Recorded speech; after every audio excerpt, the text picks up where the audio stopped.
Hello. So, welcome back. So, I have mixed feelings about doing a hangout today. Um, Not for any particular reason. It's just sort of, uh, I don't know, comes at its own time. So, yeah, I think I'm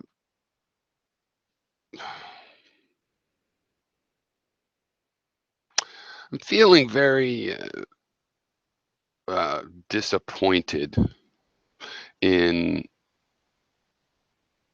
everybody in the society. I think there's way too much people feeling things with their gut and not analyzing. And I think there's a lot of people that are deciding things in this society based on like their feeling. Then they leave actual understanding to the experts, and they just form a feeling about the experts. So you got some people think of scientists like Nazis, like they're crazy Nazi scientists. That's in their head. Some people think, well, they're very somber and careful, and they never, make a mistake. And so, people have these ideas. They could go check. I mean, there's scientists around. You could go check. But then, if they did mix with, their meet a doctor, a lot of times they'll feel like intimidated, and so they don't use their chances to learn that they could learn, and then they just carry their little ideas around with them, and they're not verified, they're not educated, and they just offload the need to be informed to other people, and they rely on their gut to judge what those experts tell them. And we know you can get experts on either side, experts uh, in a subject still will fall down on both sides of your controversies, and you're going to judge which one based on some sort of a gut thing. I don't really care for that. Now, this border issue that I've been discussing about wanting open borders, and also, hey, let's have more borders, let's split up. Well, we already actually have these other borders that we would use um, if we split the country up. But part of the reason I'm for that is because I'm not for building giant walls on the borders. I'm for letting people come in to my country. So the borders are just, it's just like a membrane. You can check to see if people have typhoid or if their fruit has medfly, and you can use those borders as a functional entity. But I don't plan to start any wars about those borders. So naturally, it's not that big of a deal to me to say, let's split the country up, and you guys get to choose your own Congress and president for a while, and so do we, because we can't seem to come to an agreement. In a democracy, you should have two choices that are a little bit different. It shouldn't be way over here and way over here, and it's all rigged. I don't really enjoy going through this democratic process, and I don't see any the way it's going these days, and I don't see anybody else too thrilled by it. Now, to the conservatives, demographically and historically, you've got a problem on your hand, and the idea that you would be allowed to have a space where you could be with people that you agree with and form a common government, I see it as an offer, because the other thing is, okay, we just keep fighting over this country, and I'm not giving up. And I find it really troublesome that people seem to think they're going to win, and then they've won. No, when you win, if Trump wins, I'm still going to be here in this country, a citizen. I'm still going to be against building a big stupid wall, and I'm going to work against building that wall and do things about it. And if you say, oh, but we had an election and he won, that doesn't mean we didn't have an election about me changing my mind on whether I'm pro-torture or not. This is one of the reasons of having this, is I'm gonna have to watch this puppy and make sure she doesn't chew anything up. Hey, Daisy, Daisy, Daisy, Daisy, come here. Leave the cat alone. She doesn't want to play. Daisy. Hey. Daisy. Leave the cat alone. Leave the cat alone. No, you're staying in here.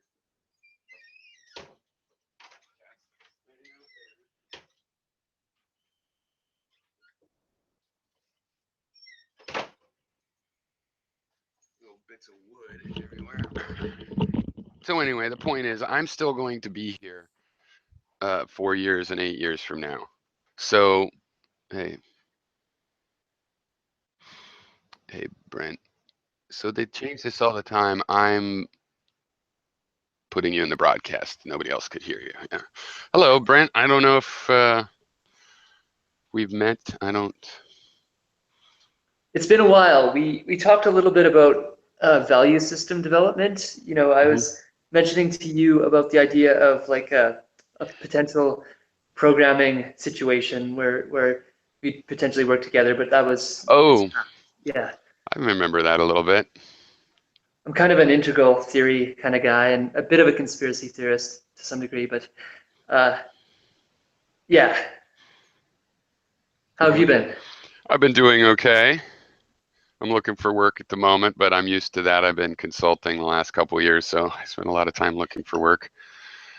But I always hated looking for work because you work, it's just as hard as any job and you don't get paid. But now just knowing that I'm doing it a lot, it's kind of interesting. I've learned a lot about what's going on in the industry just by, you can find out what everybody's doing by all the jobs that they advertise. Sure. So, hey, Eddie. So what do you mean conspiracy theorist? I suppose um, like the people that I find quite interesting, I suppose, are like G. Edward Griffin. He's a little bit on the alt-right, and I'm not. I'm actually kind of more on the left in general. But his thoughts on particularly the monetary system and that sort of thing, I find to some degree compelling. Mm-hmm. Um, how much have you dug into that? Like, say, the Federal Reserve in Yeah. particular? Well, this is the thing about conspiracy theory, and I've thought a lot. I have a bunch of poems and written, and the thing about it is, we know there's conspiracy theories we found out after the fact. Now with the Fed, Yes. yeah, I think it's a totally scam. It's not even a conspiracy theory. If you follow how it works, it's Yes. a scam that only a bunch of idiots a couple hundred years ago, kept in the dark. And Yes. I'm one of the idiots, right? I'm work class poor, but we were lied to about everything in the history of the United States foreign policy and economic policy. So there were people informed about it that didn't want it to be set up that way. It got set up Yes. that way within the first couple administrations anyway. And if you trace it, it's not even a conspiracy. We give them money for, here you go. How are you going to create your own money and print your own money? Well, what we're going to do is we're going to pay interest on money, and by paying interest to you, it'll be as if the money exists, and then Yes. we'll use it. It's like there is no sensible reason to set things up that way, except possibly, the idea that if part of capitalism is that the wealthiest people should run everything, it's a way to ensure that. Yes, indeed. So, There's new novel ways that I've been looking into a little bit, and I think they're imperfect. But have you ever heard of like Ethereum at nope. all? Mm-mm. So it's kind of like Bitcoin, but it allows programming language to be built on top of the platform to some degree. Mm-hmm. And so the interesting thing about it, and it's not really happened yet because the programming language, it's a new language called Serpent, and it's really quite challenging to use. I played around with it myself, but I'm not a great programmer, so I didn't have very much success. But uh, it allows for potentially down the road things like referendums to be built on the blockchain, and you could Cool. essentially set up a referendum almost for free. So, say you want a train built in your neighborhood and you want to set up a referendum to see if others want it as well, it would cost virtually nothing to do. And such that, engineers through the internet, depending on how much background they have in engineering about trains, they could get more of a say than than somebody that doesn't have that. So it allows for some achievement to be built into the platform to some degree, I find. So it's kind of interesting. Yeah, I'll look into it. I just pulled up its thing. Well, the thing about Bitcoin is I've not believed in any of the hype. I kind of wish I might have bought a few coins for fun when I first heard about it. Um, Sure. but the white paper, the algorithm is amazing. All it is a distributed ledger, which is an incredibly exactly. useful thing for scalable global ledgers. So yeah, I mean, I think the most exciting stuff from Bitcoin is that this is it's a really great idea for distributed data, and including, of course, the fact that it's reliable. In other words, you Indeed. can have financial, it's not just distributed and loses data or something. It's fast and scalable, so we use it. It's actually, yeah, you could use it for, obviously, for political things, your vote. But the thing is, too, with Bitcoin that's weird is even calling it a coin is like it's just off one step, because really what it is it's like deeds. You assign the deed to your house to and it's managed, that deed is managed, the transfer of, you know what I mean, you relate that number to real property, and then it's the real property's transfer that's actually being tracked, right? Am I audible? Yeah, I put you on there, Gary. Hi, Gary. Yeah, well, the first, I mean, if you're going to talk Bitcoin, I'll just throw in my 2 cents. It's just a fraud, though. I mean, the only thing that makes it have any value is the fact that it is monetized to, or commoditized to, all the other currencies. So yeah, it's just living a fake life. It's a commodity. That's all it is. And they've made it in short supply for that reason. So it isn't doing what a real currency should do, which is basically do what a pawn shop does. Stuff comes in, you get a piece of paper out. And so the value is dictated by the value that went in, and it shouldn't have any real value besides the fact that it's monetized in sheep and every other thing that anybody could possibly trade. So that's always going to be its value. But yeah, it's just right. I think it's the wrong way to do it, is to create something that you create a limited supply of and then monetize it to a currency, and then it's like making it gold again. It's just stupid. Right. Why make it a commodity? By making it a commodity, you don't make it a currency. Right, but the funny thing is, it really is just a ledger system, right? So what is its real value is any software that you wanted to make that would have a big distributed ledger that you could still trust. I'm just saying it's. In other words, you could actually get rid of money because you don't need money. Why not just create a bunch of debit cards, electronically? Why bother having a coin get in the way? Why bother commoditizing? Well, this is just a hype, Gary. There isn't really a coin. Another layer of fake commoditization that just creates a fake value that creates all kinds of room for shenanigans, buying and selling, based on instantaneous uses and sells. I'm saying that's just a hype and a lie, and it isn't really a coin. But I don't know, Brent, you had something to say. I talked over you. No problem. Yeah, I suppose one of the things that comes to my mind about that, Gary, it's a very interesting point that the value put in should be addressed here. But in my opinion, to some degree, we have to worry a little bit about fiat currency in that there's so much debt at present within the fiat system.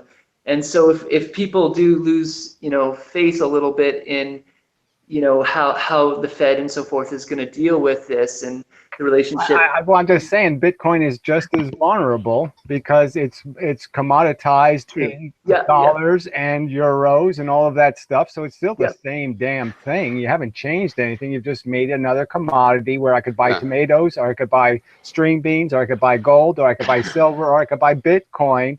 And it's just another fakely something in scarce supply that's in scarce supply in a fake manner, and it all depends on the Russians tomorrow could buy half the Bitcoins available, right? drive the price up twice as high. It's just as vulnerable to speculators and bullshit. I suppose I just look at it as a bit of a hedge. I personally hold a bit of gold, a little bit of cryptocurrency, and a little bit of cash, just in case any of those. Well, I'm just saying they're all dependent on the value of the dollar for you to transfer them into any value. So you're still only going to get dollars back in the end. The dollar is the ruler of the entire economy. There's always something that's going to be the foundation, and the foundation of the dollar is the strength of our debt and the strength of the fact that the dollar hasn't so far been printed. Okay, so everybody talks about it being printed, but it hasn't actually been printed. That's why the money's in the Federal Reserve accounts and not in the economy, is because it's not printed yet. And it's, and until we do start printing the dollars, the dollar is strong. Well, look, the thing is, so I believe it would make sense to have some sort of a commodity-backed currency, not gold. It can't be a commodity. It can't be, because no commodity is ever going to represent the entire economy, and commodities are intrinsically but what about the commodity so I'm market, just saying Gary? that why not just do it the way it's really done right now? Right now, the value of the dollar is really dependent on the value of wheat, corn, the stock market. Lots and lots of indicators dictate the value of the dollar. So there's just no point in worrying about it. I mean, all you want is to establish a currency that isn't recklessly printed. And that's all you really have to do. Right? Establish Gary, at this time, sorry to cut you off. I don't mean to do that. Don't you think it is, though? Kind of recklessly printed? No, it's all the debt that's out there is in bank notes. Okay, it's not in actual dollars. There's only $1.3 trillion in circulation. That's all the money. Right, but that's the whole point. If I'm a bank, the federal government is responsible for. The rest of it is in bank notes. But if I'm a bank and I have $100,000, I get to pretend that's $1 million, and people actually can write checks and pay things in cash.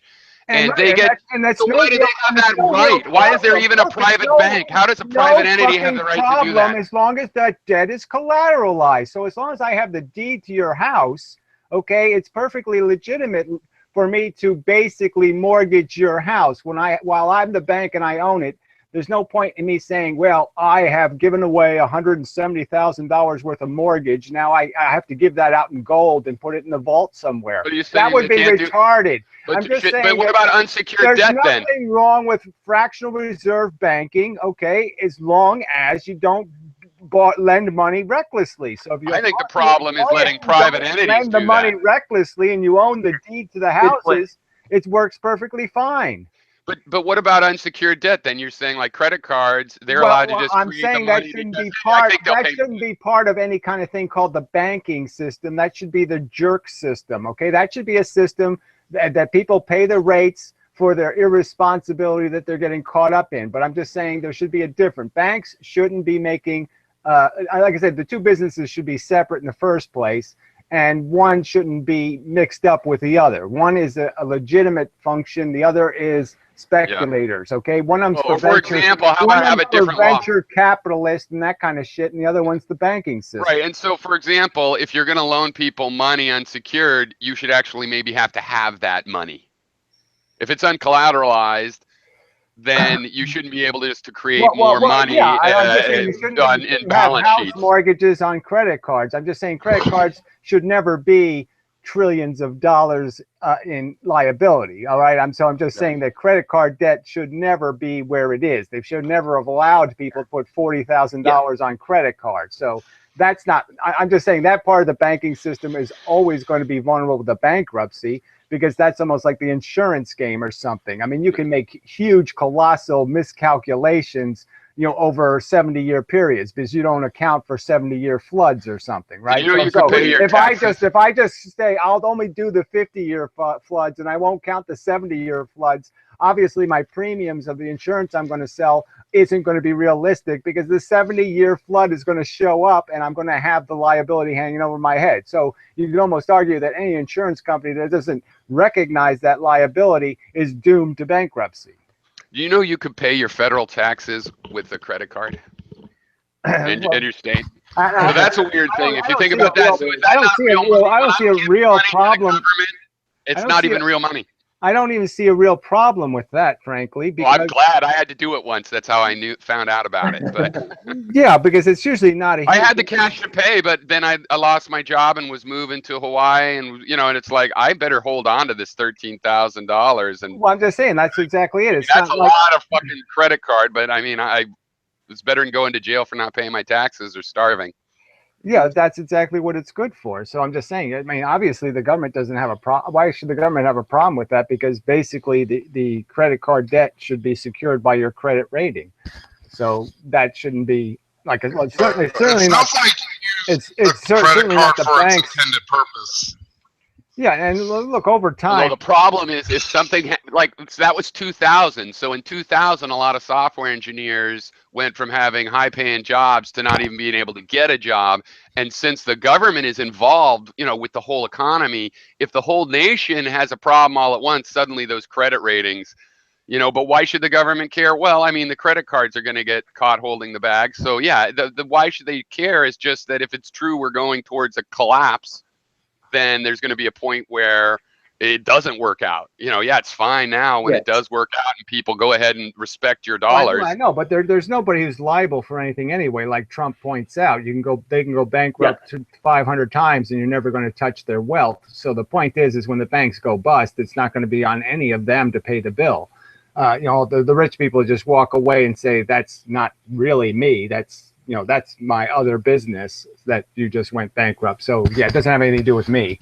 What do you think about this idea? So that shenanigans is going to. Well, yeah, like corporations as persons is itself like a dangerous idea, right, Gary? Did you hear that there's a forest? Well, I think the idea of having stock in companies and saying that people own the company, but they don't own responsibility, that's the bullshit. Yeah. Like I pay in $10 and all I'm liable for is $10. I'm all for having limited liability, but limited liability should not mean you are not liable for the liabilities of the company. I mean, it's just bullshit to sit there and say, like, I'm all for you saying I'm bankrupt if somebody sues you for something that happened 70 years ago. But this bullshit of saying that my current liabilities, I can escape them by losing $10 is bullshit. I mean, I shouldn't be able to buy $10 worth of stock and say, well, it's okay if the company poisons people because I'm only going to lose $10. Yeah. Yeah, I have a problem with that. Did you hear about a couple weeks ago? There was a story of New Zealand had declared they have a national park that they gave legal personhood.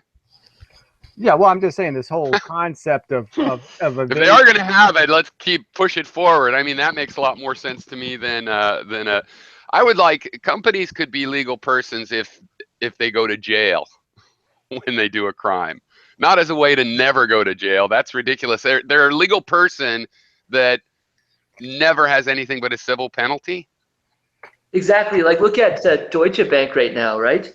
It's has like $40 trillion extended in derivatives, and if that goes down, it could bring down the whole economic system. Even mainstream pundits have said that's possible. It's all going to go down because it's all a fraud. So I mean, FDIC insurance, is what bailed out the banks. Everybody talks about the other bailout, but the real bailout is they took all the junk and prevented it from going bankrupt. Because it's the bankrupt run that they're trying to stop. Right. Once the bankruptcies start, then it all tumbles down because then everybody keeps saying, I want my money. I want my money. Give me real money. I'm sick of your paper sucks. Give me real money. Yeah. And as soon as everybody starts saying, give me real money, that's when things are going to fall apart. Because all these rich people are going to say, I can't own stock because the stock market's going down. I want cash. And nobody's going to have any cash because everybody's got crap. And so they made this huge deal. When the bank fails, they took all the junk bonds and they FDIC insured them. I mean, it was the biggest racket. Nobody talked about it, but that was the biggest sham of the bailout in 2011. The biggest sham was they took all of this risk capital and they FDIC'd insured. So they basically said, these are junk bonds. It's absolute dog shit. But look, the government guarantees it for you. So anytime you want to sell the dog shit back to us, we'll pay you the purchase price for the dog shit, and we'll give you a premium every year of whatever, 2.5% interest. So we'll give you more interest than a CD, okay? You're guaranteed. And if it goes up, you get to keep any profit. So it's like going to Las Vegas with free money, you know, Mhm. and you know, you can't lose. If you lose, we'll cover your losses. And, Yeah. and so, but obviously, when the crash happens, FDIC insurance has got $20 billion in the fund. It's got $7 trillion worth of liabilities.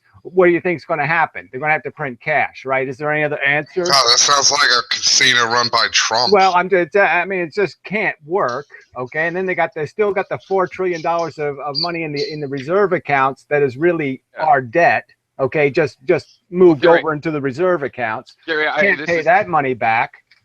I want to go back to this thing. So what I'm saying about you said that basically the dollar, the way it works now, you know, the reality is it's tied to commodities and everything, not just commodities, but sort of everything as if it was a commodity all summed together, right? But wait, let me finish. So what I was saying is, couldn't you base it, since if it is that way and you just want to like make it stable, we do have commodity markets. There's certain things that are defined as commodities and they trade the commodity futures, and they have well-defined grades of beef and corn and everything, so they can trade it ahead of time. And why couldn't dollars be basically backed by shares of commodity futures? It already is in the sense. Yeah, it is exactly. But that's what I'm saying. So let's just do it that way. I'm trying to point out to you that that's exactly what the Federal Reserve is regulating. Okay, tomorrow they could decide to print 20 billion extra dollars, or they could decide to print 50 trillion extra dollars. So they're already doing it. Okay, they're not doing it out in the open because they don't want people to know exactly whether the dollar is going to go up or down, right? They don't want to sit there and tip their hand by having some kind of automatic system. If they have an automatic system, then people will be playing the system. So if they just keep it to a system where they say, look, there's $1.3 trillion in circulation. Maybe next year there'll be 1.35. Maybe there'll be 2.5. You know what I'm saying? They're in complete control over that cash base. And so as long as they don't let that cash base, as long as they don't let the money go from the Federal Reserve accounts into the banks and it's, you know, printed money, yeah, the rest of it's all debt. The rest of it's bonds. Okay, it's a different kind of paper. So as long as they keep the currency true, they're already doing exactly what you're saying. They're regulating how much cash is in the economy based on activity. So that if there's more activity, they'll put more cash into the economy. If there's less activity, they'll withdraw cash. They're going to keep the value of the dollar strong. And that's what you want it to be, but you want to inflate. Are you saying you don't think we need to get off of this thing where this all starts by the government takes on debt for money that doesn't exist, and then it goes into the private sector immediately? You got to separate the cash system, the banking system, from the bond system, okay? Borrowing money is stupid, okay? That's another decision that's made. That's not made by the Fed. The Fed doesn't decide to borrow money. The Congress does. The Congress decides not to pay the bills, and then we have to issue bonds. I mean, it's just. But right now, if the government wanted to print so-called print money, let's say it wasn't in a deficit, it would still have to take the debt because that's how money is. That's the action of inventing money.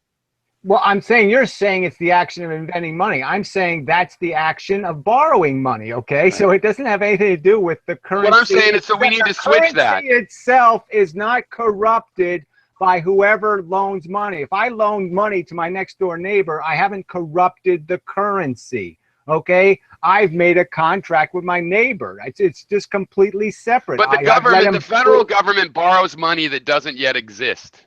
And by borrowing it, that's how it makes it exist. Well, look, I can't say it any clearer. My question to you, though, Gary, is systems are different. They're not the same thing. The currency Gary, I'm just trying to get clarity. Debt. I'm just trying to figure out what you're saying. I'm curious about this, so I'm not arguing with you because if I was running the government, I would have a constitutional amendment that basically says no borrowing. The federal government does not borrow money. We either collect it in revenues or we don't pay the bill. We don't buy the service. Yeah, well, that's how I used to think it was, that they could go ahead and at the Fed, they would just say, well, we're going to print another billion. So what do? Get on the computer, put $1 billion in there out of nowhere. And it dilutes the value and all of that, but they could do that. And I think that's probably what we should be doing. When they want to print money, they print it, they've got it, they can spend it, and the value of the dollar is going to go down if they do that too much. so they If can't they do it do too that much. at all, the value of the dollar will go down. So I'm just saying printing the money, in my opinion, is just regressive taxation. So I wouldn't do that. High inflation, you want just a little bit of inflation. You want a currency that deflates in value, so people don't hoard it as a commodity. So that's the first rule of a good currency: is you never want it to keep its value. You want to slowly, like a little hot potato, you want it to be a warm potato, and you don't want anybody to hold currency. You want them to always keep throwing it back in the economy. Never own currency. Okay, so you have a little bit of inflation. But what you're talking about, financing the government basically on printing cash, would just mean that that's basically a flat tax, and you're just basically going to say we're going to tax everybody equally. Okay, so it's just a sales tax.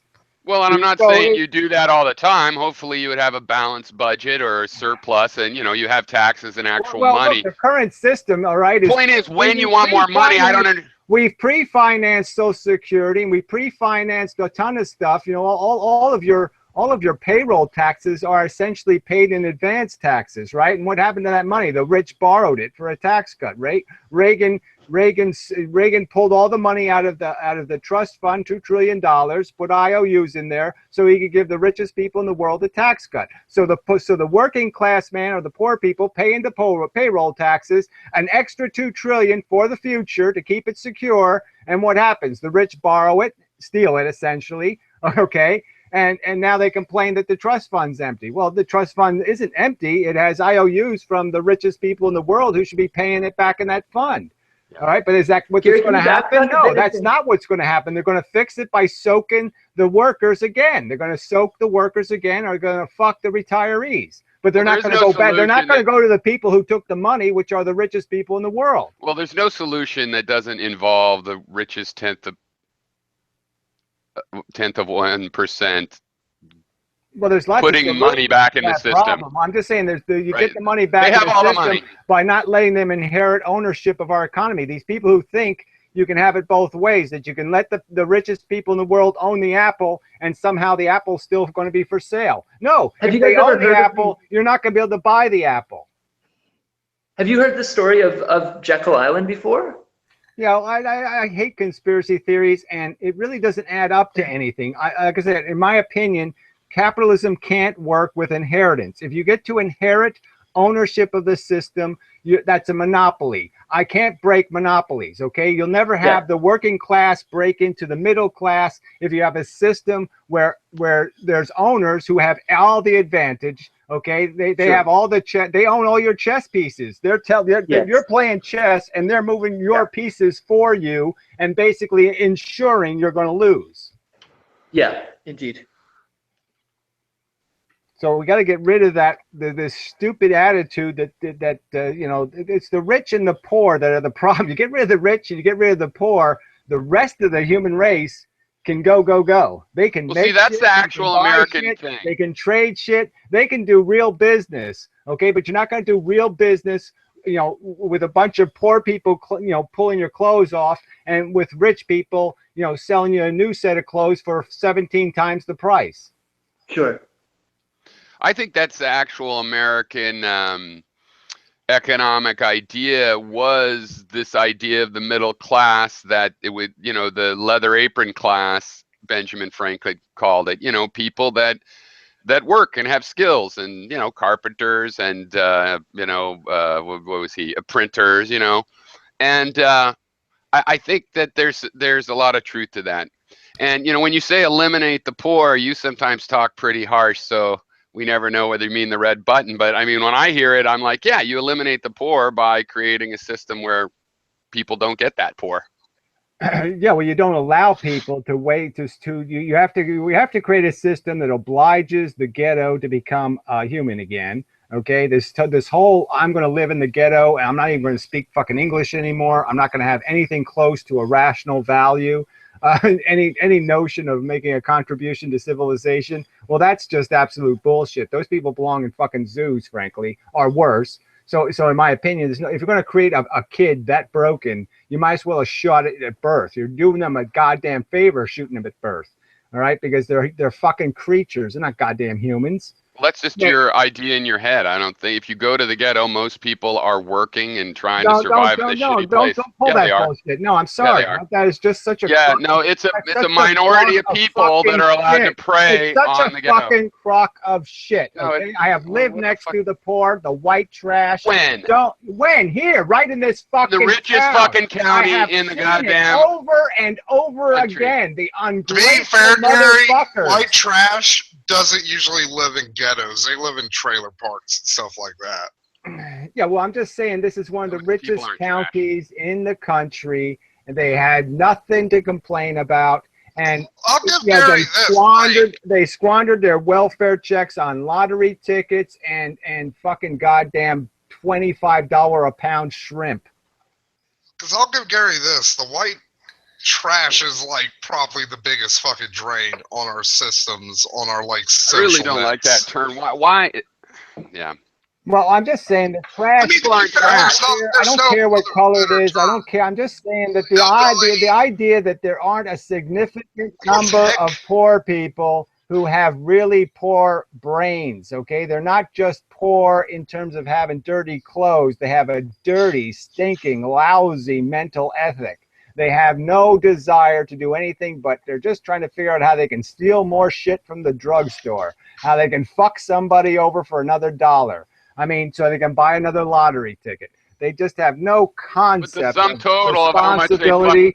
They fart the babies out like it doesn't mean anything. It is so irresponsible and so disgusting. And I'm just saying the rich are just as bad. They're just as wasteful consumers. They're just eating our fucking resources. They're forcing us to go to work to polish their gold toilets. It's a waste of our labor. It's a waste of our resources. It's a waste of a human intelligence.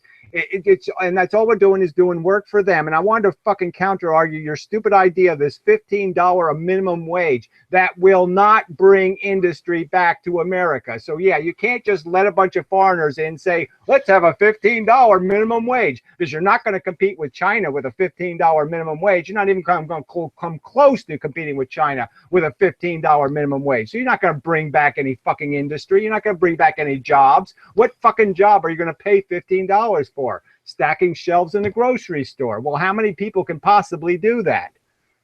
Well, if the minimum wage had gone up at the same level as the profitability of American industry, it would be more like $20 now. And if the middle class would have kept pace, then they would be making twice as much as they're making right now. How did we pay those auto factory workers? That isn't the world we crashed into. So, okay, Yeah, we know now that we're living on a whole planet, and now all the desperate workers will get exploited. Whether we exploit them, or the British exploit them, or even the Chinese exploit them, it doesn't matter. They're going to get exploited now. So that's the new rule of the game, right? In the old world, the foreign people, the poor people were too far away, and nobody wanted to invest in them, and nobody worried about exploiting the fuck out of them. But we know that all changed around whatever 1965, and we decided, oh, South America looks pretty rich for cheap labor, and this place looks pretty good for stealing resources. And so we started getting into the game, and now the game's going full bore. You can't stop it, and if you're going to exist in the world economy, you're going to have to play in the world economy. And so I'm just saying, unless you are prepared to be isolationist, you will not compete in the world economy with a $15 minimum wage. You won't have any jobs. You might have a nice minimum wage, but you won't have anybody working for it. Can I present a bit of attention here, perhaps? So, like, I don't know if you guys know Stefan Molyneux. Yeah, he's an insane motherfucker. I just did his video in my video. But anyway, go ahead. Yeah, he presents this idea about, if you present all of society as 100 people, and where our work is kind of comparative to pulling a wagon, a fairly healthy societal group would be like 80 people pulling the wagon, 20 people in the cabin, so that, it's not a terribly difficult job pulling the wagon. But what happens in sort of more socialist societies is more people jump on the wagon, and then the pulling becomes more difficult, which makes people want to jump on the wagon more, which again makes it more difficult to pull. But however, we have this other tension that you guys I'm sure know about, and that's automation, where indeed you know, jobs I think are going to suffer if you compare it to like a horse pulling a wagon 150 years ago. You know, with automobiles, that job was then Well, I replaced know, around but this is another premise that Piro will never accept. He will never accept, you know, on my point, I've made this point to him repeatedly, okay? An ignorant man with big muscular arms is of no value to the current economy, okay? So just being able to dig a fast ditch isn't going to get you anywhere. You can't just physically do work and make something productive. You have to be able to you have to be valuable to the economy that exists. And the economy that exists sees no value, okay, in a two-armed, two-legged human being. The two-armed, two-legged human being has to be able to do something. It can't just be a physical machine and you pay it for cleaning off counters or something. What about paying it to rebuild that has on no bridges value in falling this down? world. It has no value. What about road work? Yeah, well, we know that a lot of that is being mechanized. I saw a freaking truck that did the roads here. You should have saw this damn thing. It must have been 75 feet long, 40 feet high. I mean, seen one of those. You know, it's a freaking road truck. Yeah, it lades and presses and stuff. I saw some of those. Yeah, so I'm just saying that there was working men, but they're of no value. I'm just saying they're of little value. Okay? What about this issue? I've been waiting for this, and now it looks like it could happen in the next couple of years because it's going to save a lot of money. There's like a couple million truck drivers, and we're going to get self-driving trucks, and they're all going to lose their jobs in the matter of a few years. Well, I don't know. I think it's a good thing for I don't know. I don't think trucks automated is a good thing. Okay, because they just tear up the road. So they ought to just fix the trains and screw the damn trucks. Well, but that's the thing. No, if they're robotic, you could have those trucks drive 30 miles an hour and take care of the road. It doesn't matter. Still get there because it drives 24 hours a day. Again, your premise is wrong. Okay, a train is 1,000 times more efficient. Okay, you know how many freaking cars you can put on a 10-mile-an-hour train?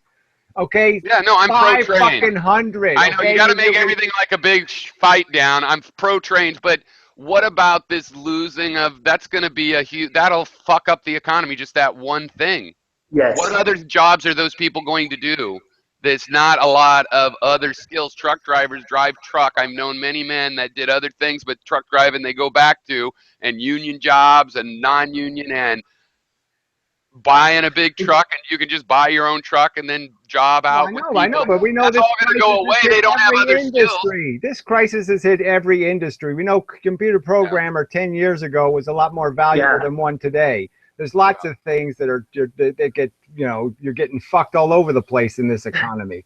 And but the whole point, look, I've made this argument to you before. The problem is with the rich people in control, they don't need us, okay? The rich don't need us because they technically could build robots to do our consuming. They could build both things. They could build a soda machine that sells soda to another soda machine. And all they need is something to take a profit out of the exchange. That's all they're doing. They're just in the business of doing business. They don't care who's exchanging. They're just taking a profit on every exchange. They won't even need a profit, right? They'll have the robots to build their houses. Do a damn fucking thing. We have no value to the rich. Can I give you guys a bit of a controversial statement? So it seems like, according to people like Raymond Kurzweil, who you may hate or you may like, you know, we're not that far off before potential upgrades, you know, cybernetically and so forth.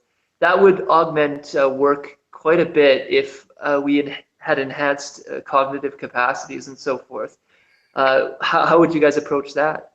I say bullshit to that crap too. Enhanced cognitive abilities. I mean, what the fuck would that exactly be? I have super double spiritualness. Yes. I'm an artist. I don't know what exactly it's going to look like. Well, I'm just saying, like nothing. Okay, yeah, let's all stick a calculator into our freaking head. Right? We'll slit our head out, put a calculator in, then I can do multiplication. Oh yeah, just ask me anything. 10 times 10, 20 times 20. I got them all now. Big deal. Sure. There's no, you know, the useful curve. All right, is we're already there. Okay, I can press in 6 little buttons on my computer and tell it design me a building. Okay, I don't even have to do anything. I just say, look, I want it to be kind of square and about that tall. Okay, well, and you just give it to the software program, and it'll make the whole fucking thing. The architect doesn't even have to do anything anymore. The fucking computer program knows how strong the steel is. It knows how heavy the cement is. It knows all the fucking factors. Humans don't got to do shit. So here's the thing. When there is a fully roboticized labor, then the real wealth is just going to be the land that you do labor on, and they'll have robots. Can't do this. I'll come into this room. I'll argue the things you argued in the other video. I'm not doing your silly fucking land theory. It's a fucking crock of absolute fucking shit. The value is not the land. Just like saying the value is the gold. The value is the gold. The value is the gold. It's one commodity, you fucking lunatic. I'm not talking about that. You're the lunatic because you're just going all right. Well, off. I'm just saying. All right, I defeated you on the fucking minimum wage thing. Okay. Your what other stupid theory did you have? You kept arguing about criminals. It's not about fucking criminals. Okay. It's about welfare checks, and that's a proven fact that's what most of the immigrants end up on is welfare. That's what most of the kids are on. So my point is, when robots do all the work, government goddamn food, okay, and they're not learning how to speak our language. They're not assimilating. They're segregating. You just went off on a fucking tirade about nothing. Argument is a crock of shit, and this stupid land tax thing is the dumbest motherfucking idea I've ever heard. It's like dumber than Donald the fuck Trump. It's so fucking goddamn stupid. Well, you lecturing me on the productivity of immigrants. When it's been fucking defeated, it's a pile of fucking goddamn steaming shit. Fucking asshole. Okay. Anyway, my point was it is can be related. Just came back as he was leaving. What happened? Just whatever. So what I was saying is, if we're going to have robotic labor, I guess people pretty much see that now. That used to be a big argument. And so I've been wondering for years, right now, our current system, if we get robot labor, they're going to start expensive. The rich will get them. Yeah. And they won't need workers anymore. So our current system is a total, that's the fail point, because they don't have a moral system that says they should help out us. So we'll just be here for their pleasure or something. Likely replaced. Well, you are like lawyers and doctors, because the rich are going to afford them. So it's going to be like, yeah, I'll pay a fucking robot $10 million to operate on me because it's better than a human. One of the upshots. You were gone. I was just talking about, and I wanted to talk about a little bit more, that the self-driving truck is going to just totally demolish trucking, and that's a couple million workers. That's a huge industry, and that's gonna. Those workers there aren't other jobs for them to do. And plus, they've got drivers. It's a skilled thing. They've invested in this skill. They don't necessarily have plumbing as well, or else they'd be a plumber. So like the only equivalent is like forklift driver, and you don't need as many forklift drivers as you do truckers. Now, Gary's wrong about manual labor. That isn't gone yet, because you cannot. It'll be a long time still, at least decades, till you have a robot that can climb up and weld girders. Yeah, that's what China's found out. Like, so that China has slowed down on their automation, on their factory automation, because they're like, we can actually just import people from Africa and pay them less than building a fucking robot. Well, Pyro, you probably know this better than I do. But there's the whole notion of exponentials can lead to uncanny things, right? Whether or not Moore's law holds up, or the law of accelerating returns, where the idea is that the doubling up to this point might not look that profound, but when this doubles again, then it can actually have quite a profound effect on Yeah, but it's not magic, right? So it is it's like this. So one, Moore's law is failing, because what caused Moore's law was the ability to keep miniaturizing and just getting better and better tooling, and that is something we know how to do. The problem now is they're at the quantum limit of making the wires thinner doesn't help. So they're compensating, and Intel says they're going to keep Moore's law up for another 15 years. Not everybody believes them, but even if you do believe them, it's by techniques of more cores. They're going into 3D layers, so the memory can all be really close. These are going to keep Moore's law going probably just through brute force, basically, but not through what looked like that mathematical thing. So I think that's one part that I don't know how many more doubles we have. But the other thing is, if you in computers, there's a thing called, in computing, complexity theory, right? Sure, sure. So, and the weird thing is, the math and complexity theory is the exponential growth in computer speeds. There's certain kinds of problems that are also exponential that you have to solve through brute force, where you could have computers 1,000,000 times faster, and they would be able to solve a lot of limited special cases. Those computers would be super useful. But in terms of like actually solving like a chess game, in the sense of actually solving every possible outcome of the chess game, like, computers can beat you at checkers because they know they refuse to take a move that leads to a loss.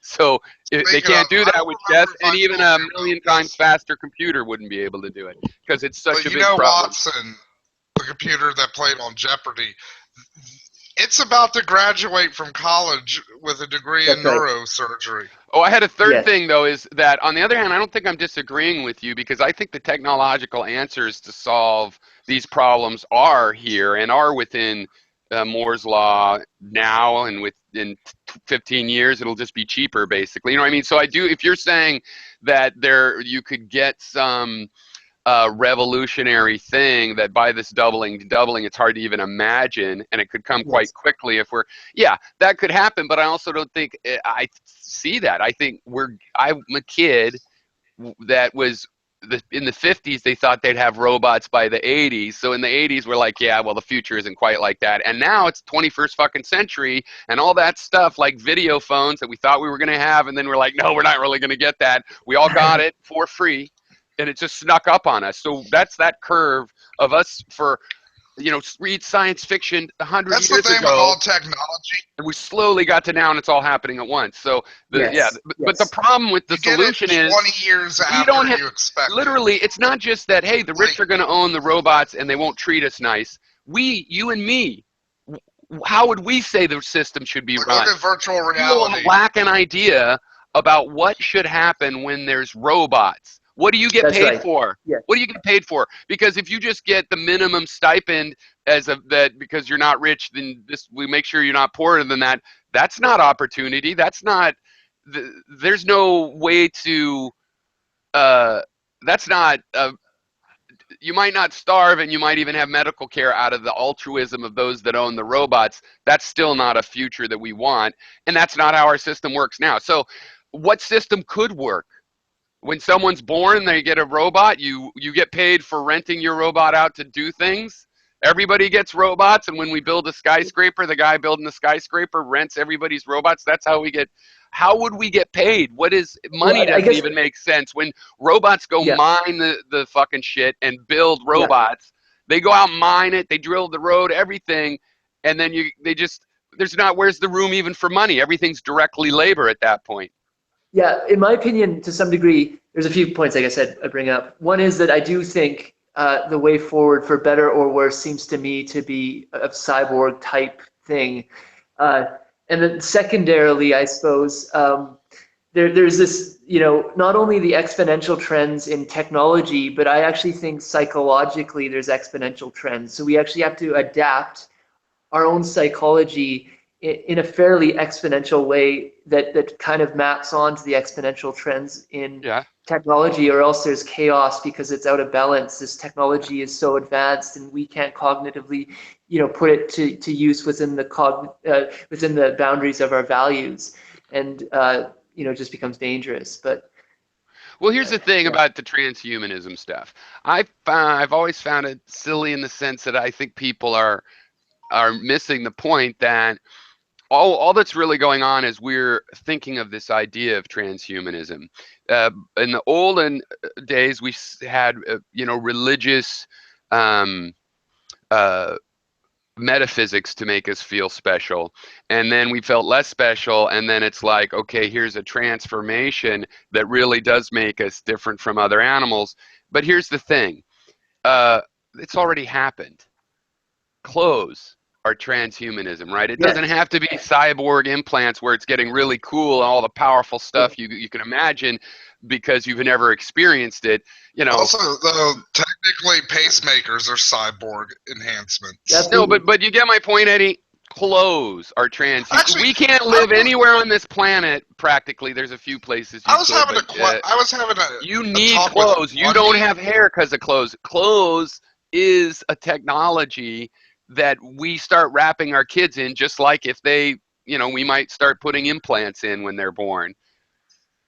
But it's already happened, is my point. Since a guy I know who knows a lot about philosophy and stuff, I'm like, am I becoming like an anti-natalist transhuman? Because like I blame it on the election fucking fatigue, where it's just like, you know what? I kind of want the robots to fucking just take over and wipe us all out. They can't do a worse job than we did. They would never fucking get this far with robot Donald Trump.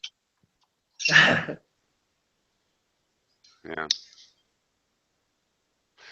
Well, one of the things, Gary was talking about, it's like, here's the thing, where the $15 an hour is it's in the bank accounts of the top 0.1%. And of course, if we make them pay that here, they'll try to pay it elsewhere. I don't want to restrict imports, but I certainly would be willing to say, look, we made a minimum wage law. So you have to pay that minimum wage on stuff we're importing, right? We're not going to compete with slaves. Well, so let's be honest. We're not going to compete with slaves. But what are we going to do if we don't use slaves? They've always said the economy would never work without slaves. They made slavery illegal, but they still use slaves. That's the thing I wasn't getting about Amendum's argument, Piero, is it's not the people in the factories making the shit who's going to get a pay increase, because we don't have there still probably are sweatshops in this country and shit. I mean, the private industry is, but that's another argument. But like, it would be the service economy that'd be getting the $15 increase. So it'd be like waiters and like people who work at like auto mechanics and shit, Walmart employee, grocery and store people. It'd be those kind of people. McDonald's. Yeah, McDonald's people. At these giant companies. Making the cheap shit. And at these giant companies where they make shit tons of money, they do have the money. And it's like, but they'll never share it. Well, we've got to stop that. Right? And the thing is, it's in their best interest, because if this thing came where the rich had robots and the poor were like eating rats and trading each other for, and going back to the Middle Ages outside the city walls, then they'll burn those fucking cities down and they'll kill every rich person. That's what history says. So they really need to think ahead on this more than us, really. They have more to lose. This is a big deal for them and for us, for everybody. Yeah, like history shows, like, a lot of serfs and die and shit, but ultimately there's more serfs than rich people. It doesn't last. Because eventually they end up not paying the fucking people protecting them, and then they turn on them. And then they're like, you know what, let's let Or if you pay them well, then they get too big. The power struggle will never end in that system. It's all about a constant power struggle. So, and it won't get that bad. People are too liberal right now when they really see that. If they really see, like, this is going to be a huge robot shock to the system to lose all the train drivers and truck drivers. Yeah. So we need right now to have a system of like, well, let's think of something good that we as a country want to get done and have those guys do it. Like maybe make some new parks or something. I don't know. That's right. Paint things. Using Molyneux's argument again, that very idea that the people pulling the wagon will just decide to sit on the wagon, and then when that happens, if we don't have a good system set up before that, there will be chaos. So Gary doesn't like to think things through very much, and he just likes ranting, I think. He thinks through on his own. But so here's the thing. Here's the manual labor I would do if I was the president. We have all these Superfund sites. We have things like Hetch Hetchy Reservoir in California that ought to be drained and returned to its natural state. And that is labor intensive. It's also science companies intensive. You would be funding a cleanup industry, which is also the industry that knows how to do things clean in the first place. Because you could have a gas refinery and it would be real expensive, but that's what we need, and that can be our economy. Spending money doing technology clean is a good way to spend money rather than buying bullets and stuff. So there's a shit ton of that kind of work, and that's for students, that's for young scientists, Peace Corps types, people that are going somewhere, people that are always just going to use their muscles, and that's 100 years of physical labor. And of course it is going to use machines, but again, there's a human element there where no, the AI you're not going to have to you're not going to be able to or have a reason to kind of be forced because of the economics that's not going to be manual labor of human beings in the next 50 years at least, let's say, that exponential speed. You know, I hate to guess, but so I would do that with the truck drivers. I would do that with the immigrants. I would do that with every American that wanted a job enough to go to Hetch Hetchy and help shovel mud. Yeah, perfect. You know, here's just a slight augmentation on that idea.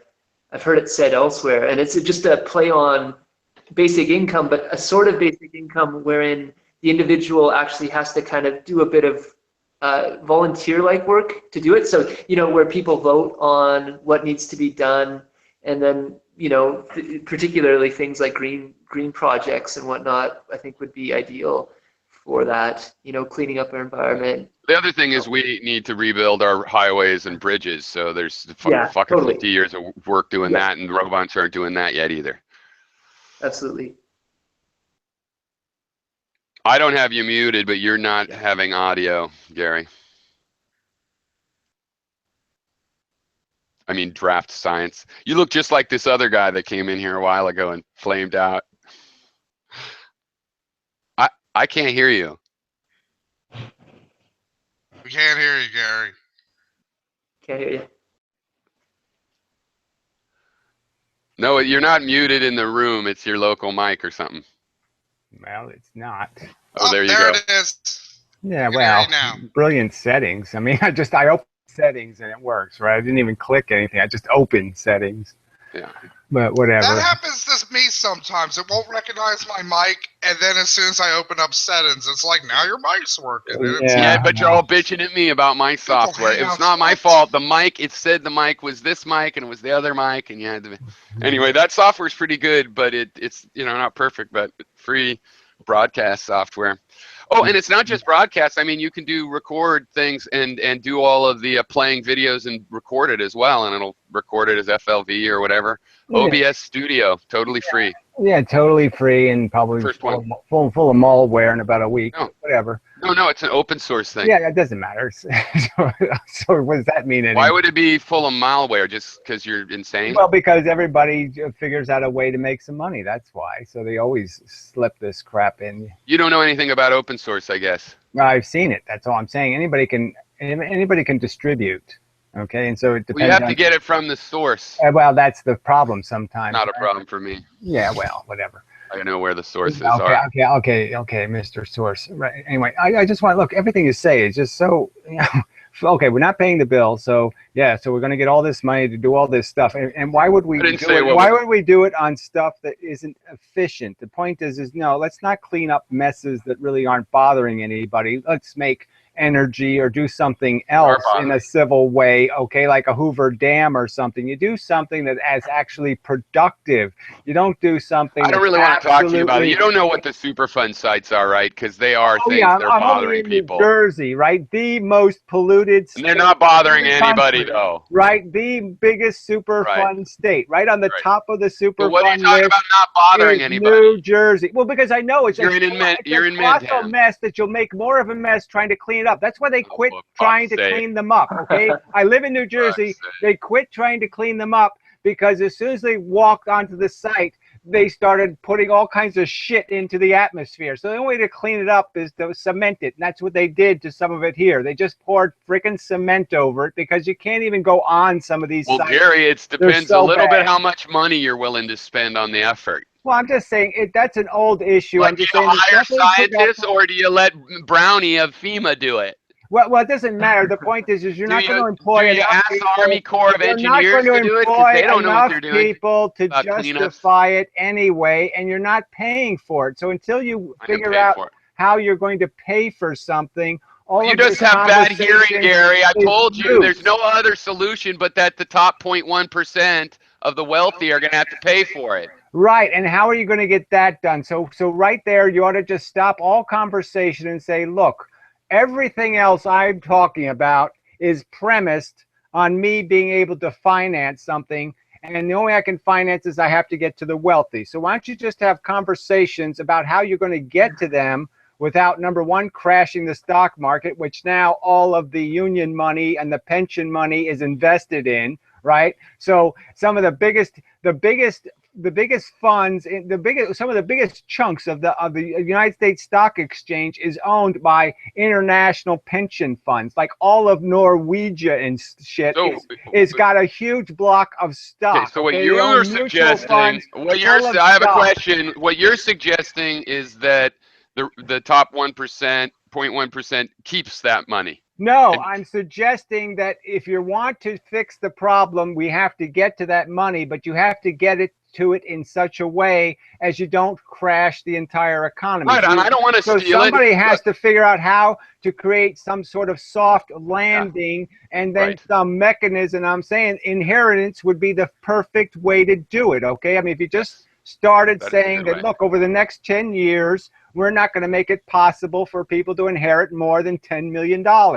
And you know, just start there, and then you'll start to get this money back in the economy, and you get prices down, and then people can buy businesses again. They won't sell on the stock market for $17 trillion and all these other inflated prices. So Since all of this. I'm a software thinker, so the way I think about things, which isn't always apt why I say that, but so I see that's one problem, freeing up that money, and that's Well, I'm one just way to saying do it it. is the And then the problem. other part of the problem, About everything what you we do with the talk money. about is And the premised. other part of the problem is what you do with the money, right? Which is bound by how it gets put back into the Well, it economy to a almost certain doesn't degree. matter. Theoretically, I'll You tell you got different something. ways of I'll freeing that tell you money. something that once the money is free, it's almost unwastable. Okay, because if you're paying it to people Right. to do some kind of Yeah. work, okay, you're going to get something out of it back again because they're going to respend it and respend it and respend it and respend it. And that's the key. The hoarders, the rich, are the ones who are making money die. They're making Well, when they it bailed out those valueless. mortgage companies, I don't get why. It's obvious you give the money to the mortgage holder, and then they give the money to the bank, and it's like twice as much money, almost. You know, it goes through Well, I two. know. Well, that's the whole. So why do they give it straight to the bank?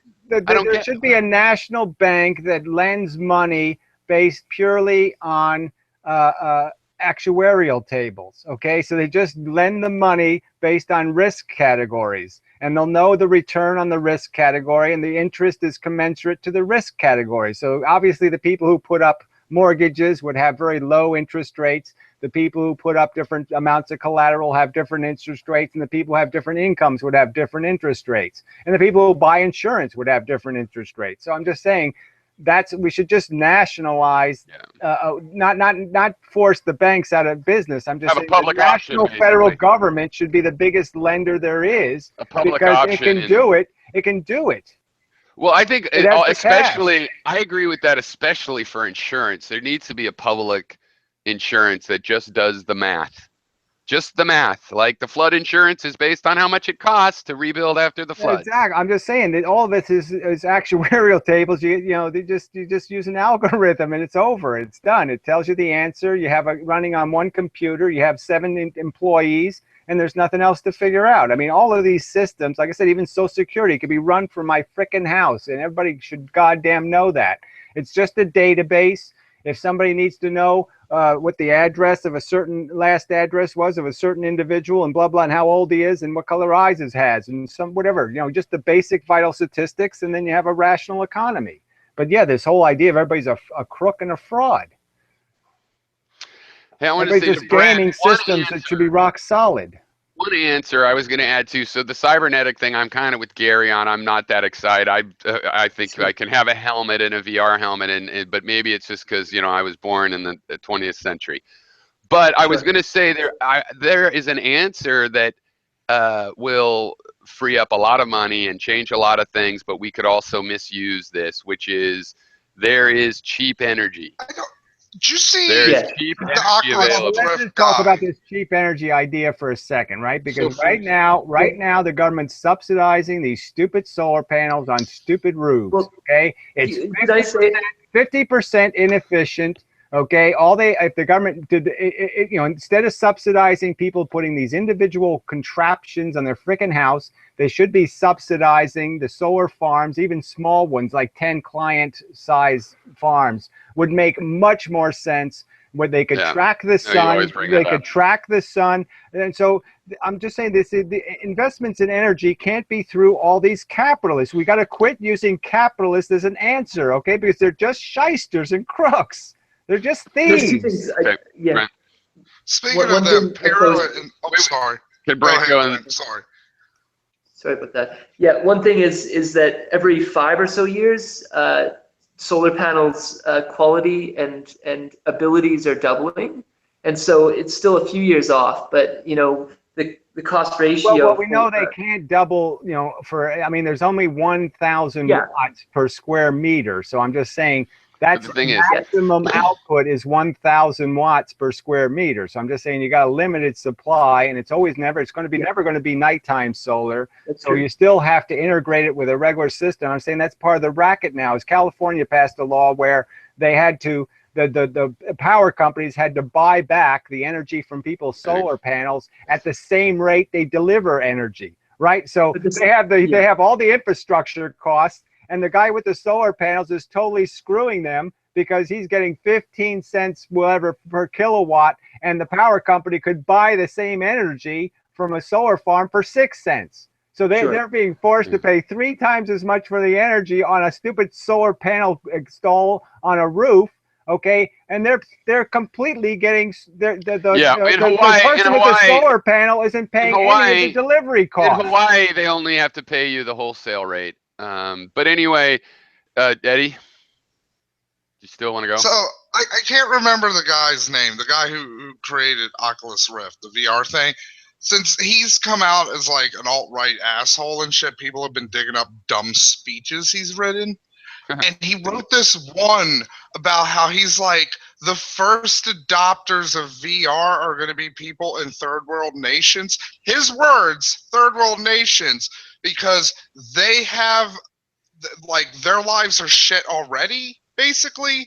So it's like, oh, somebody in San Francisco is going to have less incentive to go into a wonderful fantasy world because San Francisco's so great. Like a guy in China, he'll want to jack in. And it's like, you do realize this is going to be a huge cost, like, fucking barrier there. There's a huge cost barrier for people in first world nations. Well, can I just? I don't know.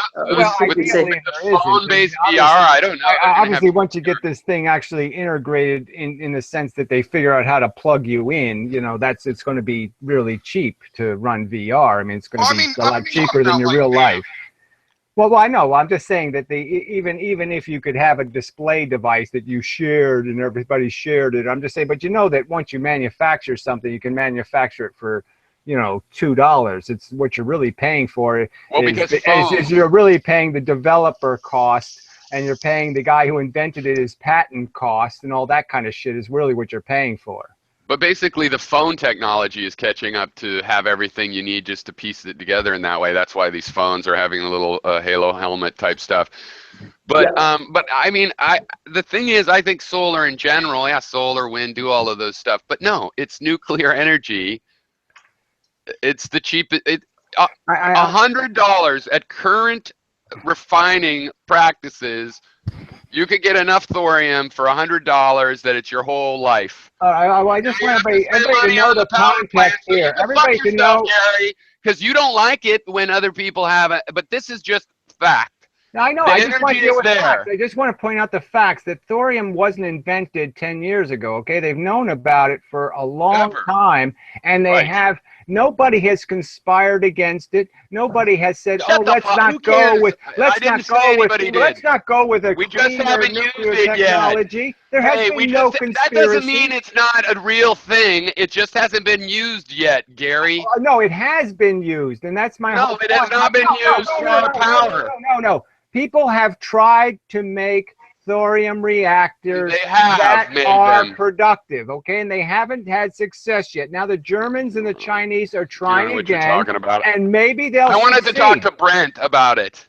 Okay, well, I'm just saying, I just want people to understand the facts. The thorium wasn't invented 10 years ago. It's been around. The knowledge of the fact that you might be able to make a useful electricity-producing reactor using thorium. What's the point? Well, the point is there's no Are you conspiracy saying that the against liquid thorium. reactor, The that it problem won't with work, that it doesn't thorium, exist, that blah, blah, blah? Shut up. $100 for a lifetime worth of energy, and you can fuck yourself on all your the things that are the facts. It is possible. Okay, It is going to I'm just happen. saying. There is a reason that it hasn't been done yet. There is a reason they wanted uranium reactors, and you can ignore whatever you want. History came to this point. We're not done, and there's cheap energy in the fucking dirt.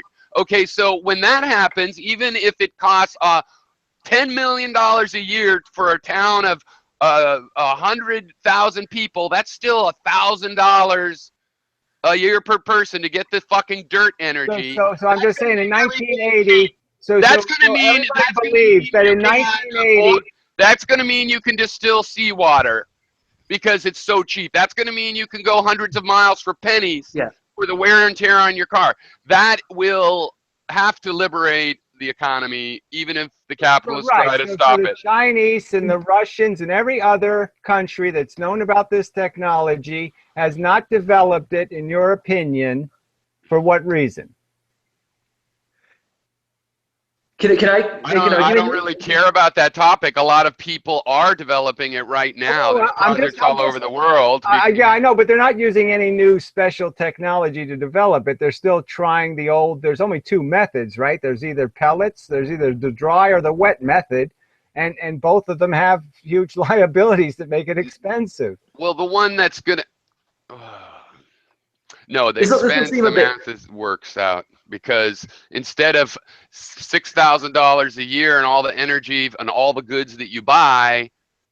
Well, we'll see. I'm just saying you'll find out in the next 3 years, right? Because I don't know when the Chinese plant goes online, but I mean, the Chinese and the Germans are both building one. So we'll see if they can make one that actually can make money.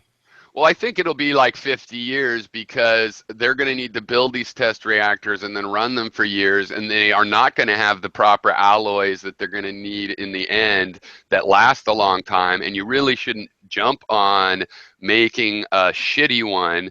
So I imagine if it goes through the real processes. On the other hand, there are some other guys. There's this guy from the Argonne Nuclear Lab, and they want to do where you have just a little tiny fleck of any radioactive material, and you shoot it with a gamma laser, and you can get the energy off basically as fast as you want and power the gamma laser with, with the reactor, and you can make those super small, and they say that's the way, and that's safe, and that would be dry instead of fluid, and you don't have to deal with the corrosion. So there's more than one way, but the point is, the reason the thorium is important is because it's all still radioactive and uranium mostly isn't. So that was stupid. That was for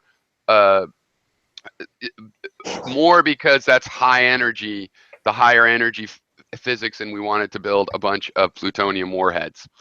So, but there's other reasons, but whatever. So it's got to be thorium because that's easier to refine, is one thing. And then other than that, I don't know. There's a lot of competing things. I like the liquid salt idea because I think they can figure out metal that. If you're going to wait 50 years for it, I'm probably going to argue that some other technology might come along that's even better.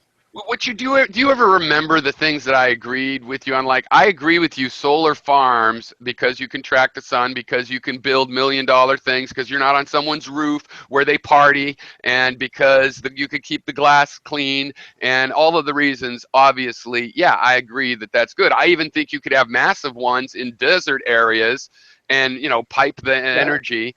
Well, I know. I'm just arguing that even if you're going to go that way, then you just go with mirrors. I'm just saying that I'm just saying that there's no rational conversation. It's just been handed to the capitalist again to solve the problem, and the capitalists aren't going to solve the problem. They're just going to screw us, and so that's all we're getting is a screw system. We're not getting we're not doing anything green here. This is not green. This is anti-green because we're doing it so poorly.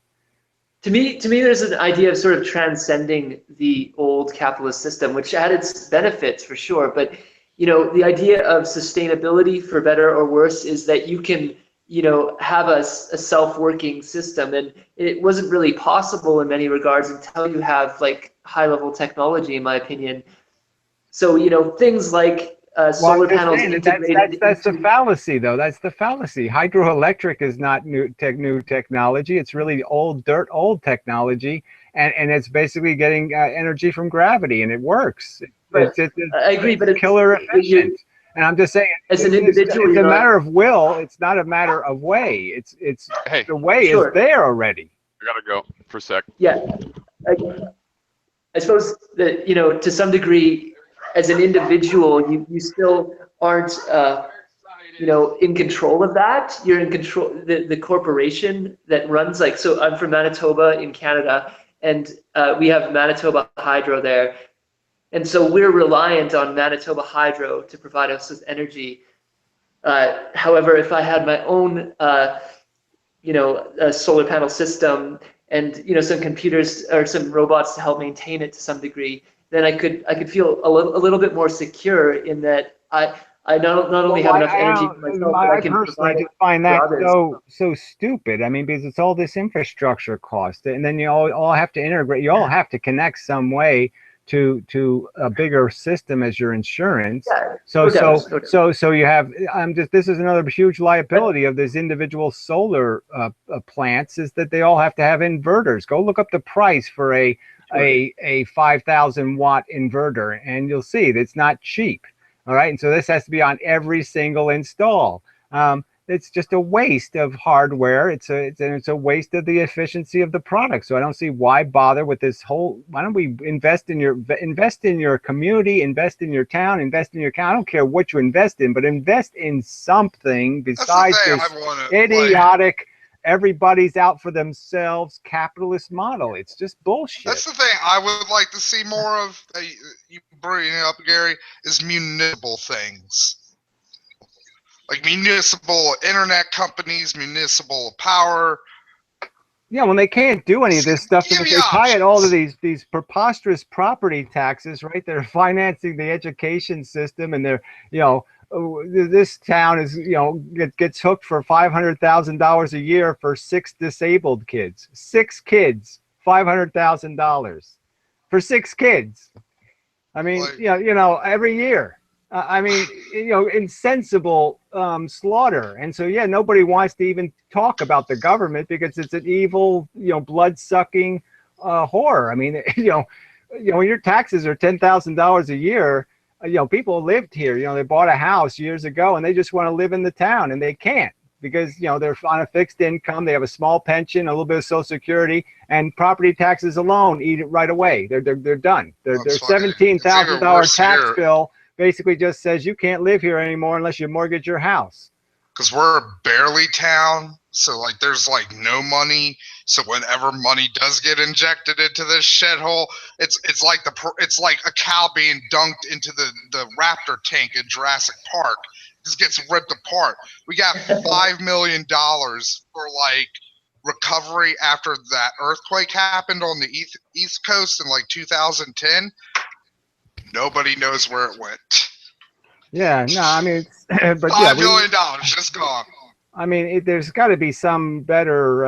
Yeah, you know, it's just kind of funny, you know, just because like when I did go to school, there was a little bit of civics education, a little bit, and it's just the idea that everybody has lost all sight of civics, of how you make how you live in a civilization and what it requires, and, you know, picking up litter and doing this and doing all, and it's like nobody wants to have any kind of conversation about doing anything efficiently. It all has to be done by somebody selling it.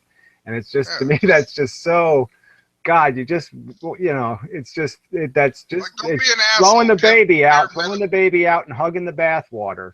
I mean, you know, just do it exactly backwards. Just fucking, just do the bare minimum. Like, just give the bare minimum of a shit. Yeah, I mean, just you think of so many things they could do in this town, just little things, you know, ways to encourage people to, you know, plant flowers or do this or that, and it's like there's just nothing is encouraged. There's not a positive step ever made, and you know, and the rest of it is just a bunch of special interest money, like their favorite charity or their favorite thing, and you know, and then it's like you're saying, the graft. It's like, you know, they're supposed to spend money on poor people housing, and what do? Well, they basically their grandmother, who, you know, has $10 million, basically just, you know, gives her money to her kids and pretends that she's on welfare. You know, and so, you know, it's just like, well, what kind of, you know, so everybody just everybody's Donald Trump, right? Everybody just games the system, and so the intended purpose is ignored, and instead, you know, the rich grandmother gets to stay in town for free. Like have the you guys best seen political. I'm sorry, but I just want to say this real quick, because I bet Gary will get a kick out of this one. The best local political story here is there's like this, the old elementary school was still standing, but it wasn't being used as an elementary school because it was just filled with like asbestos and shit that gave you cancer. So like the guy who owned it, he's basically using it as like a storage system and stuff, and the town's been fining him for years about getting the property and shit. So finally he just got fed up and he burned the building down one night. And because of all the asbestos, it burned for like 3 months. Yeah, nobody could go near it, you know, because it has flaming asbestos being leached into the air. Oh, that is, yeah, you know. But yeah, I know we got plenty of those stories. There's lots of stuff that, you know, just happens to burn down, and you're just like, yeah, sure. Yeah, that's what he was like. He was like, look, you can't blame me. It was during a thunderstorm. It could have been hit by lightning. Yeah, well, we had a car dealership like that, you know, really rich guy, and he was going bankrupt, and all of a sudden his dealership burned down, and burned down to the ground, right? And it was 4 buildings, well, no, it was 2 buildings away from the firehouse, right? It burned to the ground. It's like there's lightning, I don't know. Yeah, massive lightning, like a whole bunch of lightning. Yeah. Just all the lightning struck here. Yeah. But somehow it didn't blow up the gas pumps, you know. But yeah, everything else got, all the cars just happened to be indoors that night, and just happened to all get burned up. Yeah. All the vintage cars too. He had a bunch of vintage Cadillacs. Corvettes. Oh yeah, they just happened to be in the garage that night. Sold those. Oh, I see. Back. Yeah, but the write-off is always much better than the sell price, right? So the blue book on those kind of things is always better than the resale price. Everybody gives a shit. Do any of you guys know what initiatives? Do any of you guys know what initiatives you've got locally? I certainly don't pay any attention because you used to, though, right? Well, yeah, I used to, but New Jersey's fucked in the head. I know there's a beautification thing for I'm not gonna pay attention to anything in New Jersey for a while. But like we just had a rise in the gas tax, right? This is the deal the Democrats made. So this is what the Democrats did, right? They proposed it. They fought hard for this gas tax, right? So they increased gas 22 cents, and guess what the exchange was? They abolished the inheritance tax, right? and gave a tax cut to the rich. So it's going to cost, billions of dollars going into the future for this gas tax that's hugely regressive, right? The rich aren't going to be bothered by 22 cents. It's going to kill the working guy. And this is a commuter state, by the way. So, it just slaughters the working man. And this is what the Democrats did to us.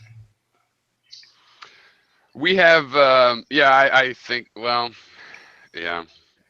Well, you got weird politics there because it's got to be run by the urban part, even though geographically it's this. Well, I'm just saying, there's no way you could sell this in any honest way. So it's obviously everybody is too stupid in this state to even understand what they're voting for, because, why would you vote for a Democrat who raised your taxes on a gas tax, right? A regressive gas tax. Any Democrat who says, "Oh, look, we're going to fix the infrastructure and give the wealthy a huge tax cut." So in Maine, we've got recreational marijuana as an initiative. We've got instant runoff voting for all state elections. So I'm for both of those. We have Oh, some you know, it's a bond. lot of initiatives down here, Piro, is to change school names from fucking Confederate names. Oh, really? That's been a lot of the initiatives down here in Virginia. You mean school by school? Yeah. It'll be a local. Yeah, interesting. I'm surprised nobody's gone after Jefferson Davis Highway yet. That one annoys me particularly because I'm like, he wasn't even from fucking Virginia. I can get naming shit after Robert Lee and fucking Stonewall Jackson. They were from here. Yeah, well, I suppose it's just how notorious you are. There's a thing, one of them is a firearms thing to have to do background checks because gun laws up here is like there is no gun law. You don't have to register them or anything. So they want to do, and I'm not really sure about that. It's not much gun violence. Also, there's a lot of boat and lake stuff because I live right smack dab next to a huge, well, not like smack dab, but like I live close enough to this giant lake that like the political scene around there dominates this county because that's where all the rich people are on the lake, and that's where the nuclear power plant is, and they fight with the nuclear power plant because they want to expand because they want to give more power to the region, but like the rich people are like, that fucks up our stars or whatever. Now, I just don't know why you do this. I'm a Second Amendment liberal, which is just I love guns. That's why. Yeah, well, Gary, we have a raise the minimum wage to $12 an hour by 2020 schedule that we're voting on. So you'd vote against that, I guess. Well, I'm not against the minimum wage at all. I'm just saying you're not going to bring back, decent jobs with a high minimum wage. So it will eliminate jobs. I mean, I'm for it, but I'm conceding the point that you're not going to create jobs with a higher minimum wage. I'm for it, but I don't have any delusion it's going to create jobs. No, it's going to reduce jobs. Do you think that they'll shut down McDonald's because they have to pay $15 an hour? Obviously, they won't shut them down. No, they'll just eventually raise the prices, and certainly McDonald's will survive the price increase. And I've always said this, but none of these things will ever be paid for by the rich. I'm just saying it's just like your land tax. It won't be paid by the rich. If you want to get to the rich, you have to get to them directly. You cannot get to them indirectly. It's like trying to stop them from financing political campaigns. Whatever windows you close, they will open doors. They will get their money into the system. They will get their propaganda on the frickin' TV. So you're not going to stop them from influencing elections. It's just a pipe dream. And to sit there and say, let's publicly finance the networks, let's give the networks billions and billions of dollars for free money for silly ads. Why would we do that? Taking McDonald's for an example, in the 1950s or 60s, whenever McDonald's started, there was like 56, on average, 56 workers in one McDonald's. I think we're down to about 19, and I see further automation happening. So I could suspect that McDonald's will be just a few people with mostly an automated system going on, in my opinion.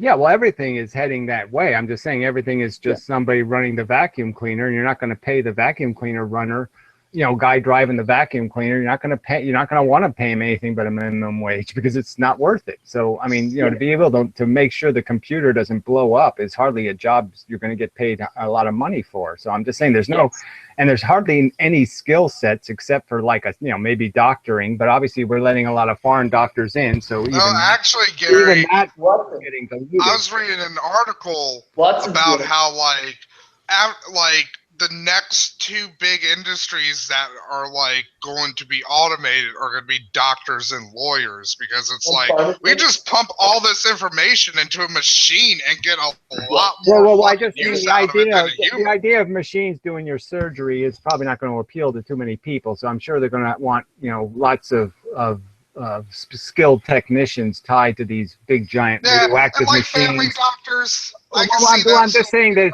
it's a growing industry is all I'm saying. Of all the things that are not growing in our economy, healthcare is one of the things that just keeps growing. These people keep getting weaker and sicker. And so I'm just saying that it's the one place where you could say you could still make a living. But I'm just saying my point is that unlike most of the rest of the economy, which is shrinking, not growing.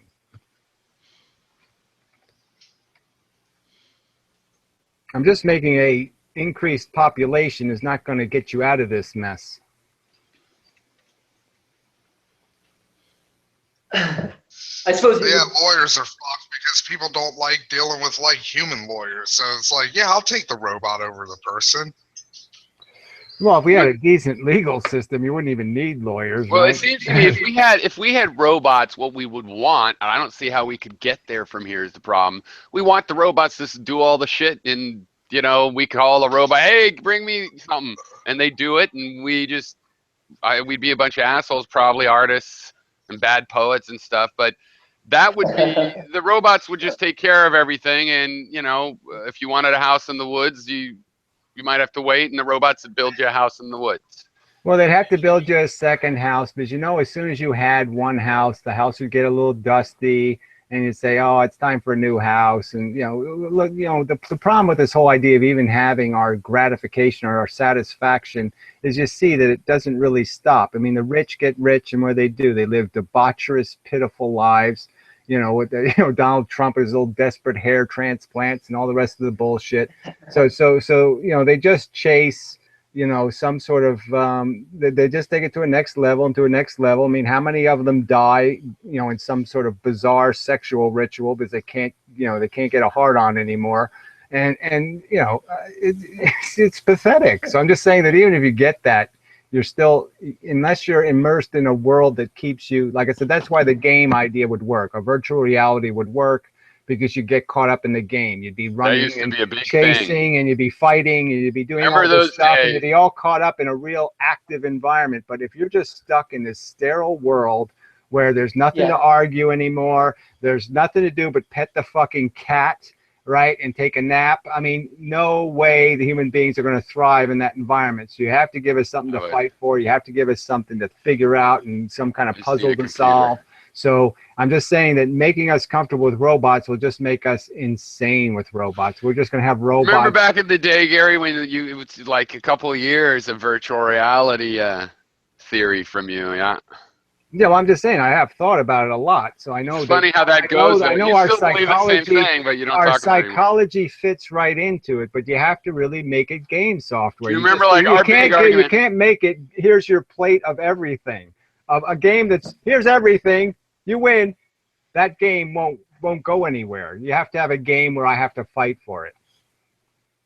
That's the bad thing about this Westworld thing is that the bullets that the robots shoot at you don't do anything. It's not even game over. It's like, is that really gunslinging? I mean, you want to have to dodge the bullets. They do things, because remember when the Men in Black was attacking that bunch of people in episode 1, the one guy did manage to shoot the bottle of whiskey.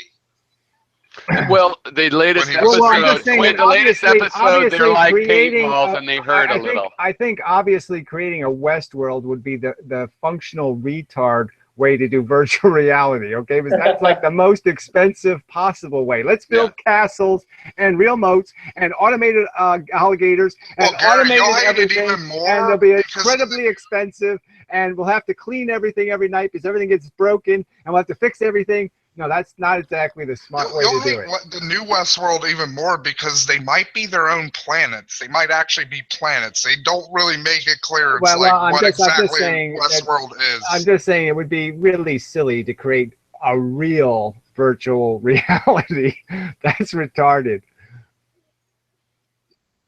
It's just like, if you have all this technology, you don't have the technology to just put something in the brain. Well, I'm just saying, even if you can't put it in the brain, the fact is you can fool our senses relatively easily. So if you did have something that was audio and visual and tactile, you know what I mean? You're wearing a rubber, rubber neuron suit, you know what I mean? It's tingling you in all the right places and all that bullshit. I'm sure you'd be pretty damn immersed, okay? I'm pretty sure I can fool you with a physical sense fooling device. But yeah, it'd be even better to stick it. It'd be even better sticking it in your head. It's better to stick it in your head. But I'm just saying our senses are foolable, okay? It's just visual, audio, and tactile. There's not that much to it. You've got an election. You got are basically one sense. You have two things, public questions on the ballot. One is for 2 new casinos in North New Jersey. Great idea. Yeah, let's build some more of those. They're really money makers. And then the other one is dedicated. By the way, everybody should know Atlantic City is officially bankrupt, and so bankrupt nobody even wants to handle the bankruptcy. It's so bankrupt. I know, and they say it's not that nice place to go anyway. When it was busy. And the other one is to dedicate all that revenue from the gas tax that I guess you were talking about to transportation projects. Yeah, you know what that'll mean, right? It'll mean, we'll soup up the governor's limo, so you can do 95 on, I-75. But yeah. Well, that's the joke of it, right? Because they actually passed the gas tax, and they never really put in the bill for the gas tax. They never put in there that, well, yes, this money will be used for transportation. They never made that clear that that's exactly what the money was supposed to be for, right? So it's supposed to go into the transportation fund, and yet they haven't declared that the transportation fund is for transportation. Yeah. So obviously they've just been raiding it for everything, So I guess that's the reason why that initiative's on there, is just because, well, since you passed this damn thing, it should at least go to the purpose you say it's for. That's how bad the politics here is. Oh, what's funny about casinos? I was reading a thing about Trump and how horribly he ran his casinos. And, he let the world's best gambler at the time come to, his casino in Atlantic City. And he gave him, the Japanese guy. Credit. That story is just so funny. And he took all the money. Well, he took it for $10 million, and then Trump got the money back. But that was the funny part, right? So Trump hired a guy, a specialist, to come in to invent a game that the Japanese guy couldn't win at. And he got the Japanese guy to fall for it. So he invented a game, and then he beat the Japanese guy, right? But the Japanese guy wasn't a real millionaire because he had a whole bunch of enemies in Japan, and he got assassinated before he paid Trump the debt. Right? Oh, man, so he took the 10 million. Part. He got the 10 million, and Trump couldn't get the 10 million back because the guy got assassinated. So that's a funny story. Yeah, have you seen also, the other funny story in that article was Trump bragging about, he was when his Trump casino was first opening, he's like, we got these 2 marble elephants. They're the largest marble statues ever. And, the day opens, and, one of them has a broken tusk, and it's clearly, something from a fucking putt-putt course. yeah, you bought it from a miniature golf course, right? Yeah, that's funny. Yeah, there's a film by Adam Curtis. I don't know if you're familiar with him. I saw it. It seemed I didn't really. His argument was a little bit empty, so I actually did a video response to it, kind of pointing out that it didn't impress. Tell me about it. I don't know about it. What is it? Yeah, so it's a 2 hour and 41 minute documentary that just basically goes from 1976, and it follows the whole Gaddafi story, the whole Mideast suicide bomber thing. We get into all the Syria conspiracy. So it was really Syria and not Libya that was doing everything. And it's all about the rich people now, and it's about them controlling the internet and suicide bombers on the internet. And I think it was, isn't it suicide bombers on the internet? Isn't that the story? Isn't that how he finishes the story? Isn't it something to do with a tree and a flashlight? I don't know. Yeah, they do. Yeah, he uses that as a metaphor. Yeah. But yeah, he also connects Russia, and he connects the Trump. UFO part, when you saw the UFO part, didn't that just say to you, where the fuck is this guy going now? I mean, he's bringing up UFOs. I mean, I understand conspiracy theories, but the UFO part was just like, I don't even need this part. This part has to be irrelevant, right? The UFO part has to be irrelevant. What can that possibly have to do with Syria? He still made a pretty good argument in general, like when he particularly used the Russian example, where the Russians were funding fascists. I know, but he never even talked about the whole Gorbachev thing. I mean, he just diced out 20 years of Russian politics, right? The entire transition of Russia from socialism to communism, and didn't pay any attention at all. Not a mention, not one view, nothing. Just one Russian guy hitting another guy in the bread line. And that's all we got. And some old lady watching a TV that wasn't on. And that was the Russian image. So yeah, I like the guy, but I mean, frankly, his argument, from my perspective, was entirely incoherent. Well, I do think that in general, his thesis was that because of the kind of manufactured consent in politics, in my opinion, people just they shy away with, there's no monetary gains in like being a civic person and so forth.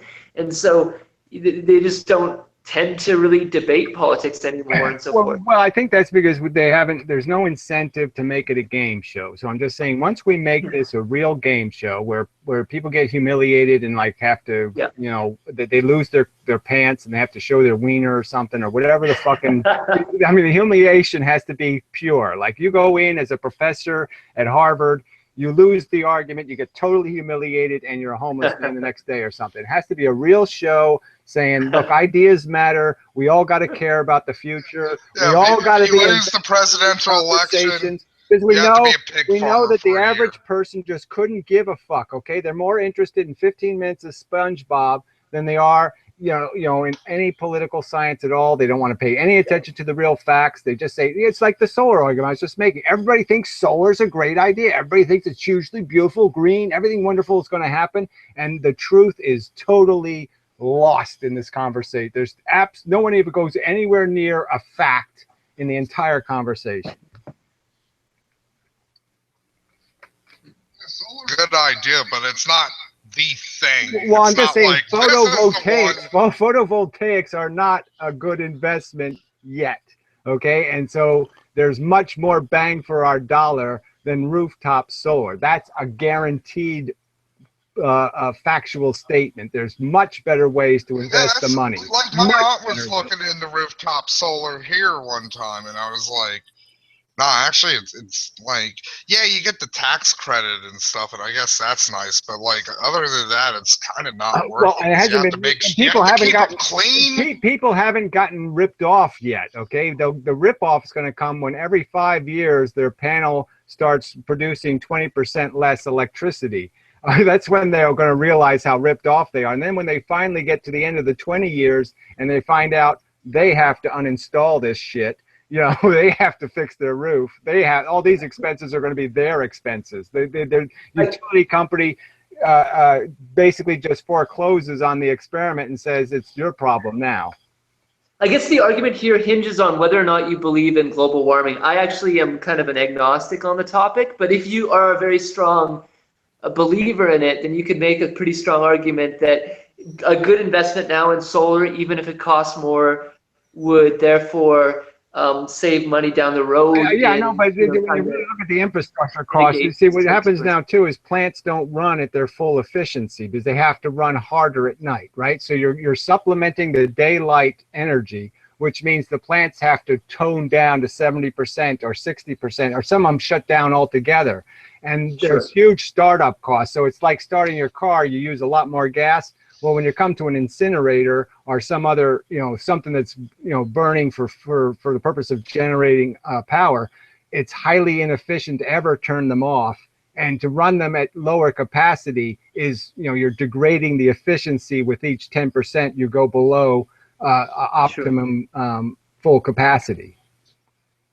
So there's lots of other arguments just saying that the infrastructure costs are still real costs. And I'm not saying that the extra little bit of energy you're producing isn't bad, but I'm just saying you're only talking about, you know, what, 3%, you know, 3% of the total, which isn't enough to save us from doom. Gary, were you, because I was talking also to my cousin about this, but that you can, you know, why you don't, if you can go ahead and have a park somewhere, you know, not put it on people's roofs, you can Fresnel lens, make a boiler and have, you know, it be actively generating electricity, but no photovoltaics. Because the thing about photovoltaics is it's like making computers. It's never really going to be a clean process, that thing. Well, obviously it takes heavy metals and you got to pull out a lot of dirt. That you'd rather use for something else. You pull a lot of dirty metals out of the ground every time you go mining for lead or anything else. You always pull out a lot of. Well, and I want that in my computers. I don't want it everywhere like leaf. Yeah, totally agree. I'm just saying photovoltaics have purposes in cities, different places where, yeah, you might find it a very convenient, way to have a Well, backup in power Maine, I supply, mean, an excuse me, emergency power supply, lots of uses. But, well, in but Hawaii, it this does is pay. not the best application. I'm Yeah. just saying I think it's good to use solar more than wind, actually, even though wind's a little bit more efficient. But I think they could make solar more efficient if they did do this whole turbine thing. So if they put these things on a sloped surface, aimed at a tank, there's very little bird damage possible, all that kind of stuff. I mean, you can make it a minimal environmental problem. Just make a boiler. And again, it lasts for 20, 30 years. I mean, you don't have to, windmills are always breaking, where this thing is solid technology. I mean, it's hydroelectric basically, in terms of the turbine, and it's just, it's easy. We need to see some of these other ones. I know they've done this research. I haven't checked up on it, so I don't know how it happened. But one idea is, you can get electricity from the temperature difference out in the ocean, right? Yeah, well, that's another one of these corrosion weather problems. I know. Well, they had a big test in Hawaii, but I never saw how it turned out. You really do a huge scale for it to really make any money. And is that the thing, Piro, that T-Poon Bickens? Who's that Texas old billionaire who's like, we need to change everything, we need to change all the big. It was an oil guy, T-Boone Pickens, trucks. Is that the thing he wants to do, where you put buoys in the ocean and them up and down creates electricity? Yeah, that's another version. Yeah, you can do it from tidal power. And you can put those on the coast. But the thing is, no, this one is you go out where there isn't tidal and it just floats there. And because of the temperature difference, which is reliably always there between the surface and, say 100 yards down, or I don't know, maybe they thousands of feet, I don't know, you can get electricity off of that temperature difference. Yeah, I just don't think that it's anywhere. But how do you get the energy back to land and et cetera? And I don't think it's anywhere as efficient as. No, I like the idea because there's a lot of territory out there, and it's not necessarily bad for the environment. You get fish living around those things and stuff, and I mean. Yeah, well, it's not bad for the environment until something goes wrong. Like my other idea, I admit, isn't that realistic, but similar, is have solar out at the ocean that distills hydrogen, then have a hydrogen-based thing. If it blows up, it's way out. But see, it's really hard. That's like saying we'll just have a thing on the moon. Having stuff out in the ocean floating around is actually really hard. Yeah, that's all I was going to argue. It's not a reliable environment. No, I know. I like the idea. But yeah, for example, the solar distillation idea I've seen, the more realistic thing is actually they have a plan I think they want to do, or it's been proposed anyway, and actually pipe water into the ocean, like in the Sahara Desert or somewhere where you've got a lot of sunlight next to an ocean, and it's actually cheaper to build it where it doesn't corrode in the desert. The desert's almost protective of that kind of stuff. No, I'm just saying that everybody can think of all these kind of things, right? I even heard one once where, it would be like 200-mile mechanism and you could trap the Gulf Stream. You know what I mean? So you could basically create a sail against the Gulf Stream, and that the pounds per square inch would be like, putting a sail on the Mississippi River or something, it'd be a huge amount of energy you could, but like I said, it's a big scale kind of thing, and you're taking a risk of fucking up an awful lot of migratory animals and things. That's an interesting thing. Couldn't you build some sort of a web of these little spinners that you put up in a river like the Mississippi, and you wouldn't even notice really it affecting the flow, but it's, just a lot of little teeny tiny water mills. Yeah, the problem is without a dam, the Mississippi River doesn't have any deep high current areas, because everything has to be dredged because the silt in the Mississippi. But when you said that square inch thing, I was just realizing, but overall it's a lot of little micro energy, but it adds up, Well, I know, but I'm just saying the only way they can do that, have to channel the Mississippi River, and then they'd have to have some mechanism for opening and closing the channel. You still have to channel it because it's just not enough. The water, the more you spread out the water, obviously the more you spread out the energy, and you just couldn't glean enough off of it anymore because it's moving too slow. Well, frankly, I like to look into it again, but I don't know why. It seems like there hasn't been a lot of action on these secondary ideas, a lot of which are pretty good, including tidal energy. I know they've done some research in those, and I think those just get torn up. You Well, I've build never some really tidal understood turbine. why the Mississippi wouldn't be a huge target for a giant dam project, frankly. I mean, Well, I would, because it's not steep enough, right? So where would you build it? well, I mean, somewhere between, say, St. Louis and the Gulf, you should be able to find a place where you have a pretty good altitude drop. I mean, it can't all be perfectly flat, can it? I mean, there's got to be some point where the Mississippi speeds up a little. Yeah, I'm not for big dams anymore. I'm okay with the kind of dams they have in Maine. They'll be like 30-foot drop, and they Well, power one town. you can make a dam, and you don't Giant have to make a reservoir. Sometimes all you have to do is go down. You know what I mean? So. Oh yeah, that'd be cool. Yeah, with a very small reservoir that just Right, has to release the water right away. Yeah, I'm the okay idea with would be that. a deep channel is what I'm thinking. I like hydroelectric like that. Yeah, and small dams with reservoirs, if they're small, that can be even beneficial. But these huge ones that I grew up with in California is what turned me off of dams in general. I realized, well, no. But I mean, we have ones, and it's, we used this beautiful river as a kid. Now it's this 1,000-foot deep. Well, now it's back down to the river. Actually, the drought has brought it back well, I know, down but to the river. technically, I would argue 70. that the streams here, even these native, these are all like headwater type streams. So they're supposed to be the purest you can get, and they're all degraded so badly now.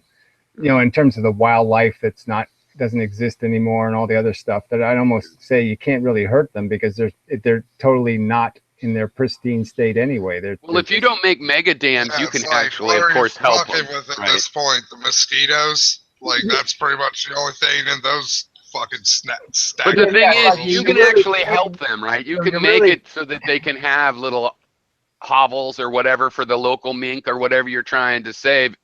So you could actually make progress restoring and having cleanup type attitude that it's worth spending the money. I think some of the cleanup, I think it all has to do with the acid rain and has to do with stuff that you're not going to be able to clean up. So I guess the argument I'm trying to make is that I think some of this is already over. And so you might as well just forget about the sticklefish. Maybe cleanup's the wrong word. We're never going to clean up and get back. We can make it better, though. We can make shit nicer. If somebody proposed it to me and said, well, look, we have a 500-foot, I know we have a stream here that's like a 200-foot drop in less than a mile. I mean, it's a big drop. And, they could probably take that small stream and generate enough power to run this whole town off that small stream based on that huge drop. And, and there really isn't any wildlife to protect there. Well, and the thing is, a reservoir for something like that is not going to hurt the wildlife. Well, I'm saying like you don't even need a reservoirs. reservoir. I'm just saying it's so compact that what I'm arguing is that you don't even need a reservoir. All you need is a pipe that would be maybe 10 feet across. You run the stream into the pipe, and you have 100 foot of 150 foot of 10-foot pipe, and you create huge water pressure. But you'll create some little pool at the top, which will be as good as a natural pool. Right. All you're doing is filling the pipe. You're just trying to keep the pipe full. And as long as the pipe's full, you're that's what we should. Yeah. We should be doing more of that, and I'm actually happy in Maine, whatever. It's just is how it's got hydroelectric along all these rivers, just with little drops. They make a little pool there that is a little bit wider than the rest of the river, and all the same animals. Some animals like it better. I mean, I think that's one of the solutions is it's like the whole idea of putting energy everywhere and decentralizing is why don't we just have smaller energy? Because they're exactly. It's not just that there's less impact. There's actually no negative impact. That's the whole problem. Is this is something the federal government has to, it has to be top down, because it doesn't really happen bottom up. It has to be kind of top down. The federal government has to have the initiative to sit there and reward the states and reward the towns and reward the counties for investing. There's a way to get around that, Gary. There's something I was mentioning at the start of the chat here. Ethereum, for better or worse, it's not a perfect ecosystem, but what it can allow for is micro exchanges. So if you had, say, a little hydro dam in a little part of your property that you built or something, you could actually, if you had electricity that was more than what you needed, you could put it onto the grid, and you could have microtransactions going back and forth. Yeah, I hate all that capitalist crap, and that's all it comes down to for me. And it's all like Homer Simpson made and stuff. I hate doing things inefficiently. I don't hate big business. I mean, I really love the idea of mass production. I love the idea of well-tested design. So I mean, I'm totally, the idea of every individual trying to mold their own whatever, build their own house out of cornflake boxes and stuff. I just, no, I don't want to bother with that stuff. Grind them up in some plant somewhere and make, regular lumber. Thank you.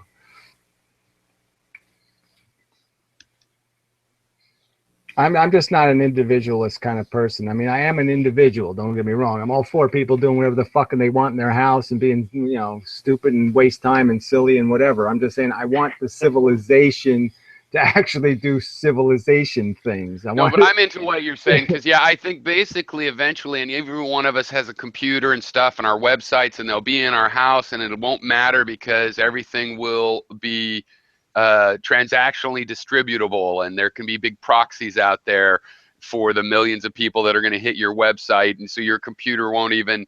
And this is part of this kind of idea. I think it's true. Yeah, where we're all exporting or importing. Yeah, they call it prosumers. Power, but not just power. Also, whatever the future. 3D Hopefully, printed something better objects. than advertising. The micropayments people get for their attention. Jobs might be just things that you normally do that other people want to pay for. Here's micropayment through your own regular behavior. Here's an example I'll use. Especially if we have a lot of free labor from robots and stuff. I mean, there would still be this a microtransaction where we've commoditized all of the behavior other people find of value. Yeah, well, standardize is the word I like to use, and so that my argument against this kind of little individuals doing all this little stuff is, imagine if you did it with something like food, okay? Because you can just imagine there'd be people be spitting and pissing in your food, there'd be people making shit out of rotten crap, and then you get a basket full of the rotten crap and get poisoned.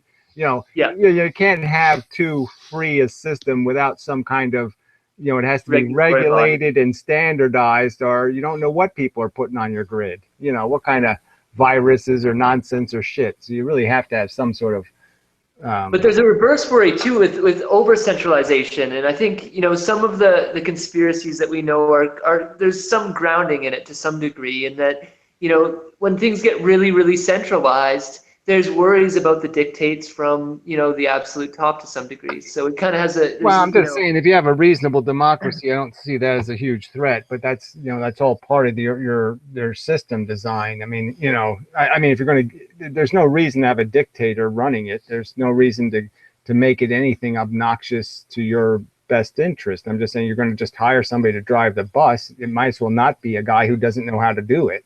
I just mean, there's no point in accepting stuff that'll just get everybody killed. Why accept below perfect if you can go for perfect? We should at least try for perfect and not just accept some sort of ramshambled thing because we're afraid of dictators. I don't think the threat is there. Well, the thing is, the only way a microtransaction kind of economy is actually possible is after there's a standardization, right? And everything's described so accurately that you can split it into this abstraction of a little tiny bit of value. So it comes from and that's also what'll make it slow down. We have the technology algorithmically now, but that for blockchains to be used for our economy to track deeds and election ballots and all of that, boy, there's a lot of the kind of information processing computers don't do, but humans have to think, well, how do we organize this? And even though there's machine learning, it's all human driven. So that that's prefaced on that. You can make it all open and accountable in a lot of ways where you don't have to really worry about security, because each individual can decide how much security they want. So that's another thing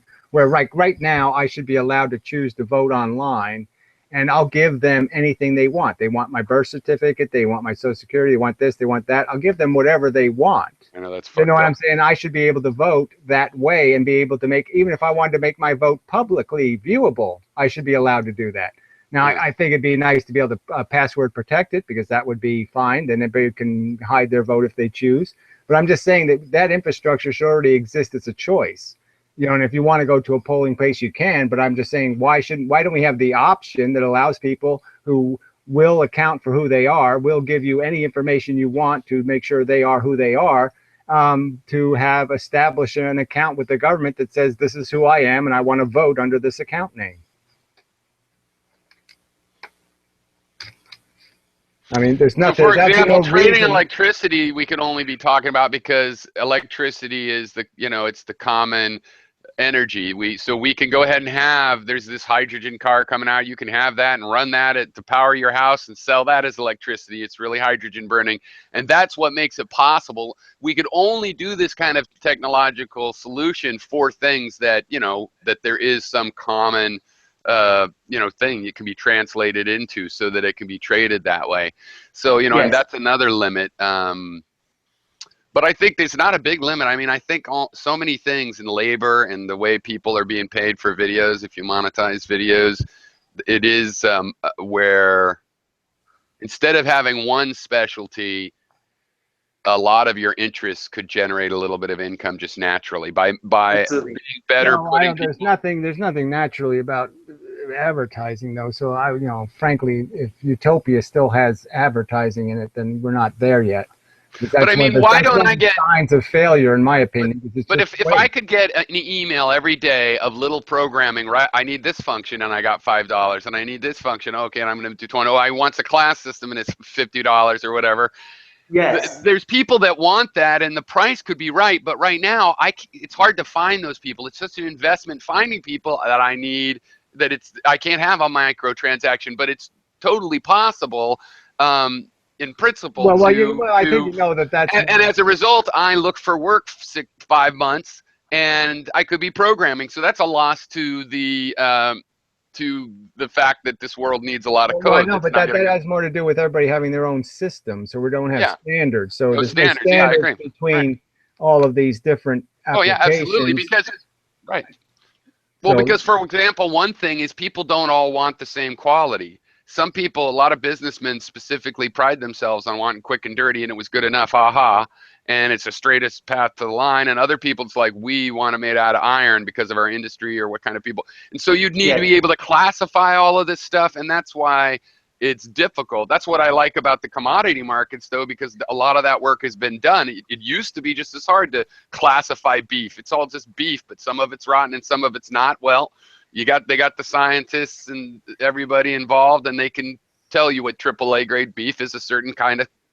quality level, and they can do it with corn and wheat, and and it can be done, this kind of standardization, even just to natural things. So, but it is a slow process, and well, I guess no, actually, this is one where I think that exponential thing is, we're just getting better and better at organizing these kinds of data structures, but.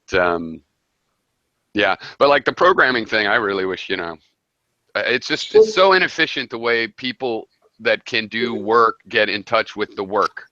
If you're looking for work right now, I would actually recommend looking into Ethereum as a potential for you, Pyro, just because they got. It sounds like a hero thing, to tell you the truth. It sounds something fruity and wacky. What do you mean? It's a company? Well, what it allows you to do is create like applications on the blockchain. So if you have a decent idea, you put it up there, and you'll actually probably get a lot of money with people like trying to fund your idea. But you'd have to do a couple months of programming work to like understand. Although they are using like C++. I see. Yeah, so this is actually, these people are like, it's not an acknowledgement, but like I was saying, it's really that it's this ledger that you can use for all kinds of things. You could use a distributed ledger for, and that's what this is a platform, and that's why, okay, yeah, I will check it out. Yeah, it's pretty cool, man. Like people are making a lot of money from these startups, like a Kickstarter startup, and it's just people believing in your project, essentially. It's a little bit Wild Westy, but I think it's pretty neat for programmers that have a bit of background. I'm not there. I have a bit of programming background, but I'm not to the level of being able to program on that yet. But. I have my suspicions. Interesting. I mean, if you go look at these sites, the Patreon and the GoFundMe and the stuff getting funded is just wacky and silly and stupid, and all the rational and reasonable ideas are get nothing. So, and you had this idea, I don't remember the details of it. Yeah, this is very interesting. Also that it's Kickstarter, they have the economics is set up like you can be crowdfunded to pre-sell your product, or you can. Yeah, I think it is very interesting. Yeah, well, it's like a platform that supports innovation. So I know, but look at that. You know, Tenderfoot's ragged on a couple of these things. I mean, you know, millions of dollars for stupid things like solar roadways. I mean, that was just dumb, and dumb. And they fooled the government even just wasting $500,000 on it. And you're just like, man, you know, this is just a racket, just a way for a guy to steal some money with a dopey idea. Let's park. Yeah, so we'll work in parking lots. I mean, can you imagine putting solar panels on a parking lot and saying you're rational? I mean, what, the cars are going to park there at night when people aren't at work? I mean, yeah, I'll park my car on top of the solar panels and they'll work so much better in the shade. It'll keep them cooler. I mean, it's just, who thinks that's a good idea? But I'm just saying, that's what gets funded. And you're just like, what? Yeah. What? So your programs go out to the server, to the, I forget what they call the blockchain servers. So your app is actually distributed onto. Right. Yes. So there's something in Ethereum called gas. So it's essentially what happens is when you build a program, you launch it, and it goes through all the computers like the blockchain typically did, and it's charging you a small amount of money to run that distributed ledger for your decentralized application. So like examples that are being used right now that are kind of semi-operational is something called Augur, and the idea is it's a prediction market. It's kind of selling itself as the future, the Google of the future, so that they found that in general, the consensus of a group has generally more accurate predictions on future events than even like academics and so forth. So they're trying to make it such that you can kind of type in something and you'll get a more like a level of likelihood of things happening in the future better than any other system. But there's also like the other side of it is wagers going on, and you can actually make money on it and so forth too. So that's one example that's kind of already operational, or mostly operational at this point. But yeah, really it's very, very open-ended. So you can, if you have a good idea that would work on a decentralized platform, then you can essentially just pitch it to the community and then get people backing your token and run with it. Yeah, interesting. So did you have something you thought you wanted to build on here? Well, my idea was prior to really this taking off. So I kind of, yeah, my idea worked a little bit with the idea of making tokens related to people's values to some degree. But it was a fairly basic idea in some regards compared to what Ethereum's doing. I think Ethereum has taken, in many regards, steps beyond already what I had thought of. So I won't say it completely, overdid my idea, but I think it's a better idea in many regards. So. Mm-hmm.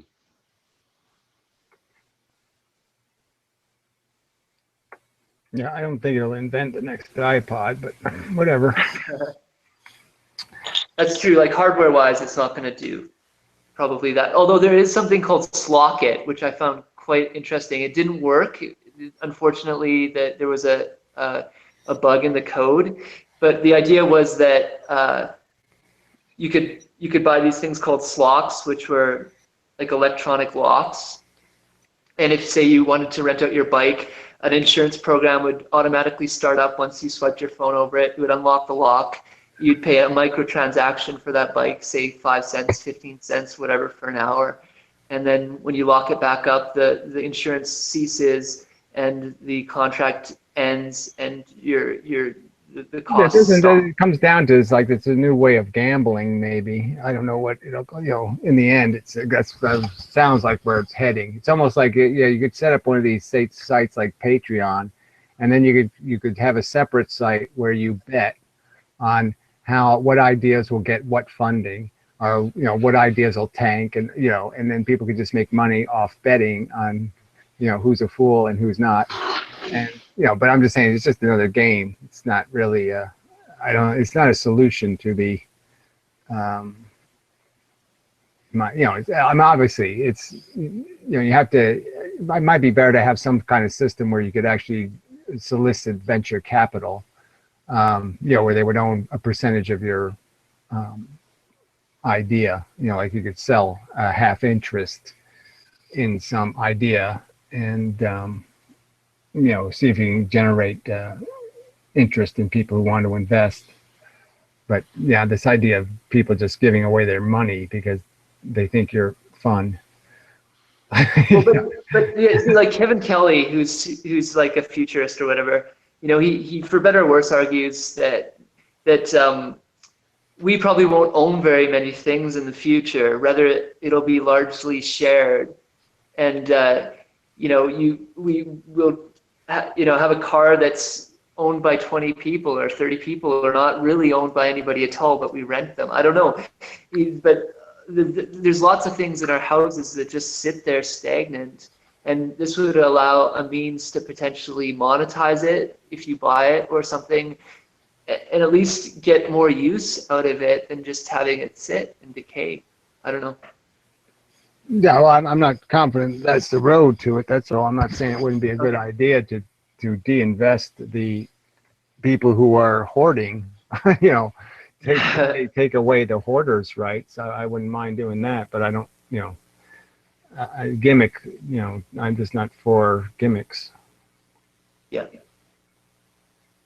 Straight lines and that kind of stuff. I'm kind of find the straightest, most efficient path to the destination, and that's going to be safer and better in the long run. Keep it simple, stupid, and all that crap.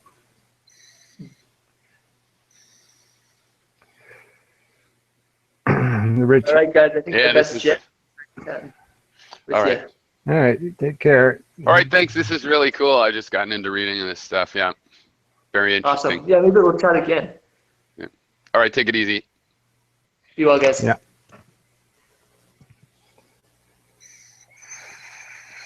See, I saw you. I thought he was up to something. He's doing all kinds of UFO moves. So you... Obviously an alien. What, are you not... I always think of you as politically involved because when I first started watching you did the Mendham City Council hearings and stuff. You're just totally burnt out? What, do you vote? Well, I would like to, but I found out that the last 5 times that I voted, my votes were never registered because they allowed some idiot Republicans in this town to challenge my votes. And they said my signature wasn't the same, and this kind of bullshit. What? And, yeah. So I found out my absentee ballots weren't counted for 5 elections. So I got a little bit pissed off at the election board, obviously. So we're not on very good terms now. So yeah, technically, I don't think I'm voting this year. I'm just not going to bother. It's a fuck system. I mean, it doesn't matter where I live. Obviously, everything I vote for will be decided by there's nothing going to be decided by popular vote in New Jersey. You know what I'm saying? Even, maybe one of the referendums might matter, but like I said, you've already heard them. They're both 2 idiotic referendums.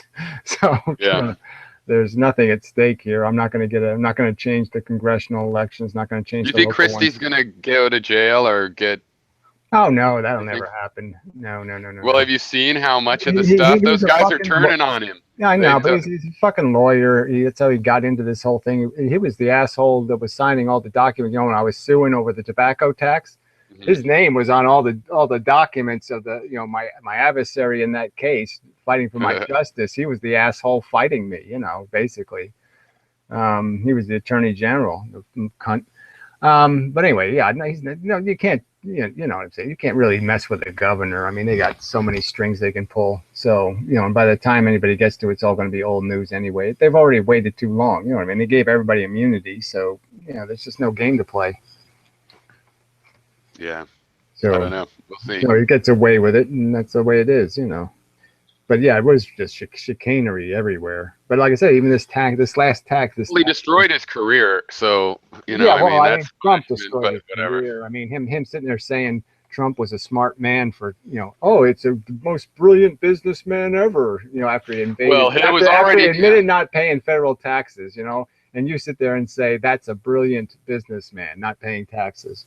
Yeah, no, much before that. And I think the bridge thing getting out of hand and some of the people turning on him, which he probably knew well before the case started, had an idea people were going to turn on him. And at least, it was going to destroy his political. I mean, because this is a guy that we were getting nervous that he's the kind of Republican they could run, And well, I knew that's not a worry now. I mean, he's just too stupid. I mean, he's just a lot of New Jersey people say that was never going to happen because he is stupid and kind of thick-headed. Yeah, I mean, he used to be running in Arkansas or something. He doesn't belong in New Jersey. So, he looked pretty. I mean, I never liked him, but I mean, when I watch these people, like another one was Rubio, but Rubio's like some sort of a choke person, but he was sort of a looked like he could be, this new wave of Republicans, who's it going to be? Well, not him anymore. But anyway, I think it'd be interesting for him to go to jail. He obviously did it on purpose. A lot's coming out. Yeah, he obviously obviously your most key staff doesn't get involved in something unless they think you're going to be pleased. Well, no, and they have the email. The bottom line is he had to give implicit consent to such shenanigans. No, and it's a whole policy of freezing people out where their policy was you don't answer any of their phone calls from the Port Authority on order of the governor. No, it's complete Trumpism in the sense that it was just because somebody fucked him and he wanted to get revenge. And can you just imagine Trump having power and how he would abuse it? If somebody insults his hair transplants or somebody all they have to do is bring up something that damages his little manly, facade, and you can just see that he'd be using the FBI and the CIA and any instrument in his power to fuck with people who said anything to degrade the Trump presidency. I mean, he would be a psychotic. Yeah, I think that would be the problem. Well, part of the thing I was thinking, he would rain terror in D.C., and to a certain degree, a bunch of assholes would be the ones having to deal with it. But no, it wouldn't be limited to that, because if some, Jon Stewart would be getting raided by the FBI or whatever. Personal vendettas, he's just, you can see it. I mean, he's so easy to unravel, I mean, you barely insult him. And, I think he's going to make a TV station. When they show him at that press dinner, where he's getting pwned, pretty hard. And you can see him just sitting there, and these guys are telling funny fucking jokes, and he's sitting there with this stone face, and you can just see how he was just like, "I'm gonna get you, you fucker." Yeah. Yeah, I mean, there's just no sense of humor at all.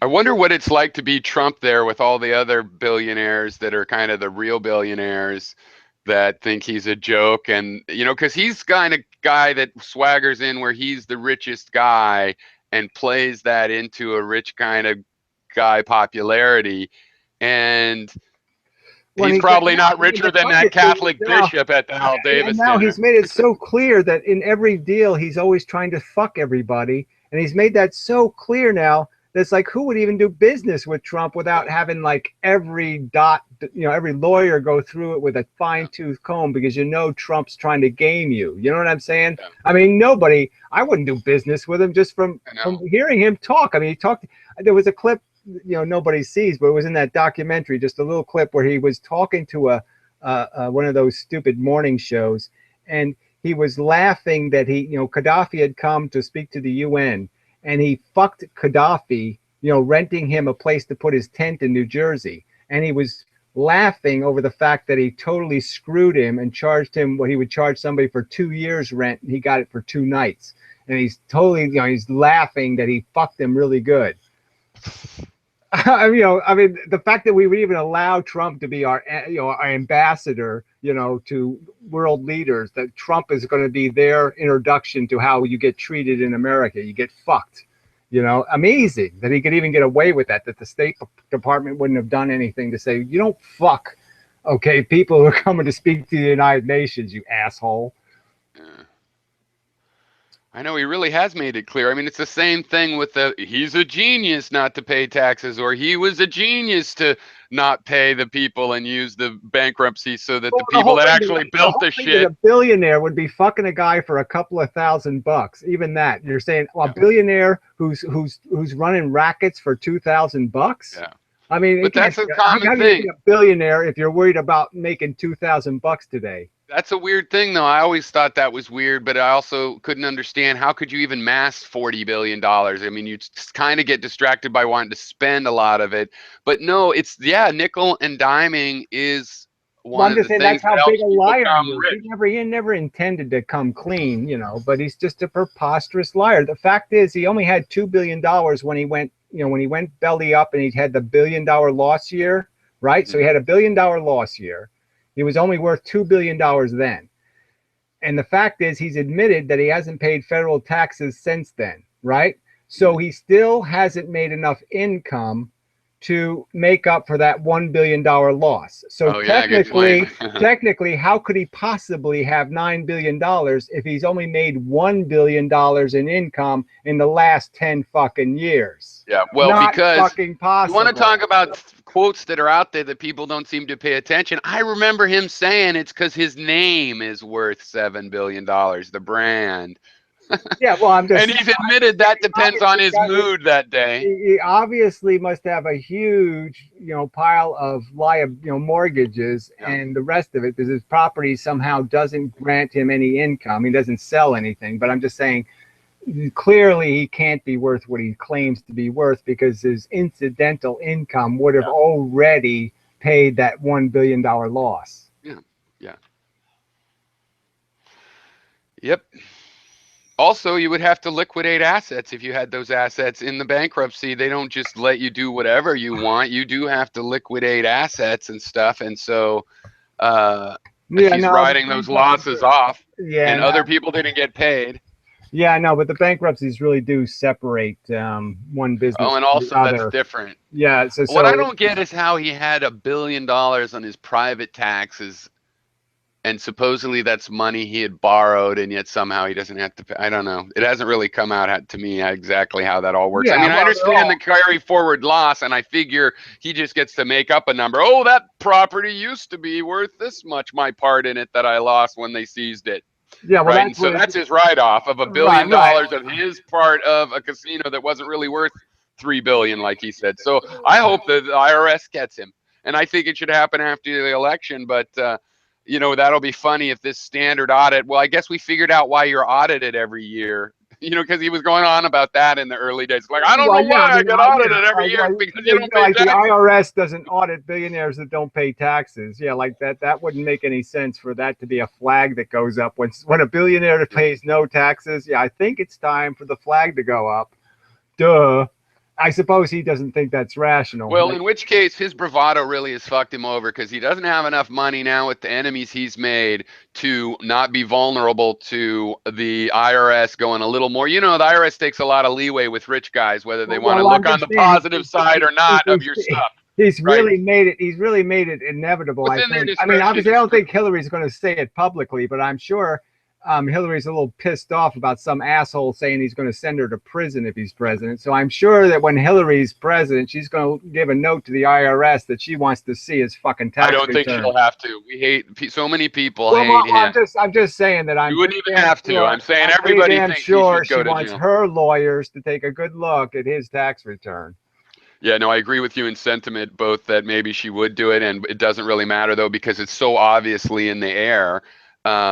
because he does a lot of this kind of shenanigans. But there's this show, HBO show, and it was Silicon Valley, and they had this one billionaire, and he lost like 200 million in an investment, and so he only had 999,000, you know, and he just went fucking berserk. No, but I'm not in the billionaire club, and he don't tell people, and he had to sell the company just to boost at a big loss, just because then he could boost his cash back up, and that's what Trump must be like, basically. I mean, is he even a billionaire? Because you want to go, well, he's probably got a couple billion, but no, I think the 10 billion is so that the big lie, so that you think he's really, and in reality, he's a TV star that is spending all of his money like a young rock star. He's spending all of his money you can from say The Apprentice on a plane. Well, we know that you can say you own your house. You know what I'm saying? But obviously, you don't own your house. So that's a lot of his properties catches, like right? that, I mean, he you know, he could own stuff in name, but he doesn't own it in deed. Yeah. No, and well, it's not clear to me which of his properties he even owns under a loan, as opposed to a lot of them supposedly are just branded. He actually does have the company that hires the maids, right? He could say he owns Trump Tower in New York. My argument to you is that he probably doesn't own it outright. No, he's supposedly he only owns it in that his name is on the title, but the title is owned by the bank. Well, I agree with you. So what I've heard is he is very heavily in debt, carrying a lot of debt on all of that property. So, but also a lot of those properties are literally other companies own that building, and he sells them the branding like a franchise, and he sends the managers in there that hire the fucking cooks and stuff. You know, he runs the hotel. Saying now, obviously, that business is going to be over because no one's going to say. You know, unless he wants to open an Arkansas steakhouse. He's and then he's opened himself up to legal stuff, and it's just. But I think he's going to try to do a media thing. I just mean that it's going to be. People have been saying that, and I think that's what's Network of the Stars kind of. It's going to be so tacky. Oh, are you kidding? I don't think it's gonna. It's not. Colleges will be watching it ironically, or probably. You know. Yeah. Well, that's true. Maybe people will watch it just to say, "Well, I like to watch the retard show." I mean, if they put a real retard show on, I'd watch it. So it'll be funny to see who goes there, because if that's where the O'Reillys and everything goes, they're just going to go to even more of a sideshow. And whatever damage it does, to me, it's like a brush fire burning out. It's getting a smaller and smaller, hotter and hotter heap, until it's just cold, you know. It makes the argument easier to make, right? The more Pat Robertsons and Jerry Falwells you have on TV, the better, right? I mean, because it just makes the enemy more obvious, and so it gets people who wouldn't be interested. Did you in ever fighting. used to watch those guys when you were a kid, or the Robinsons? No, who was those guys? You missed them. I mean, I miss it, right? So sometimes you could, but we were young. We only got 12 channels. It's like, I'm going to watch this UHF shit. And I'm watching suddenly Tammy Baker. But that turned out really rewarding, being so familiar with them before their downfall. You know, it felt pretty good. Yeah, I only watched them because it's the only thing that was on at 4 a.m.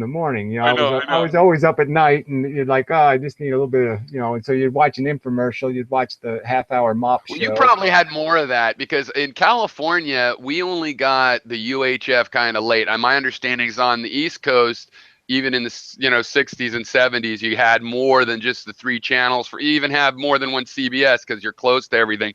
I had 3 channels, channel 2 doing the repeats, and then when they finally gave us UHF, and then that's where pretty much religious stuff, pre-infomercial. So it was like you'd have religious stuff, and then yeah, no, it was good to be in the New York market, because you got, they went to the trouble to give you the Chicago market, and you got, what I'm saying, you got the rest of the country basically on the affiliates, and so that was pretty good. But you got even the PBS thing, you know what I mean? We got the PBS from Boston, we got the PBS from Chicago.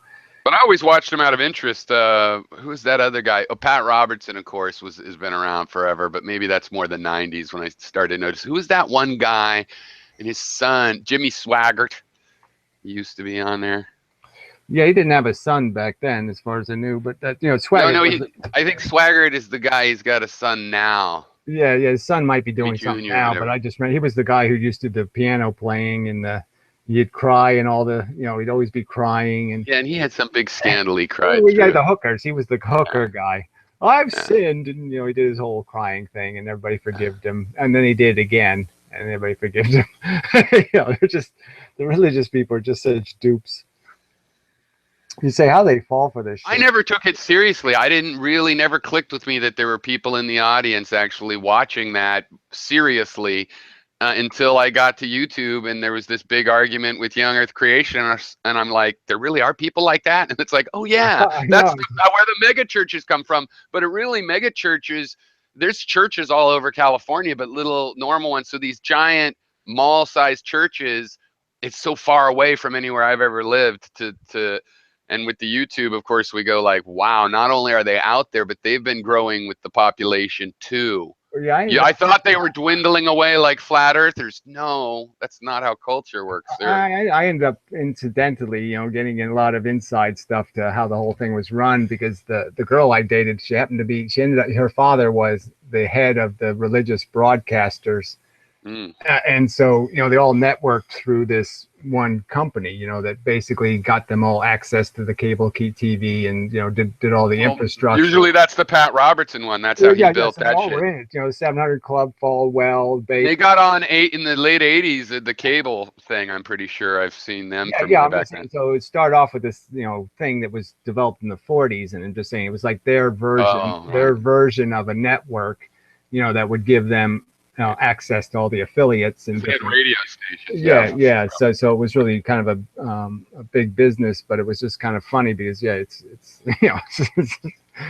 Well, what was her thing? Was she religious at all about it, or no? She's just working in a business. She wasn't religious then. She is now, but she was she was sort of agnostic about everything. The organization was more of a business than a church. Yeah. So she didn't really do any. She just did secretary work in the office and that kind of shit. But she didn't have any. But the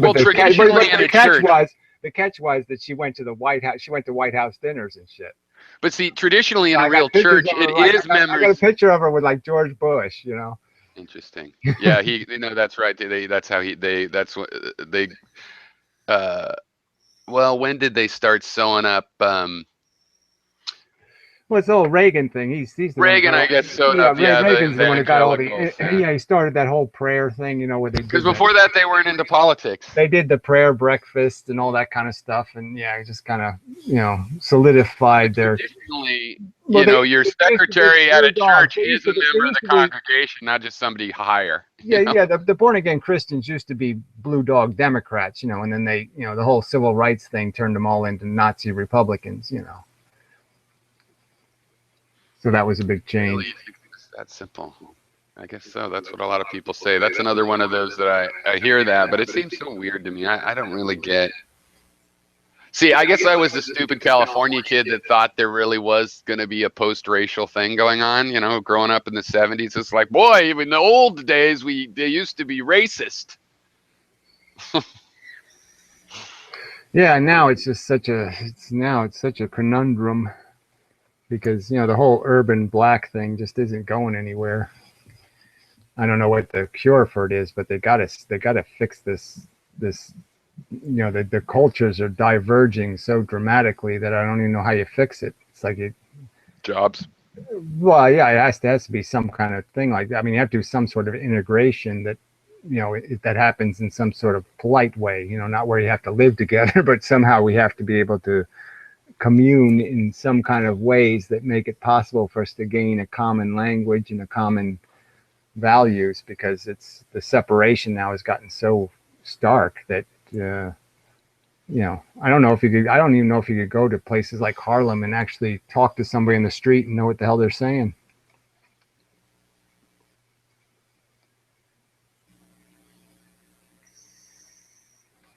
Yeah. Hey, I'm gonna go refill my coffee and be right back. Go to the bathroom. Seems like an evil thing to do, but go ahead. Infinity's here. I'll entertain your useless listeners. And also Infinity's here, but he's not saying anything. But it looks like he's here. Yeah, well, almost as much as you. Never finds anything agreeable, ever. That's not true. It's almost true. No, you just have a warped perspective.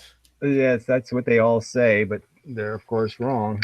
I agree with you on a lot of stuff. I have the absolute truth, and I'm always correct, and I've never been proven otherwise. So yeah, that's how I look at it anyway. Okay. I've never been truly trounced, put in my place, given a good spanking. Well, that's your ego talking. Well, no, I wish it was. I actually had never had an ego until recently when I figured out I am actually brilliant and everybody else is an idiot. But I didn't think that for most of my life. I didn't think that, but I do now because it's kind of obvious after all these years and all these arguments that, hey, quite obviously I've never lost an argument, so I must be fucking brilliant. And every piece of shit that flies out of my ass is actually quite rational and reasonable, where everybody else's shit is shit. So, yes, I'm special in some kind of miraculous way. Yeah, but what's motivating you to recognize that? Like I said, it's not really a motivation. It's just an incidental boost in my perception of my self-worth, which hasn't really, I don't feel better about myself, but I think better about myself, if that makes any sense to you. It's like I don't feel superior or better or happier, but I just think I'm more deserving. Yeah. Does that make sense? I suppose. Yeah. What do you think you have to do to make the other thing work?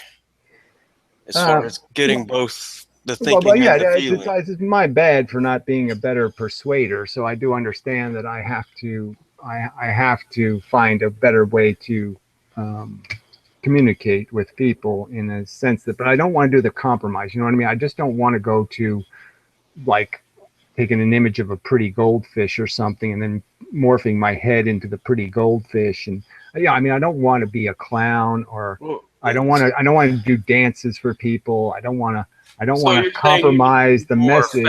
Essentially. Well, I'm just saying that obviously that's a way of doing this, is just to be fakely charming. You know, for me to just say, gee, that was so insightful. Boy, I wish sometimes you say things and they're just so fucking cool.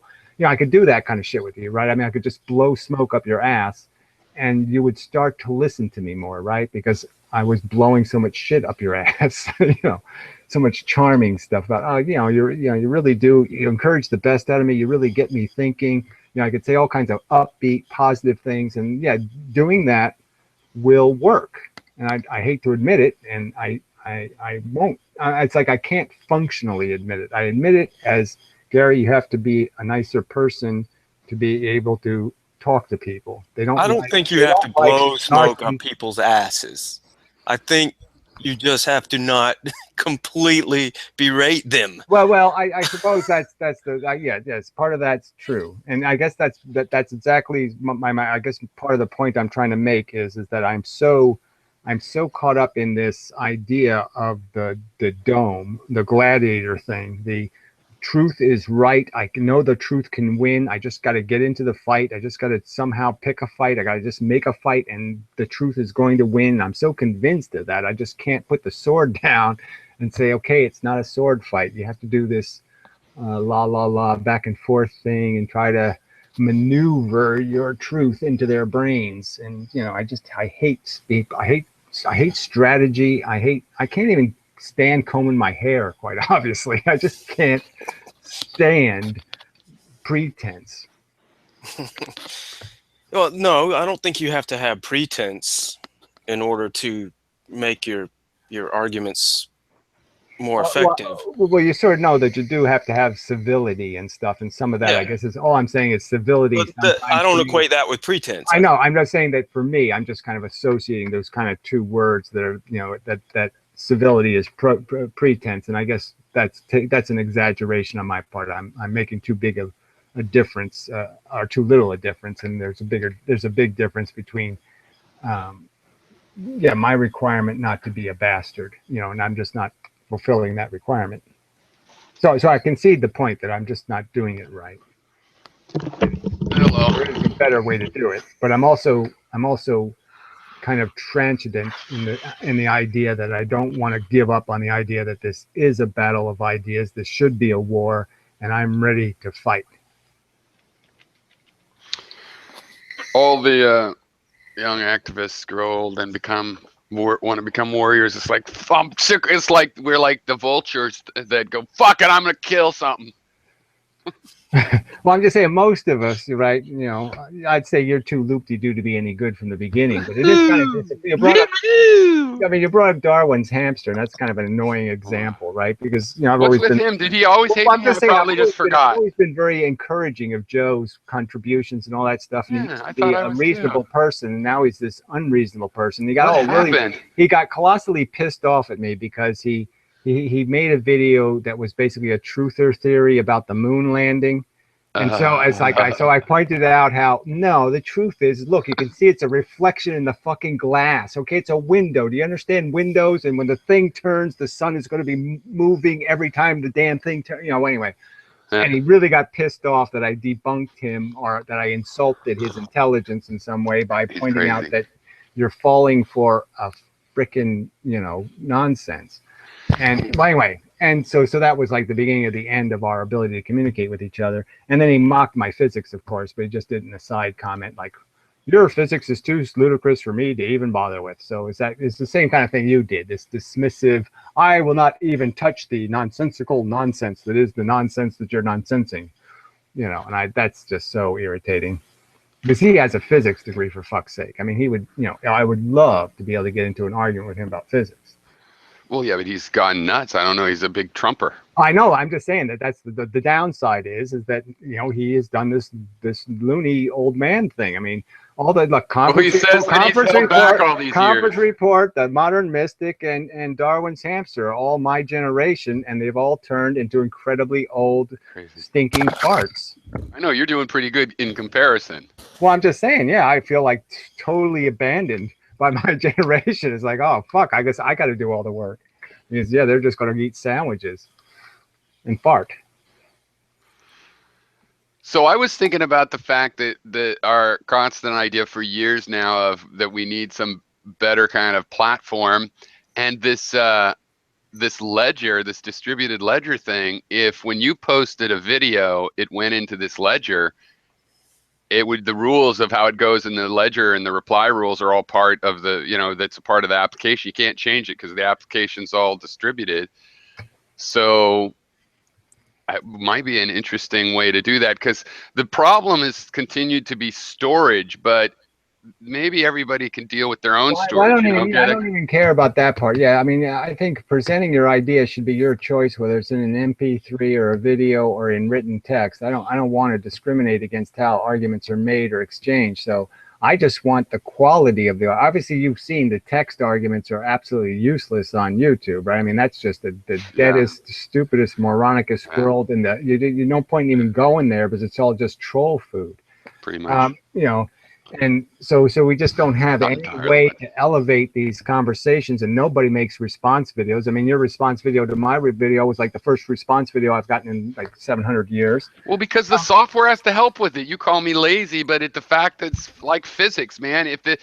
When you could just say, "Oh, reply," and then it was a reply, that makes all the difference in the world. I just don't think it should make a difference. I think we're all grown-ups, and we all should figure out how to post a link in somebody's comment section and let them know we made a video. And the titles alone can take care of that if you just do the regarding thing or whatever. But whatever. I don't want to argue that. I want to argue the point that what we really have to do is we have to turn this into a show. We have to turn this into some sort of performance that justifies people's participation, I guess, and justifies it in the context of a world where all this other popcorn is competing. I mean, everybody's eating Fritos and potato chips and cheese doodles, and we're showing up with something we want to call a meal, and yeah, it looks like gruel to them. And I'm just saying we have to make this gruel into something they can consume. So that's, I think, what we want to do is create something that's not only incredibly good at getting to the truth and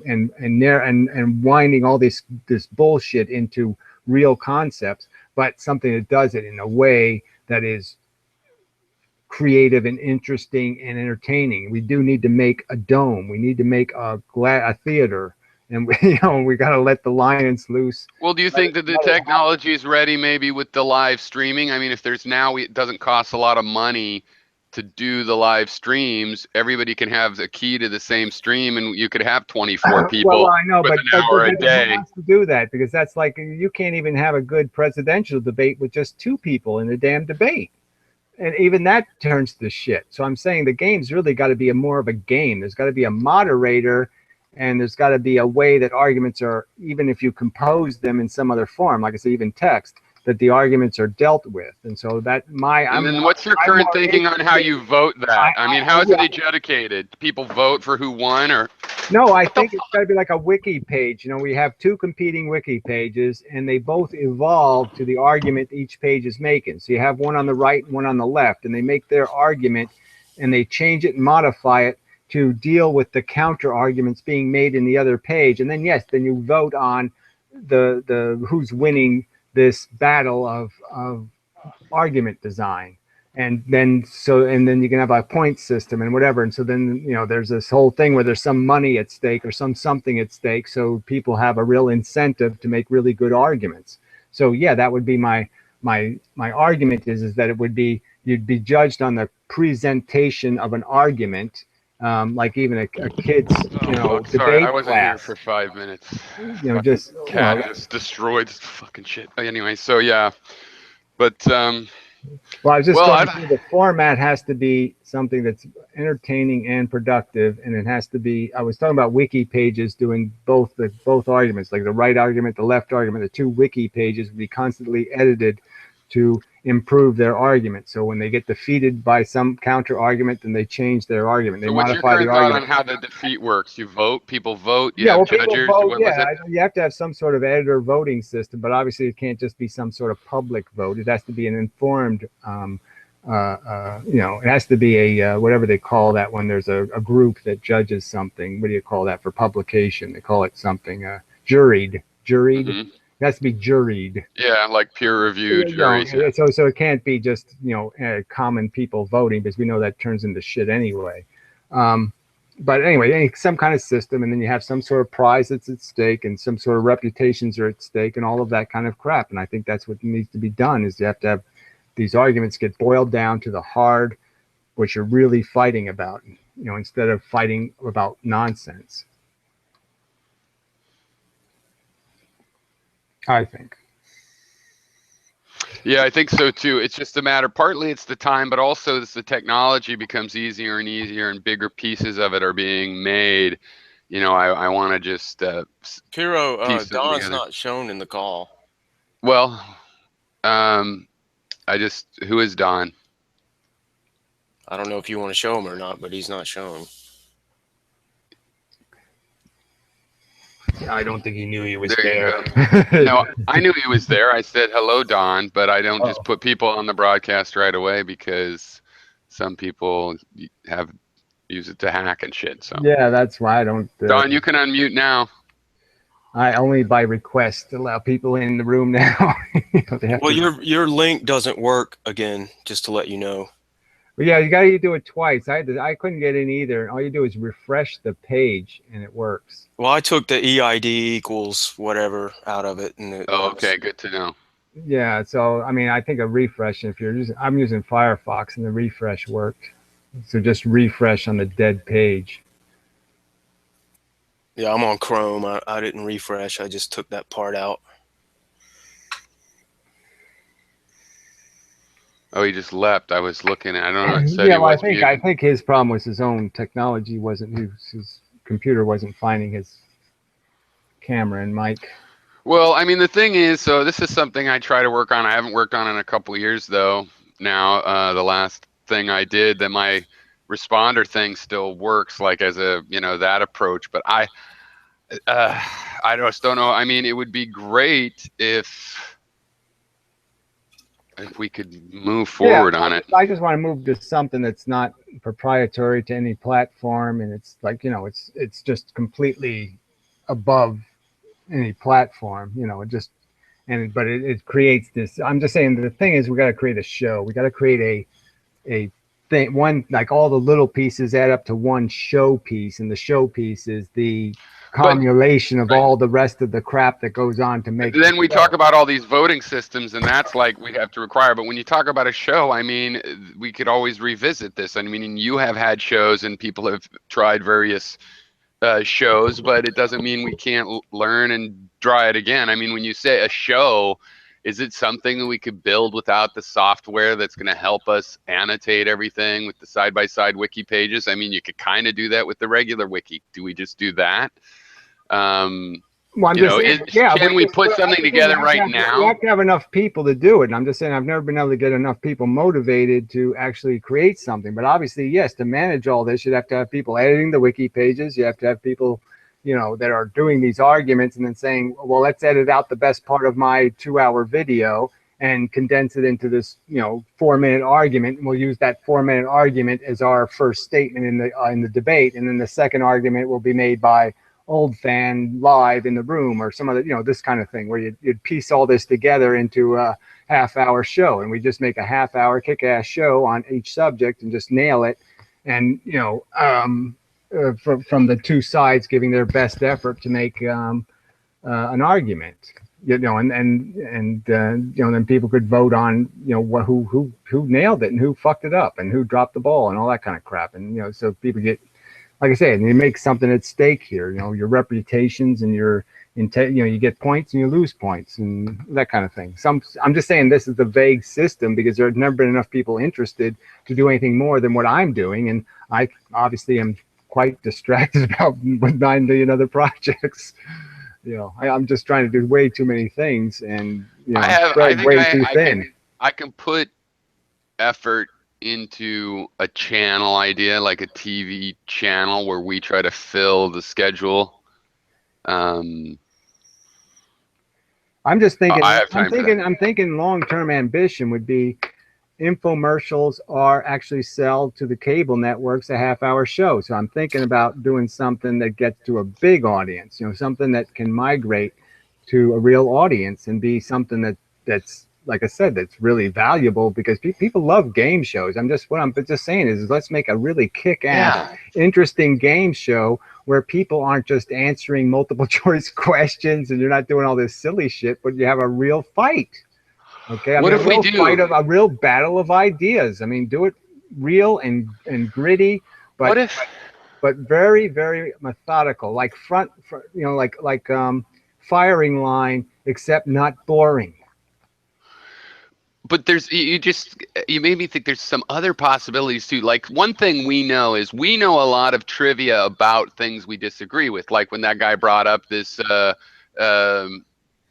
semi-conspiracy movie I didn't see, but you had seen it. We're familiar. People say about the flat earth, or you could almost have some sort of trivia too, like that. Like, here's a sentence that somebody believes. What group is it?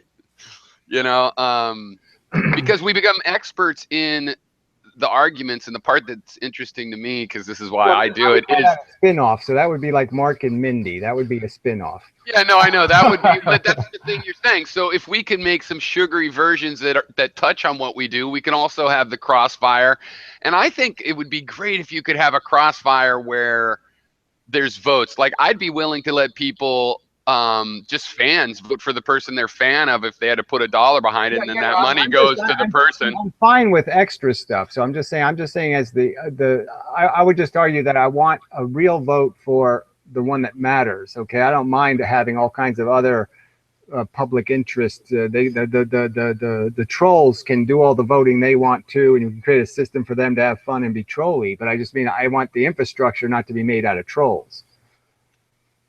Is all I'm saying. I want the infrastructure to have integrity, so that means something. Not that it's just a popularity contest or who's goofier looking. No, I agree. I would consider. I don't want silly shit to be forcing the agenda. I want us to be forced to make food that can be eaten by somebody who has a brain. And we're not trying to get this idea. Is not something that I want all 7 billion people online on it. No, we don't want. No, you might have to put your real name and address to sign in and be able to vote in these things. I mean, you have to be, Well, I'm you just don't saying, necessarily have to use your own name and drop your own docs, the but editor to some people are degree. going to have secure accounts. Yeah, obviously, no duplicate accounts, no IP bullshit, no fucking around. Yeah, Yeah, because I believe whatever we do, and even if we didn't, it didn't really wasn't as intellectual as it should be or whatever. Still, the issue is it's the public debate that we're taking it seriously. The public has the ability to discuss what's going on in history and where we go next, and we do use that information. We have to vote, and it comes up to us, and we're acting the fools. So we obviously need to be better informed. So yeah, it's not about. It can't be about, hey, we're going to have 1 billion people are all going to be using it. I don't give a fuck. I want 10 people or whatever. I think there's 1 million, but they have to be the people that are actually going to use it. Yeah, so think hard. Take it seriously. It's not ironic. Don't vote for Trump because you want to fuck up the system. That's not where we're not.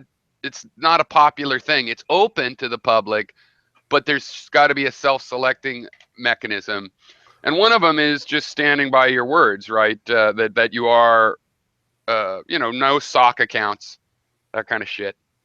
Yeah, well, I'm just saying I'd even have a PayPal thing or some other way to guarantee, a certain amount of investment by the editors. I mean, they have to be invested in the game, in some way. So I think that would be fine to have them make $1 contribution or whatever, and then that way we have a secure account, that kind of mechanism. Yeah, what about to vote? You have to pay, $10 a month, and then when you vote, part of the money goes to those people. Or you even get the money back if you become a very reliable voter. That is, the other voters vote your choices as being quite reliable. You get the money. You could almost have a pool system where the money goes to the whoever gets the best rating as a fair-minded voter. Yeah, and to me, it's like kind of what we were talking about earlier. This is a way to micro pay people for providing this kind of content, which we do because we're interested in it. But I think that there's, when I was younger, I was more.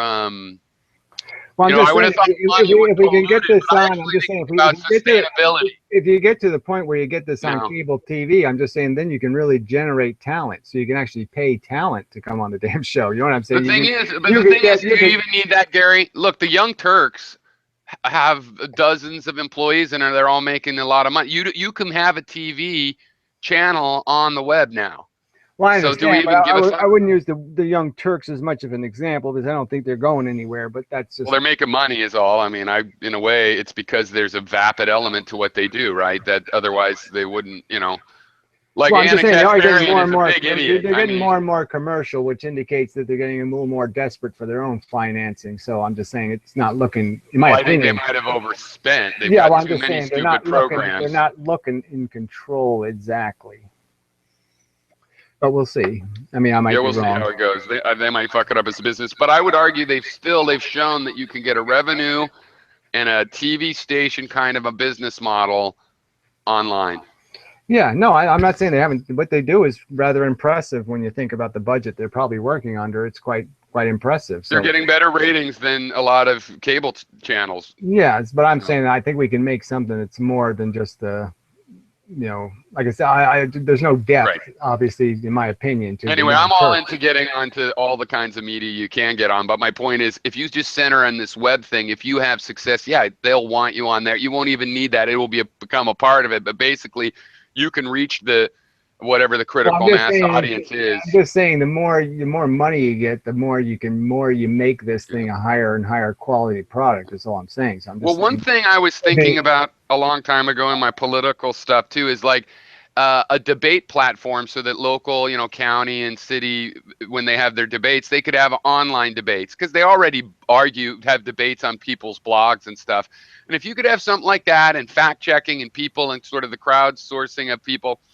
That was maybe the same platform you're talking about, right? Because that's what we want to use for our discussions. They're not for. Well, I'm just saying that if you have a platform that works, then they can be migrated up and down. Both ways. It can get to the highest people, and it also gets to the lowest if you make something that's durable, because then people will find a reason to invest in it. That's all I'm saying. See, as it is now, there's no reason for anybody to invest because they're all silent, and there's no, even if you have an argument to make to your councilman, nobody hears it. Its secretary reads it. Who cares? Nothing. Everything's disposed of and made incredibly irrelevant. So if you could make this stuff relevant, where it actually is to your advantage to even pay your way to speak for 5 minutes, or to get your opinion in there, or to do something, that kind of a system would encourage people to participate, because they had some sort of assurance that their investment of their time was going to be worth it, because they'd have to be heard. Well, in terms of like kickstarting these kinds of things, I wonder if maybe if you tried to make a platform, Kickstarter, the .com thing, with this idea that, it's a debating platform, that it would be absolutely fair and mathematical for elections. And then if that platform would have all the pieces that we could just apply it to the public debate. Yeah, well, I should write up something and see if I can get people to, contribute some work to it. And, whatever Kickstarter money would go to the people I'd, give jobs to, like, here's your job and I'll do this and you do that, and try to find some way to, get people that can invest the time. Well, I think the Kickstarter approach can be done to fund this, but Kickstarters, it's like solar freaking roadways. It's a marketing catchiness to it, where people have to go, yeah, that would be great. Yeah, and it doesn't even have to be real. So it's like, you can't say, hey, I'm going to make a debate platform. They're not going to get it because it's not their hobby. On the other hand, there is concern about corruption in politics, and the fact that the media controls all the debates, and having a direct democracy, it's based on Bitcoin or something, which it could be, because this kind of a thing would be very good to use this ethereal platform, for example. Something like that might get the whole thing kickstarted in the other sense, where, once you have those tools where you can have live debates or video reply debates, and like you said, you can have MP3 audio, you can have blogs, and they're all managed by this system and can be voted on, you have a platform that could be used for debates, and it's what we need. Yeah, well, my vision is kind of like the in the stupid movie with the chariots going around the around the thing, Ben-Hur. Right. Well, yeah, I mean, you had little races in all the little towns, and then you have the big race, you have the big theater, where if you really want to call yourself king, you got to go to that theater and survive. You know what I mean? So that's how I'm thinking about it. Like, make a coliseum where the only people who don't show up are the cowards, that kind of thing, because you're going to get the best argument you're going to get is going to be in this dome, the best fight that there is. And if you can win in this dome, you can win anywhere. That kind of. Well, see, you and I could actually meet kind of standard where, the only people who don't show up are the cowards, that kind of. Well, we could do that in a show form. I think the problem with no technology other than what we got right now, except for who would we trust to vote? Yeah, well, and having a system of, I want to create that kind of accountability system for voters where their own reputation means something. So they only got so many plus votes and so many non-minus votes, and if they use them personally and pettily, it'll be seen by the other voters, and they get downgraded, and so next time they only get 2 votes, and that kind of thing. You get more power based on how well you use the power you have. That's kind of the issue right there. Like, if we made a little tool for handling those kind of votes, we might not have to make it all integrated with videos. We could do the video ourselves, and we'd have this little web page where people could vote, and the reputation system could be implemented. And that's actually fairly straightforward to implement just with a web form type app. And maybe that's the key to I think I already have that in like that toolbar thing I make. You know what I mean? I can put any kind of link on it. I can put text on it. I can do, it needs to be dressed up, but I'm just saying it loads in any web page. So, I mean, you can load it from anywhere, and it can take you anywhere. So it's kind of. No, but it doesn't have this reputation system that we're talking about. Well, I'm just saying, but yeah, all the votes could be done through that tool. That tool could be the place where you have your account, and that tool goes to any web page and still your tool. It's not anybody else's, it's yours. Yeah, we would have trouble developing together. I know that. I'm using Polymer now, web components, baby. It's the future. Yeah, well, it doesn't. I'm not, you know, like I said, I don't care what the method that we get there. I'm just saying that you know, I have a piece of that infrastructure already. Well, you know, built, like your is all bar, I'm your saying. JavaScript bar. Now, with web components, you basically would build something like a new tag, like in Mendham bar, and then you'd go angle bracket in Mendham bar, and now it's like an HTML thing, and all of your JavaScript basically is just packaged up inside of it. And so, you know, it's just like you can already do this with JavaScript, right? Drop it into this page, but it just makes it like you do it, and it's actually also clean. There's none of that mess because you just get to write your own HTML tags, brand new ones. You know, so if you want a Google map, you put, you know, Google-map as the thing, and boom, suddenly there's a Google map there on your page, and you can use and make these sorts of things. But yeah, I have a feeling that would be interesting. But I would like, there's no reason we shouldn't start more than one, because one thing, because my wife's good at this kind of thing, I don't see any reason that we shouldn't just keep petitioning Kickstarter. Try to sell a Kickstarter for funding this way, then that way, every 3 months, 6 months, 5 at a time, 5 different people, you know what I mean? And whichever one catches, that's the guy, I guess, that gets to be the overall manager, but we can go and collaborate afterwards if one of, you know what I mean? Just play the odds a little more that this is marketable compared to what's the ideas people are keep kickstarting. You know, yeah, no, I mean, it's something, you know, I can't keep complaining when I don't do any, you know, I mean, I guess I'm always thinking there's somebody else is going to be able to do something on the internet. I don't have to do everything, do I? Because I sort of get this feeling sometimes. Well, I've spent a tremendous amount of time on it. I have to unify physics, and then I have to, you know, I have to get the planet blown up, and then I have to do all of these projects. Well, I've done a lot of the pieces, and for various reasons, you know, they're in various states of unusable at this point, right? I had the annotation tool that was all this Google proprietary stuff, which I abandoned doing that kind of thing a long time ago. You know, I had that mapping stuff, which went, and then they took the responses away, which it needed. So why continue that? And then, so I put in, I don't know, hundreds and hundreds of hours, thousands on the various ideas. And there is a benefit of when I do it next time, but we're at the point where no more experiments are really useful. We need like a plan and a project, and then boom, I know that that's why I need money. Yeah, no, I like so that I can work on it for 3 months. I have to write it up. I keep saying I'm going to do it, and do a Kickstarter. And then we'll do 5 Kickstarters, and we all have different versions of how we sell it. And one of them, and in the end, it'll just change the order that we build things. Because basically, the platform we need, it's coming, right? We can all have cheap, free Skype type stuff and be live like this. And we're not even going to need Google servers to do that in the next 5 years. So all the pieces are obviously there. I don't see why we can't practice some sort of marketing. That's where. So I've done a lot of coding, but where I feel is where I've slacked is. I'm not into doing Kickstarters and promoting things on Twitter and all that bullshit, but that's what needs to happen, because this needs to just be sold to people that think it might be a good idea. And it's not going to cost that much money. In about 3 months, we could have some sort of a platform that would already be better than what we're using now for this kind of thing, and that would cooperate with it, right? Too. We still want to stream onto YouTube and stuff, but everything does that. Like this, you know.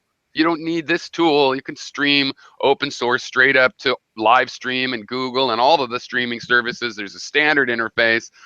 And so we ought to be able to put something together. And so I feel bad, yeah, that I should write something up too. But it's not like that's my skill, writing up something as a marketing thing that's going to make people like Kickstarter share it on their fucking Facebook and tweet it, and then Oprah mentions you, and then $2 million for solar roadways. You know, you're not in it. You know, you can't win it if you're not in it, kind of thing. So I mean, it is kind of obvious that as much as I am reluctant to do any of this, and I'm obviously very reluctant. I don't even have a Twitter account. I mean, I do actually. I hate I hate all these mediums. They're all flawed in my opinion. Yeah. So I don't like to play on any of them. But obviously, you do have to play, and so I'm just saying that I do have to. Because I try these different things. I mean, you probably haven't seen, but I did a web page. Like if you go to the Do Not God page, it has has a list of some sites there. But there's one called Logic, and it just plays videos making the argument. You know what I mean? So it's like yes or no would be the answer to the question asked in the video, and then the no answer, you get the next video that would explain, well, you're a dumb motherfucker. How could you say no? No is blah blah blah. And I just like that idea of a logical bubble of argumentation where you're tailoring the argument to the way the person responds. And so I'd love to have set up like a forum where we would both answer 10 or 15 or even 50 questions, and that would profile us in terms of our politics, and then we would filter that into these new arguments where we'd come up with keywords that represent those subjects that we disagree on, right? So we might not agree on thorium, and we might not agree on $15 minimum wages, but we agree the rich are too rich, that kind of thing, where you filter it down to what is the real core thing and the real core values, and how do we fix those before we can worry about having an argument about thorium. What about this? What if the argument we do kind of written, people would get together and we'd make this tree, and basically it's a tree of empty videos, right? Like the argument that we shouldn't do nuclear at all, the argument that and we know that there's going to be somebody saying, hey, no, we should do rooftop solar, and somebody else is going to fill in the box for no, we shouldn't. And then the competition is you're making a video why we shouldn't do rooftop, but 5 other people are, and that's what gets voted to the top. And the reward of rising to the top of people that agree with you, agree among the people that in other words, you're competing with the people that agree with you to make the most attractive argument, whether exactly. It's that's what I'm saying. The whole thing is designed not only to make us better arguers for our individual positions, but to make the absolute best argument from that position. So you're competing with yourself to be a biggest contributor to the sword that's going to win the battle. We're all trying to hone the sword with our own whacks, and whoever gets the best whack in makes the sword the strongest. Is that's what you're trying to be. You're trying to be the guy who made the best contribution to this best argument. See, the thing is, though, we can't trust idiot voters, but actually, if only people that agree with you are voting, you could trust even the idiot voters more. You know what I mean? If it's people that agree with you and they don't have an incentive. I like listening to him better. The people are like automatically honest in that. Well, I'm just saying. You know what I mean? They're dishonest when it's someone they don't like. Well, they're invested in winning, so they know that they want the best man rowing the boat because it's to their advantage to get to shore. So you want to make them invested in the best boat, not the best. What you could do is let anybody that's a supporter vote at that stage, and then when you have the 2 videos that on either side of that part of the argument, then you have the jury of your trusted reputation jury deciding which of the 2 different arguments they accept, right? So you have one process, the best arguments on either side of that topic. And what I find really interesting is it would change, and I've been looking for some way to change how long I've been doing this, just change the format for me. But this would require that basically before you make the video, you're told you are making a video that is against rooftop solar, period, not other topics. And maybe it'd be okay in some cases. Sorry, you should be making maybe it's okay in some cases. If that box exists, go make that. Otherwise, you're not welcome in this tree. And I think we could make a lot of those such trees just with our common sense and certain rules of thumb. But you could also have, a tool where we're making that users are promoting, hey, I want to ask this question. Okay, yes and no. Well, they'll break that yes and no down into yes and no, and you could have a tool where you create these argument structures about not just. It would also turn this conversation, like I said, you would be able to rank these subjects and figure out which ones are infrastructure and which ones are dependent on the infrastructure. So I mean, it's like these root ideas, like let's do no harm, like a doctor's theorem. You could first come up with then these ideas that these subjects are also rankable in terms of the ones that are dependent first on you fixing the one below it. Okay, you first have to fix the holes in the boat, before you worry about fixing the motor on the boat and that kind of thing. There's an order to the processing of what you've diagnosed as a disease and a cure. You know what I mean? You first have to diagnose it, then you have to apply this procedure to the fixing of it. But because then maybe we could get people to actually care about these infrastructure issues that are really unpleasant and uninteresting, but are fundamental to building anything in the future on top of it. They're our security. They're the thing that makes the air breathable, So it's like that has to be fixed first. Yeah, you know, what I think this is, okay, because we've talked about my annotation tool is one that I still, you know, I'd like to rewrite or whatever, because I like the idea of being able to pause the video and say here and write a note. But here was the problem with that is that, you know, it supports this free form, but then there's a lot of work of somebody watching the video and, oh, like remembering to keep the note. Oh, now I clicked wrong. And it's just a hassle. It's not a good way. And so that's been a problem because I know, okay, we're going to wait for graduate students or somebody that really cares, you know, special people. Well, see, but with this other idea, wait, but this idea is different. This idea, you start the human out filling a box. That gives the machine the head start to keep track of all the yes and no's and have those political profiles and maintain them and keep learning them.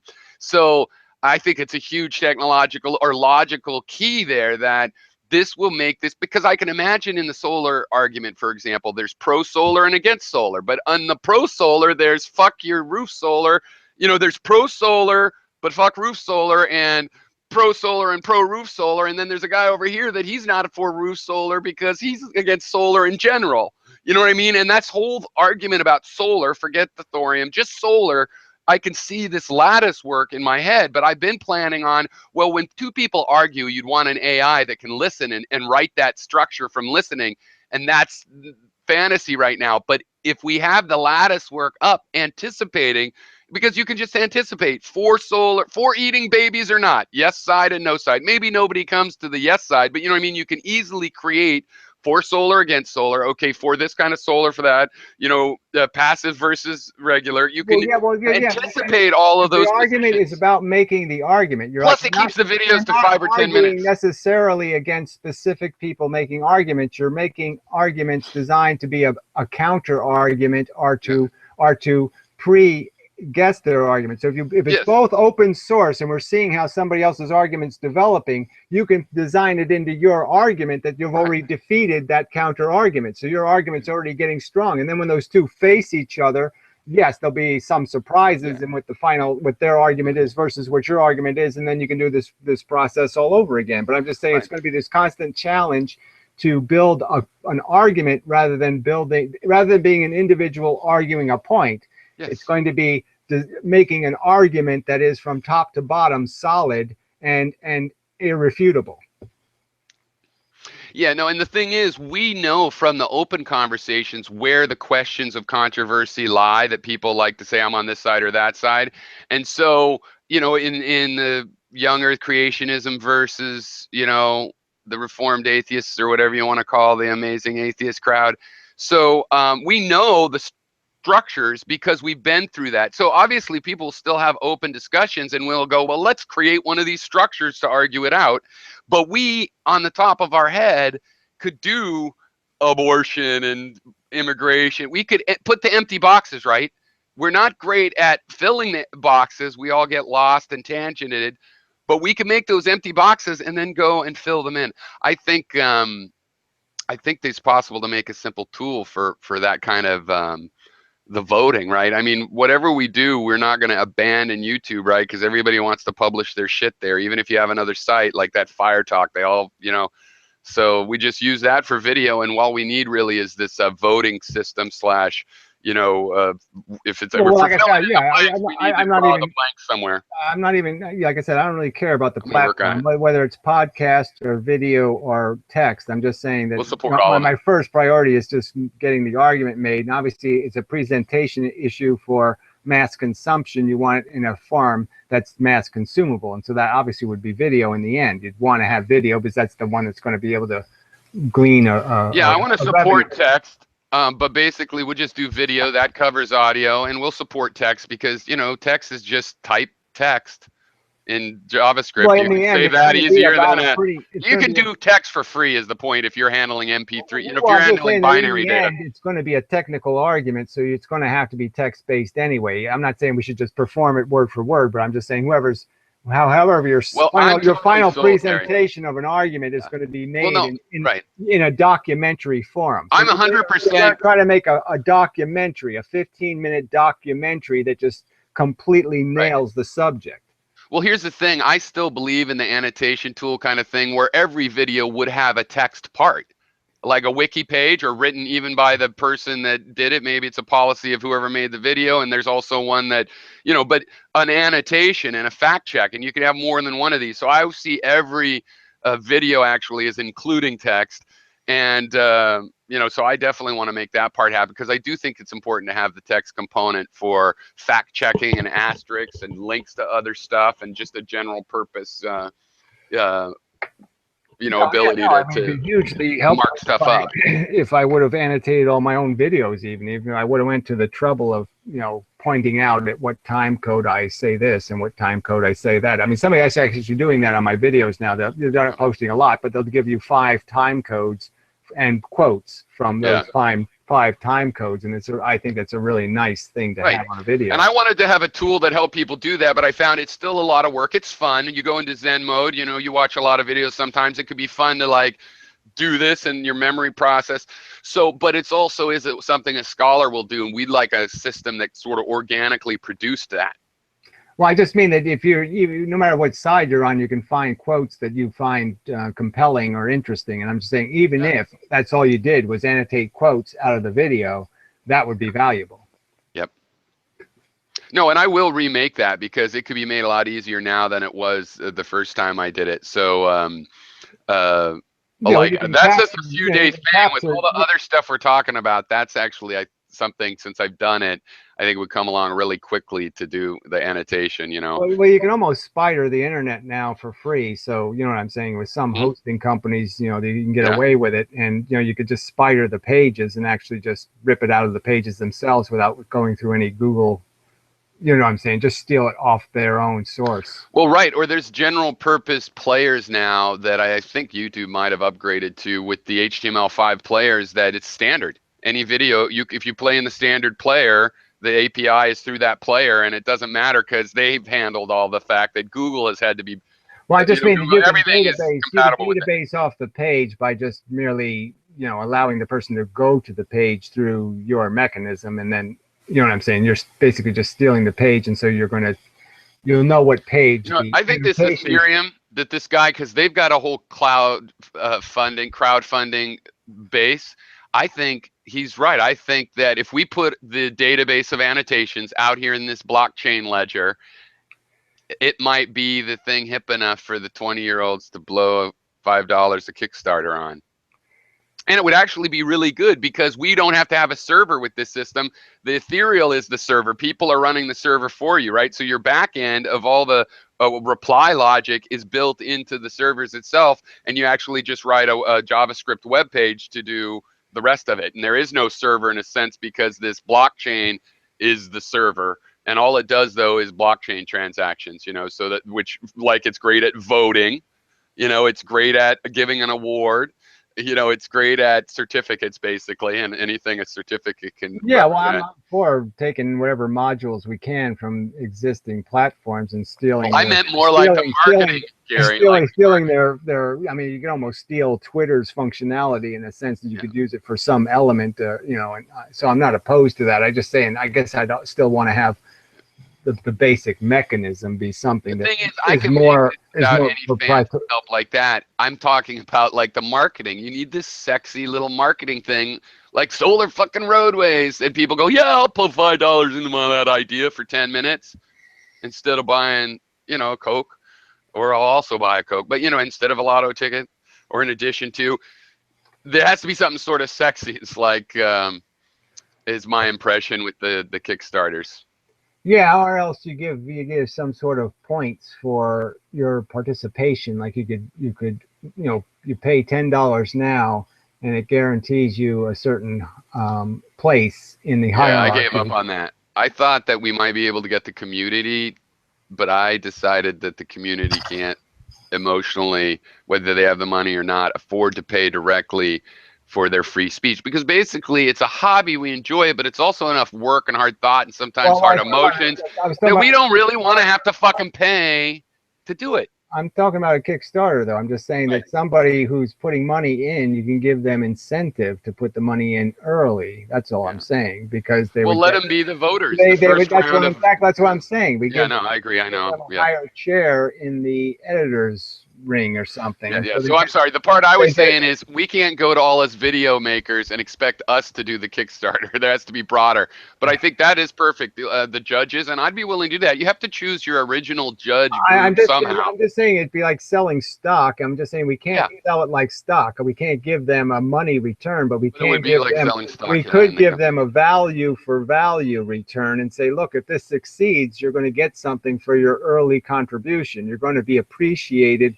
that you invested in this idea, and we're going to invest in you because you invested in us, that kind of thing. Yeah. So that would have some value. I'm saying to some people that might have value, that they'll have more of a louder voice in the crowd because they invested early. You know, that might mean something to some people. It might have value to somebody. That's all I'm saying. Yeah, because it's like getting to have the editorial voice. So if you want the Wall Street Journal to be more liberal or whatever, then if you like you're buying the right to be on the editor's page. You know, there's going to be 1,000 people. They're going to be the editorial voice of this editorial page, and you're going to have a vote. You know, 1 in 1,000 vote if you're in early. You'll be one of those people that'll be deciding. You know, these critical decisions. You're going to have a real influence. Something like that. I'm just saying we can make it more, you know, put glitter and all kinds of crap on. I'm just saying it just helps if you have some sort of value for value thing. That's all I'm saying. I mean, I know I don't give up money easy. And so if I'm actually thinking I might be investing in something that will actually pay me back in the future, my self-interest clicks on and I say, well, then maybe I'll invest in that. That's right. So, but okay. So part of my idea here, which maybe is wrong, is the thing with the Kickstarter, because I think like you were just thinking, but with the Kickstarter, one thing that they're selling is an idea that the person putting their money up likes to think about, likes to think of themselves as, it's like, hey, yeah, that moment. Different from the self-interest of an actual. Now, so some of the real solid Kickstarters, yeah, that people fund their favorite artist's next album and they're pre-buying the album. Great for those people. In this case, I do think we should have the rewards be basically, it's like buying favors, but you're right, it's like buying stock. Of course you're an officer in the company that you bought stock in. And that's what it would be, basically. Yeah, it wouldn't be a financial interest, but it would be. No, you get a voting to start this organization. It would be a value interest. It just wouldn't be the same value in return, but you get something for your money. You're not paying for nothing. You're not just giving a donation. You're investing in us, and we're going to, you know, try to pay you back for that investment if we succeed. Yeah, maybe this is what you could do too, is you write your little constitution of what that kind of person, you know, what is the relationship and what you can vote for and what is the relationship with the organization. You might even be able to say that, look, if we can gross, you know, $50,000 in 6 months or so, you know what I mean, then we'll give you back your money. You know, when and what I would want to make money, you'll get your money back. Here's what I would want. I want the Kickstarter to be to start the open source software, and then anybody could run a server that would take part in this network. And that's the beauty of the blockchain thing, because if you do the blockchain thing, you don't give up control over those networks, because the blockchain server that's out there that's fully audited would be executing things like whether your reply goes through. So somebody with a single server in their software couldn't really fuck up the system, right? In the same way that you can't fool the blockchain ledger. I know enough about blockchains to be able to coherently.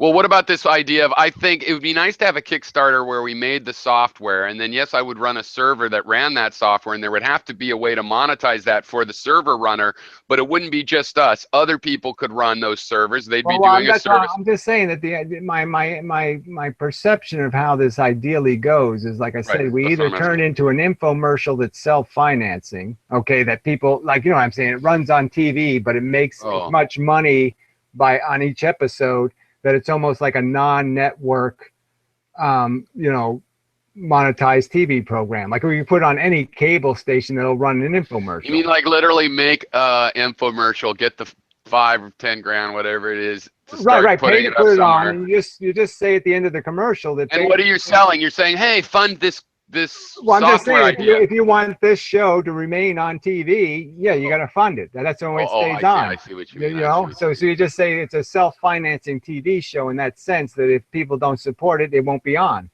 But I'm just saying, ideally, we would sell it to a network, and like I said, that would pay for everything eventually. I'm just saying that ideally, that's what I want to turn into, is a commercial product that we could sell. And then it's we can just make it a 50C. You just make it a 50C3. And I'm talking the software where we're both talking about both things, but I'm a bit more talking about the software that'll help you create this thing that you're talking about. And I vision all kinds of people would create it, including those young Earth creationists.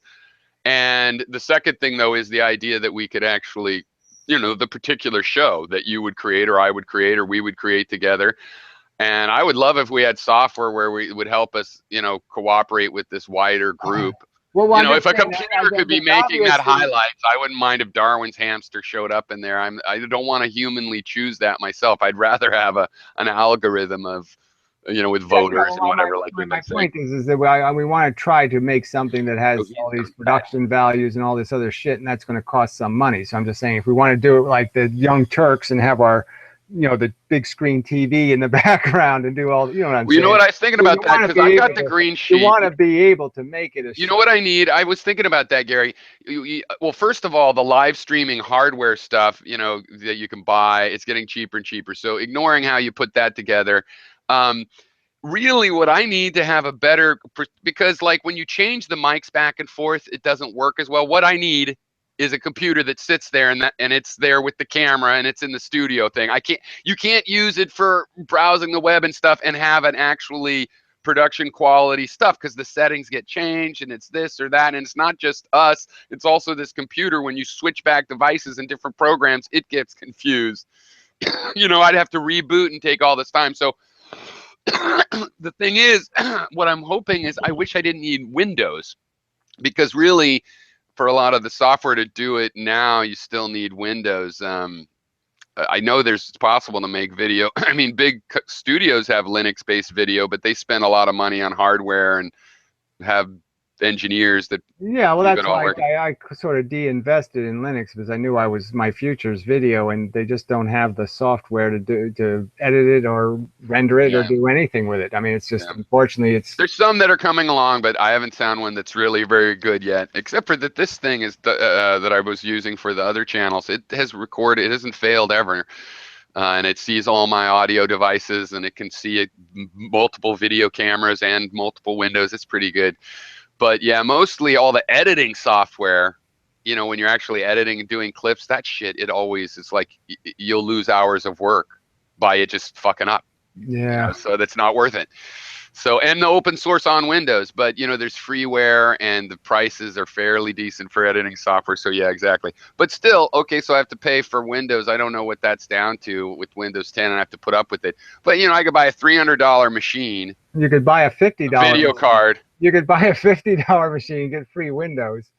I mean, I just, I bought a. Oh yeah, that's true. One thing in the kind of machine I'd want as a studio, it's not that expensive, but you do want a little extra RAM. You want a little, I'm going to want to buy a better video card, and I'm going to maybe have some professional quality input. I've done really well on eBay. But it costs about $400. I bought really cheap nothing machines, but I'm just saying, you can spend $50 and you get the RAM for free, the power supply, even a halfway decent motherboard sometimes. Well, I just don't want to pay for them, and I also don't want Windows 10, and I don't really like giving money. I'd rather give my money to somebody that's getting rid of Windows. Well, I'm just saying that I bought a $100 machine. It's got a quad-core processor. It's a lightweight one. It's one that runs on an adapter. Well, anyway, my advice is put your studio machine somewhere else. That'll make it. Everything gets more production when you just leave it as it is. Turn the lights out, and you come in and. I have my old XP machine is the one I do the major editing on. I'm going to do cheap little editing on the Windows 10 one. You know what I'm saying? So I always have the two machines to choose from. But yeah, it's Windows 10 is annoying. I hate it. I really don't like it. It fooled my wife into upgrading. I was telling her, and on my machine I found out how to uninstall the thing that keeps trying to make you upgrade. But sure enough, showed up on her machine, and I'm like, why did you do that? I've been telling you. And it was like months and months, and then finally it fooled, my stepson. Yeah, Or it something. won't run. I mean, it's supposed to be more compatible. It won't run a lot of my older software. Yeah, no, us It won't too. run. It won't run. I have this Like, open source game that my stepson can't play anymore, free game, because it's basically like that Doom game I play, because it just doesn't work. Yeah, and it's a piece of shit.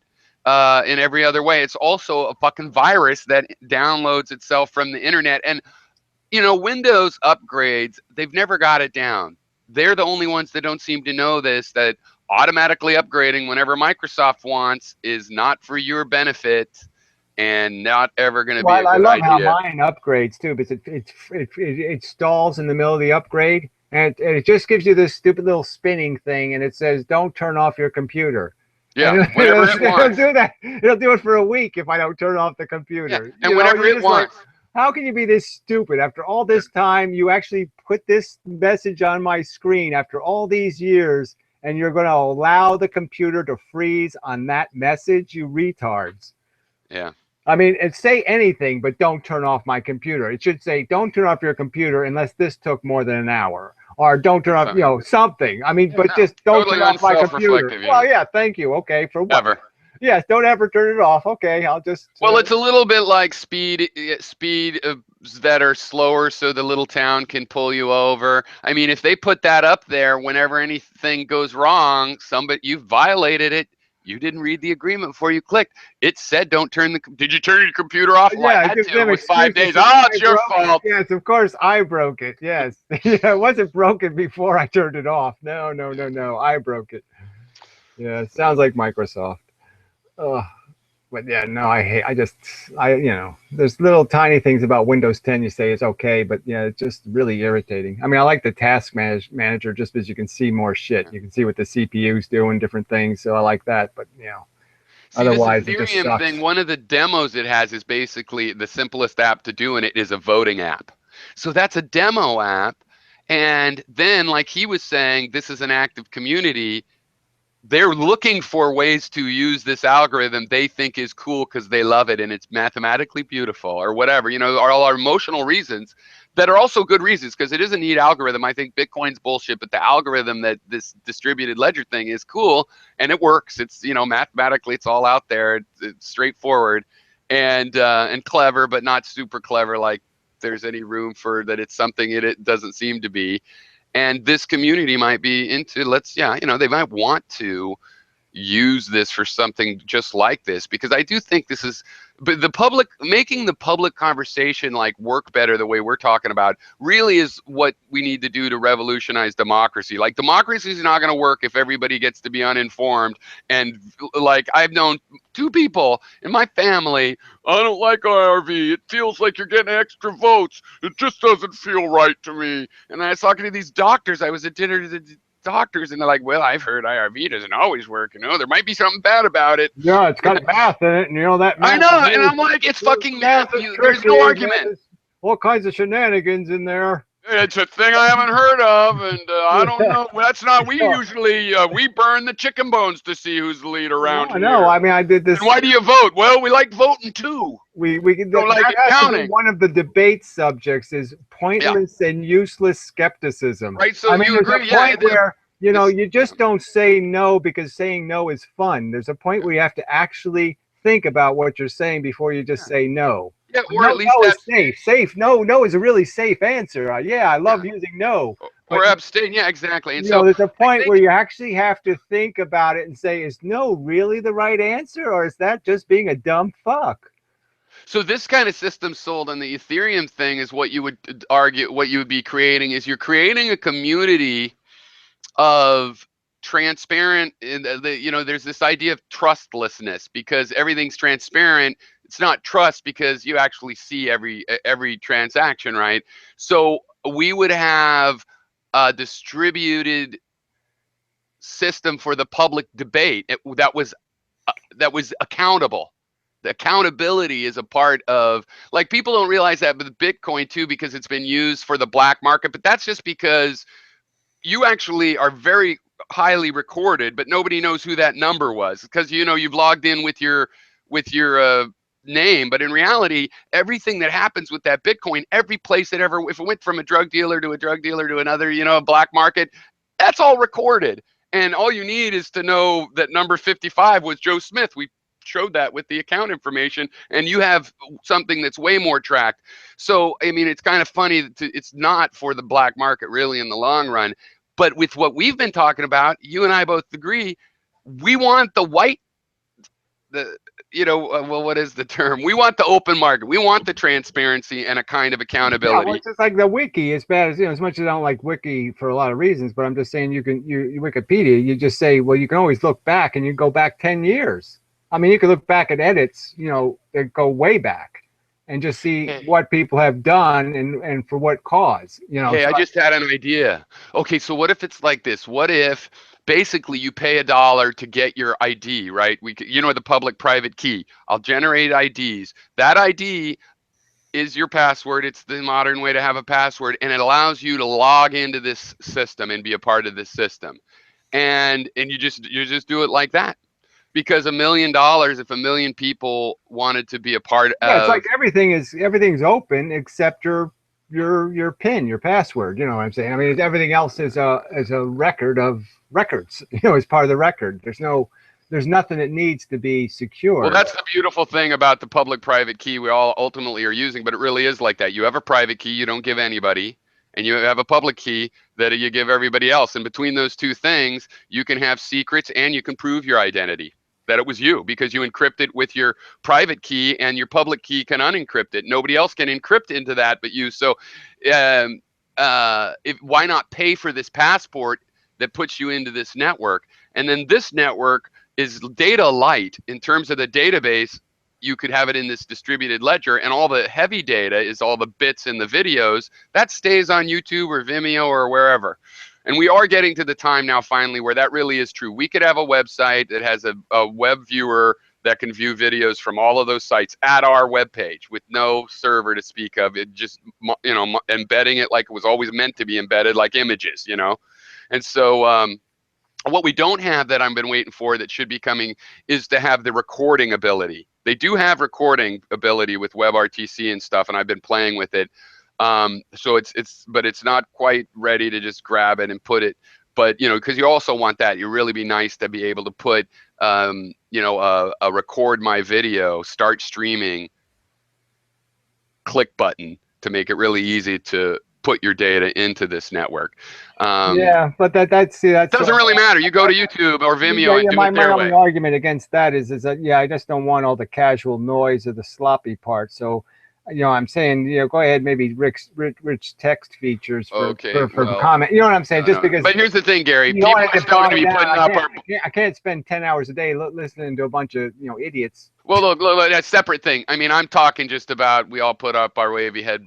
What you call junk videos or whatever. That's separate from, yeah, if you're being careful in this whole box, putting the ID in the box. I was just talking about the technology. I understand the other thing. I'm just saying, yeah. What I'm saying is okay, right now we're at the threshold, basically have a video player that could play videos from any of the websites as long as they'll play along, and they're all playing along because the HTML standards come out. But what we don't have, it would be neat to have the equivalent of a telephone that can call anybody, is, you know, embedded on my webpage, a record me button, and it records me into Vimeo or YouTube or straight to Google Drive, depending on my settings. Though in a way you do have that. This live streaming stuff, the reason you have to have clients for it is that's what that protocol is all about, is you just have a URL and a key and you spit up to it and suddenly you're broadcasting. You and I could have, you know, Bloggerdome. We'd have the same key and you'd be logging in from your location. Very TV channel like, you know, and I would be logging in the next well, I mean, hour. obviously the issues there, just the saving, right? You have to use somebody's space to save the video to. Yeah, so they don't want to cooperate on having a right, you can't, you know, yeah. But it's going to come anyway, though, because of this WebRTC stuff, the Skype functionality. So there are already demos. It's not, you can record video in an open source, basically. It's supported now in the browsers. So, but there's nothing integrated into software where it's as useful, and it records just to your server. On the other hand, whatever this streaming stuff, and now that there's this open source stream source, because before you had to pay, Vimeo does accept that, Livestream accepts it, Google Video, I think, has some sort of thing, and Google Plus that accepts it. No, maybe not. But anyway, obviously the live stream on YouTube accepts it. So that's kind of that. That's what that is a recorder, a general purpose recorder. So that's coming in place because there are forces making them want to do that. But they come kicking and dragging because they, they wanted to just control.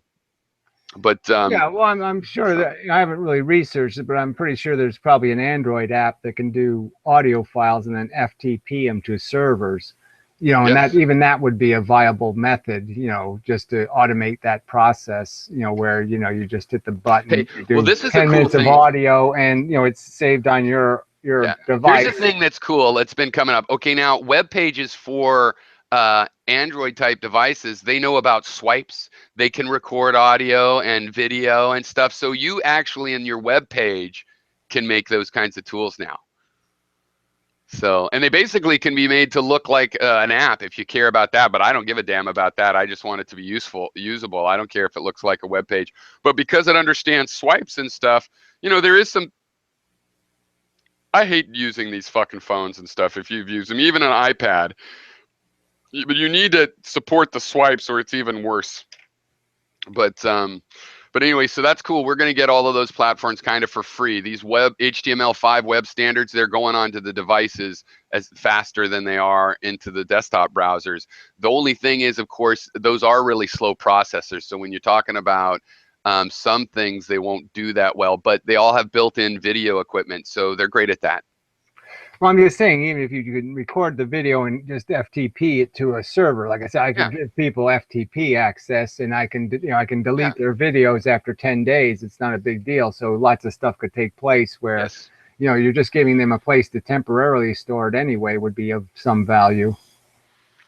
Yeah, no, I agree with you. I think that's an example of something we can glue together. If that's the missing piece, that's not a problem. I think this voting system, from our discussion, I'm zeroing in on, what we're really missing right now is the software part. And maybe there's some organization of us doing things like, why don't we put up Kickstarters and try, can't win if you're out there. Is this little voting system with the reputation kind of system. And that can actually be put together fairly quickly, especially since now I have this idea that was just a gray area of how do we have these crystalline argument structures. And I've been thinking, following the argument.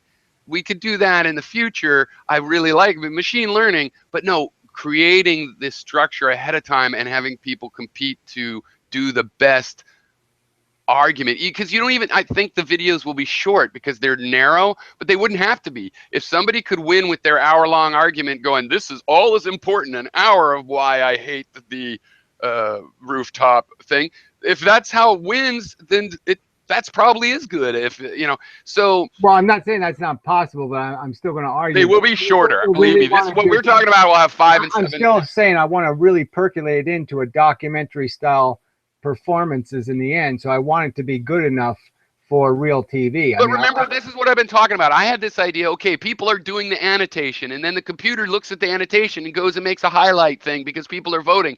That is all super complicated, almost artificial intelligence. But what we're talking about is humans vote for the little 5 and 7 minute segments, right? And then naturally, to make the documentary, you just run through the tree from top to bottom. And then if the editor, I'm just saying that the point is and then if you want to interview jury people, they get to put a few scenes in the middle of it. Why they voted the way they voted. Right. I'm just still going to argue that the real value is almost like a Grey Tao Cho video guy, right? I mean, he does those videos of my voice over the crap. So what I'm saying is the idea is to up it, to extract all the best components and put them and make the supercar. Well, this structure to me makes it that possible. Okay, I remember this idea of yours, and we've both wanted that. And how do you robotically do it? And the problems in the robotics, I've been trying to deal with it anyway.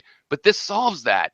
This will be very easy to run through and parse and build into that thing. Now, will those clips just butted against each other be Gracetachio? No, but that's where we can have a polish level where the people that voted on the jury come in and add some videos of why they voted. I'm the one that voted for this guy, and I'll explain why. Right. I'm just saying that this is obviously the. And then we can have a pistachio, add some music and stuff too. We can have a producer. We can have a working model made out of balsa wood or whatever we want to make it out of. I agree with that entirely. So I'm saying I'm not against what you're saying. You and I will happily add a polish. I'm just saying that we want to just keep adding value to whatever mechanism we want. We want it to be completely upscalable. So we want to never make anything that locks us into and something that's that gives us a narrow you know what I'm saying, just leave it always something you can build on rather than something that creates a point, you know what I mean, and you can't build anything on the point. So I'm just saying you don't want What I like is this. People will be going, you click on this box and you're going to see a video list of 5 different people saying why thorium's bullshit, okay? And you're going to watch 5 different people all on the same topic. That itself is good. That right there is a good thing that people need to do to focus on how logic works and the different kinds of, and the mislogic, whatever. Exactly, and they could even vote on it'll be fun. They'll want to vote on which one was technically the best argument and which one was presentation the best argument and which one was persuasion the best argument. You could even narrow it into, say, 4 categories. Categories of persuasion. Whether it's a good argument or you're pretty or you sounded good, or so that I think that would make it interesting also, just to evaluate the level of the performance. And this is when I made these systems, the yes/no voting. That's how I've done it. So this is one of the things where I could rewrite it, since I've done it a couple times in these test programs and things and annotators. Is that the system is a general keyword or not that keyword, right? So you could let people type in intelligent, unintelligent, but what I've decided is you don't open it up. We'll have 3 or 4 that we've decided we want to go by, I think, because you don't want to make it a big wash of any tags. Well, that's what I'm just saying. I made it with underneath. You can only pick 1 of 5. So I had entertainment, intelligence, blah blah blah. I had like. But you're saying one person could vote and maybe a couple categories. Click which one best described the overall effect. So you just picked one of those things to say, yes, this was a really intelligent argument, or this was a well presented argument, something like that. Oh, you know what? This is really important in this case, because we might want to know the entertaining ones, because we might want to automatically feed those in, even if they didn't win the overall best argument. Like when you're talking about get a high quality, we want to know if people thought this was entertaining, informative, disturbing. Those kinds of things have a cinematic value. Exactly. What I'm trying to say is that we want to make don't assume the computer's stupid. The argument is going to be more than just the technicality of the argument. It's going to be basically you're doing it, like I said, like a documentary where you want to sing the right song, and you want to, you know what I'm saying? It has to have some artistic value as well as technical value to be meaningful to people, in the sense that you want to get them by their short hairs. You know what I mean? Emotional short hairs as well as their thoughtful short hairs. See, what I like about this is when I think about software, this is the point I'm often trying to get to, because computers are really limited in what they do, obviously in a sense. But what we have here is, if there's a structure, people fill it in. The structure is the kind of structure a computer can go through and do these sorts of things. So it can do a better than half-assed job. If the humans are telling it, this is anti-abortion, and this one was for abortion, and this one was more funny, and this one was less funny, because the computer's shit at figuring that out, even from having people vote. But if you can do the sort of the crowdsourcing vote thing, and anyway, we've talked all about how we make the voters not totally a bullshit but anyway, the point is the job for the computer's easy, and that will work. We can have. And I could start working on this right away, because also it's very straightforward. And I've done tons of times these kinds of tree structures. And I mean, in a half an hour, I know the software that you can draw these kind of tree structures. So I could put something together pretty quick. It's just this filling the empty blanks. And then those empty blanks, literally, you could do it in a JavaScript app where that just wants a URL to a video, whether it can embed it or not, right? And of course, it can embed it and play it right there. So this is almost like you could make an SVG app this is like a code of summer weekend sprint kind of thing that the young 20-somethings would do. I'm sure it'll take me more than that. But I think so. Finally, it made it simple for the computer to do its part of this, including, I mean, I would not spend time making it into one video, but it'll already be that you could press play and it switches those videos and looks like one video. And if we want, we'll be all set up to go ahead and actually turn these things into the kind of video that you could send to, you know, a cable station and stuff in their formats. Yeah, I think this is great. I feel like there's a little speed bump or a big brick wall that we just broke through, but also because we've been waiting for HTML5 and the new web media to come along. That has been a part of it. The industry's been working, trying to make this stuff better. And you always run into the, you know, it's the personal brick wall of, you know, you always get distracted and busy with something, and then I just keep crashing into this futility with this whole medium, you know, in the sense that I feel like I'm making really valuable and good arguments, and it's like they just, you know what I'm saying? This is just, yeah, they evaporate into the ether. This is such a dead place to be doing it, because it's just not doing anything. I mean, I don't get any responses. I don't get any feedback, you know, except for the troll. Look, Gary, the community of people that in this conversation, it used to change and evolve, and basically it stopped doing that when they stopped responses, and it's all the same people we knew each other back then.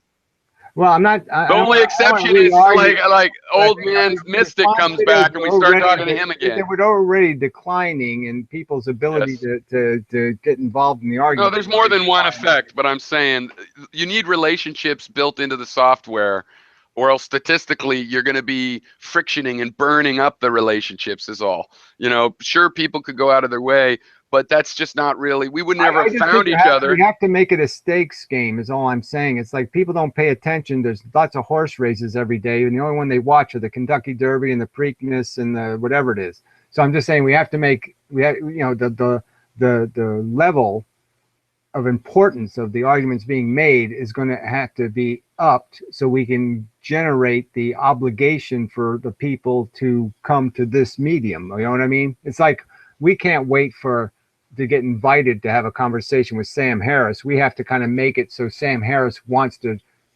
test his brain against our brain, kind of thing. You know what I mean? We have to establish a standard. Yes, that I says, do. You know, this is the place you want to go to. If you have a real argument, you come here. Okay. Right. No, we have to refuse to, and YouTube is even this a little bit, but really YouTube started on our side of it, but we can't get in a situation where we have to go to NBC Studios and kiss their ass to be part of the conversation. What you have to do, and the bloggers did this, right? The bloggers have made the politicians come to them, and then they sell out a little bit, but that process has to happen, and hopefully you don't sell out. But even if there's a little bit of sellout, it's better than when you really, the club well, was we know harder to take part in. Most of the contests are always contrived, right? I mean, Donald Trump won't talk to you unless he thinks you're going to play softball. You know what I mean? That's why I like the idea of going for this app. Nobody shows up.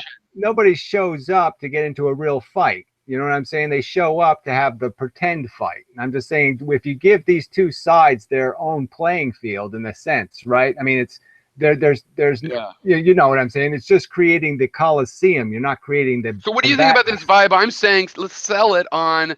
You know, maybe some people be scared away. Good riddance. This is about accountability. You're accountable. You can't say you were against the Iraq war if you've been in this, take a part in this conversation and this service we're talking about. You're accountable. People will know. You could say you changed your mind, but you can't do this like the Trump where I never said that last week.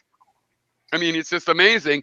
This is what, like, that should be, I'm saying, what do you think? Is that a pitch of the actual service? Like when we're trying to make a sexy Kickstarter, the people go, yeah, I could get behind that. Accountable speech. It's time. I mean, anonymous speech was great, but basically it's mostly useful when they're going to throw you into prison. I think some catch on the idea for what you say of the battleground, of the battlefield of ideas. You know, some idea of that's what you're really getting to is that there is a battlefield. There needs to be a battlefield. And these conversations have all been softball and badminton and bullshit. Well, there's an example of where we should A/B and test. Like, you should do that. I think the battle drone is a good approach. And I think the responsibility, you should have your politicians use this because they get pinned down to what they say and fact check in real time and stored forever in the wiki to look back on. And both of those are good ways to sell this. And it's funny because it really is the same thing, right? Having a system where you can even judge a winner implies accountability. Yeah, of the and it system establishes tracking what it like said. this idea of the idea that some of these things become premises to other arguments. You know what I mean? You can't keep moving the foundation of where what platform the argument's on. You know what I mean? You can't like imagine there's going to be a future that has XYZ in it when you already passed a law that says Z is against the law. Right. You, Well, you see, know, that's another thing I see about this. So, like I was saying, hey, I could put up the debate argument right there. The thing is, once that's done and shows that it should be pro-choice or whatever, and it's voted on and everything, somebody is going to come along and say, well, that's because you branched on unfair questions. These are really the questions. If we were answering these yes or no, and so over time, there's still going to be an argument about that actually goes deep to how we frame the questions, right? And I think that'd be a good thing. On the other hand, right now we're not doing that. It's just all noise. We hear all of the patterns overlapped and you can't get it out. It's not that it evaporated, like I said earlier, but it's lost in the noise of everything being out there. Yet it's not lost. I remember a lot of your arguments. I remember arguing about whether simulated tigers in a virtual reality would be as good of an experience as real tigers or not, and this stuff. But but that's just me. And really, it's in there on YouTube still, but that would be hard for people to pick out. And yet, why not? Why isn't there an artifact about whether we should go in, because we argued a whole tree of these things, whether we should well, I go know into a that's what I'm VR, saying, that whether all it's of a this is solution sort to of social problems, all of this whether is or sort not of Hitler should wasted. be able to have Right, fun, right. It's just and whether virtual animals are like simulated animals are as would be a good as pet as a real animal. That's a lot of interesting questions that at least we had opinions on, and this system, is meant to leave a trace of that. Yeah, it's not just the trace, but yeah, it's the idea of the arguments are actually now can be built on Well, a each trace other. in the fossil Yeah, well, sense, I'm just saying that we can actually see. Well, fossilization. we can take the piece of the claw of the lobster and tie it onto the piece of this and a piece of that. I'm just saying that we can improve the argument because now something's forcing us to. Where in this static condition, I just argue based on who I'm arguing with. Well, another cool thing about this, if it's lightweight, then my argument's lightweight. Another cool thing about this is if you had this argument tree, there's really no reason it shouldn't keep getting refreshed every 3 months or every month or whatever, where somebody's now at the Well, I'm just top saying none of these and it's subjects ever go restamped away. again. Abortion never goes away as a subject. I'm just saying Right. that, yes, you would constantly have this argument. And if somebody could come up with a good argument to break a premise in this argument, then this argument would meet that new argument, so it's always going to be evolving and maintaining its turf. And like I said, every 6 months it can be voted on. It can constantly be obligated to stay. It might be really cool to after stay the winner. It's going to have to keep its crown by still fighting.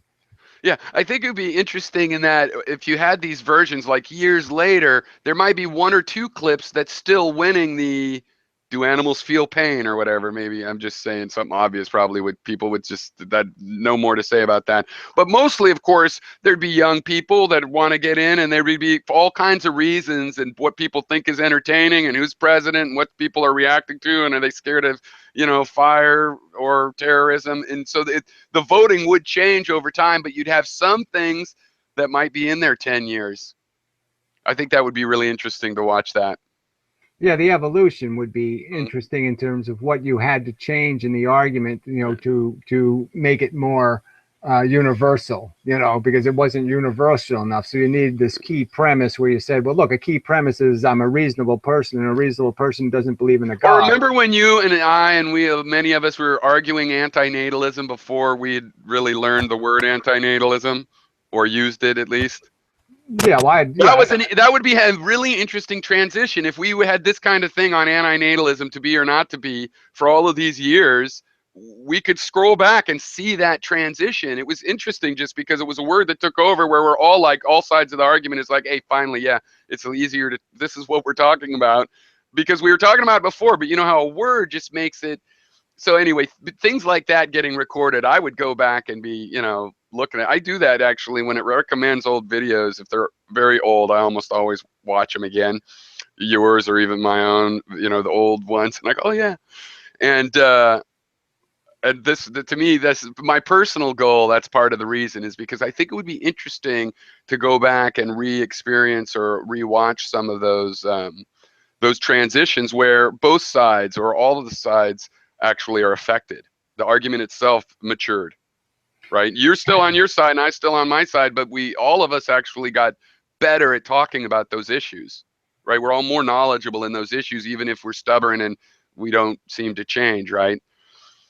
But though I'd have to say, of people that have changed online or say that they've changed online, antinatalism has a lot, but it's gone both ways. It's gone both ways. People that were more and less, but of people that are actually like, well, I was against it and I thought Gary's an asshole, but I see he's right, for fuck's sake. And I've seen that many times.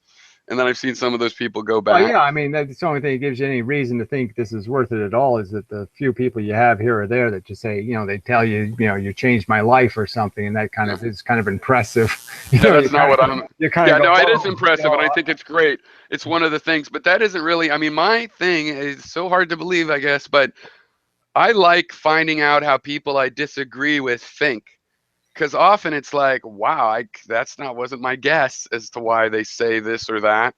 So, so I don't, I actually find it just like surprising anybody changes their view online. Like I have this like unbiased perspective or something. But I mean, it's challenged me even when I was a kid. I was just kind of the opinion there's one reality here.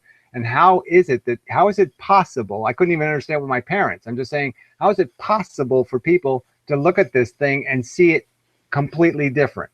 You know what I mean? I mean, right. You're just saying, how can this God thing? How can you make sense of it? I can't make any sense of it. It's like when we argued about the light thing, and the wave traveling and stuff. Mm-hmm. And I'm like, I could never compose it in my head that way. I couldn't. It was not a functional model.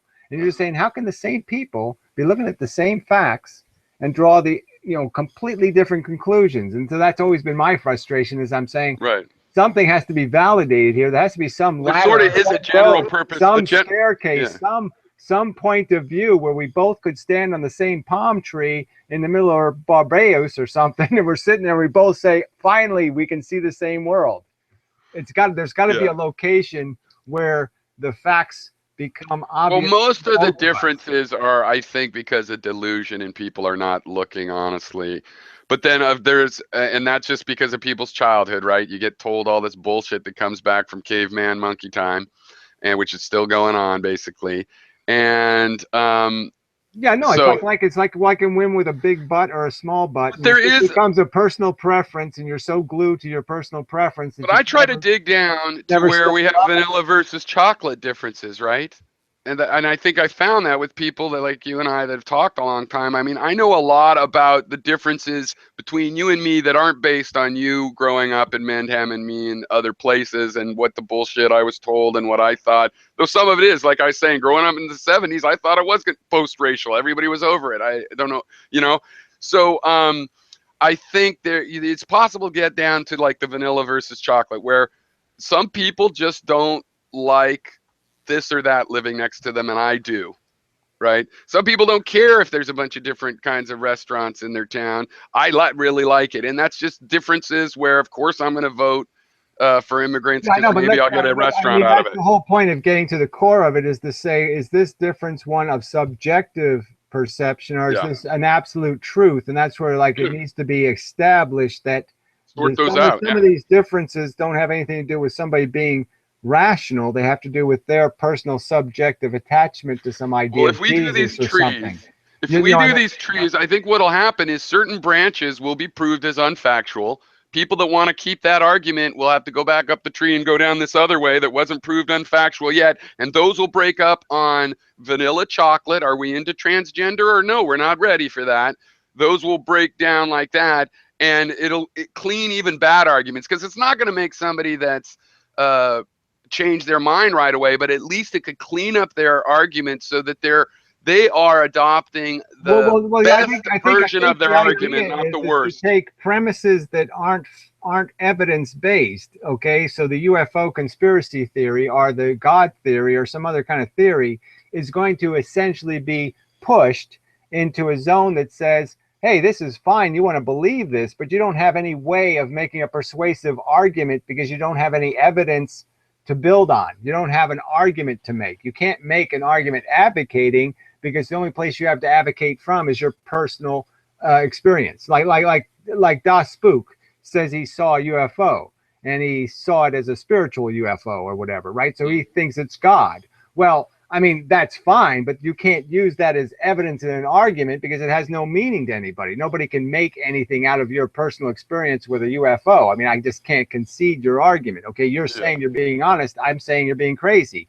So where can that go? That can't go in the bucket of that's a good argument. That has to go in the bucket of that's subjective crap that you can argue it, but it can't work in an argument. You can't bring a magic swords into the arena. And here's the way I see it, Gary, because they are going to be brought into the arena. So to me, I see it as part of the profiling. Like, you have to collect those people that say the magical video, that's the one I'm voting for. You've got to collect those people vote, and it goes into their profile. They're the kind of people that want to hear because it makes my heart feel good about the children or whatever. They want the vacuous stuff. You collect that vote and put it into their profile. Therefore, if they want to put up money, they can go ahead. You don't make it disappear, but the process in its own function is going to make that a separate place to argue. You're not going to be able to get that to the next level because the next level is going to force you to play by rules. Right. No, the bias in what we've discussed. The bias is going to be a rational bias, not a. No, but look, it's a methodology bias. So it's unbiased in terms of whether it's for or against abortion per se. But the bias, I mean, is that we are going to be asking the question of which the strongest argument on either side of a dichotomy. By asking strongest argument, yeah, I had a vision that it was true. In our society, luckily, is now rational enough that doesn't sell. So we are going to bias towards people with facts and figures, and that's what we're trying to do. Like a courtroom, there's certain rules about what you can argue in a courtroom. You can't have some subjective person come in and say, "I think I saw him do it in a dream." All right. I mean, you're not going to allow people to come in and say, "Look, I got raped. I think it might have been him." You know what I mean? You're not. You can't allow. You get what I'm saying, Gary. Those people are going to show up, so they click on the software too. They don't vote. I mean, the people they're voting for are not going to win because that's not the kind of argument that is going to convince people in the current society. Well, that's all. That's all I'm saying is it's going. But they're still going to be there, and I'm saying you save that information. I'm saying the place in the pyramid. I'm saying this helps us keep track of the people that would vote. I am just saying that, but there will have to be some sort of law that's built out of these. You know, that you're going to have a foundation to the arena because you have to have some structure. So you have to have some weeding process that says you can't let vacuous win because vacuous is obviously vacuous. Well, you are more optimistic. I think Ian Crossland back then would still rattle through getting people to vote because no, really, I get where he's coming from. That was the best argument because people connected with his thing back then before he. I just mean that I think the process will naturally will naturally create enough wounds on those kind of arguments to keep them from succeeding. I agree. So I agree. I don't think I'm not talking about a law that we make. I'm just saying that the rules of the game are basically going to say you're not going to be able to get to the next level with weak argument. Yeah, no, I totally agree because also with this thing of where the tree keeps staying alive, right? People keep trying to make better and better arguments. That is not a process that is going to lend itself to suddenly you have all these facts and figures and now what's going to win, or not facts and figures, but a logical argument, let's say. And then suddenly somebody's going to come from nowhere with I had a dream. Probably not. Certain subjects like what's the nature of consciousness and subjects that you might not, those might, who knows? That doesn't matter because over the long run, it's like a ratchet. That's what I like to have, some sort of a logical system where you're trying to make it so that it's always incrementally in that one direction you want to go. Well, I guess what I'm saying is that some of these mechanical discussions will actually create a mechanical premise in that they won the argument. So I'm saying if we have an argument about the nature of belief, and we have this whole argument spelled out, and then we have the vote on it. It's a decisive win for, yes, you have to have reason and evidence, to support an argument. You can't just make an argument from vacuous, I think so. So, I'm just saying the fact that was one of the things that won is going to mean that any future arguments are going to have to at least acknowledge the existence of this pyramid. We've had this I think argument. The voting and winning is part a of gimmick. The premise. So, yes, you can allow some kind of wacky curveball in, but you can't let it violate too many of these established premises because then there's no point in having these premises in the first place. Gary, You know what would be fun is if we could get the people that vote to adopt that they really are debate judges, and you don't vote on the side you agree with, but you actually vote on, you vote against the The side you agree with logical because you say those quality, yeah, fuckers did the wrong argument. That's the totally wrong way to vote for to argue for this or whatever. You know what I mean? Judge that literally, if you right, could have right. an If I'm unbiased, like judging, non-point of view, if I'm arguing feminism, I don't make the argument that, well, men have been running things and they suck, so women should. Yeah, you make a better actually, it would argument. be You make a fun. better argument defending women than the argument from men suck, so women must be Just better. realize it would totally be fair to try to be on both sides. I can make the best argument for and against the rooftop. There's no reason, if it's really about how good of an argument you can make, it's not 100. You should be honest in the argument, but it doesn't mean that you agree with that. Like, I know good arguments that I disagree with. It's fun actually to say things from other people's point of view. So I think that's interesting too. That could help shake us up our biases. Sometimes you can win an argument by just saying, "Jane, you ignorant slut." I'm just saying that obviously we only want to reward presentation arguments in a certain sense, but yeah, the real thing is you want to argue the quality of the argument, not so much the fact that I zingered you. Zingers are good and they should be rewarded, but I just mean you can't put them on equal playing ground. So I would still have some sort of system where, well, it's like we're saying, obviously performance isn't going to be quite as important as integrity and quality. No, I think people would cooperate in like marking zingers or whatever you wanted to call them, and then it'd be good for the database, but basically.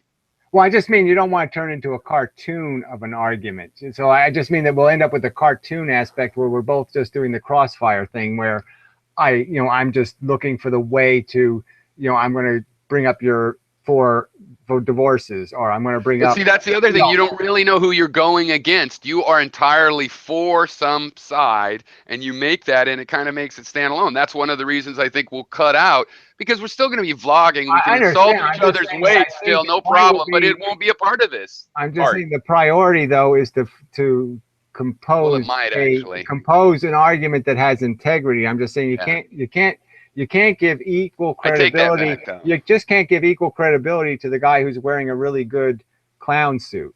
I'm just saying it's important, but it's got to be less important. But you always do this, Gary, and you're talking about how people should vote, and I just see this voting system, and I think, well, people are assholes. They might vote totally wrong, but I like to have a voting system, and we'll see. So you keep sounding optimistic to me when you say, well, people will be rational. But I do think this framework will imply the more rational side of the way we do this. I think it can work very rationally. Yeah, no, I think it can too, as long as I'm allowed to make the point that, hey, you people just voted up an argument that's just clown shit. Okay, you just sit there and basically said it's a good argument because he's wearing size 22 shoes. And see, the point to me is all the annotations. So if you had a veto, if some people could add a veto and you vetoed it, it's like, I'm fine. Everything's still in the database. Your feedback is feedback. It's not like somebody can't go see that guy's video. Well, I'm just saying it can be another argument is just how stupid the editors are. I could even, if that's what it comes to, then that's what it comes to. You just end up having a new argument that just ridicules the fact that people can't. You don't like it when I say that they can never fairly judge anything, and they're just sitting. You don't like it when I say this. They're saying it's a great meal because it has attractive garnish on it. The thing is, you never like this solution. They cut the food into perfect little squares, and so therefore it was really quality food. Well, what I want is the voters to self-identify so that we have, if people are Republicans, we know they're voting, and then the Republican vote is the Republican. Look, we agree. I think. I mean, we agree that if we have voters who are that way, when I like a minority, voters who are voting against each other, they're going to ridicule each other in the sense that they're going to identify each other as simpleton. Yeah, I walk that back. Or racist, or lesbians, he has his head up his ass. Or he's a daydreamer, so they're going to be already qualifying each other's character. Stereotyping at the very least, without, even if it's not individual, but also it would be a community of people that kind of know who's over there and so anyway, whatever, I'm open with that. I hope you're right about how people vote, but I also think that we'll just separate, how you vote is part of your profile. If you're always voting, if you were voted for Trump, other people will say, subtract the Trump votes out of my voters. People should be able to choose a little bit which voters which part of the review committee they are Well, I'm just saying Trust it. there'll But it's not important. be lots of arenas where there's the That's what I mean, pre-fights yeah. and the fights that go into making the long run, yeah. the end fight. So I'm just saying, yes, there'll be lots Right. of little fights that have to be won, you know, to make sure that, you know, some of this is filtered, you know, that it's not going to just end up being, you know, what's the crowd in the mood for today?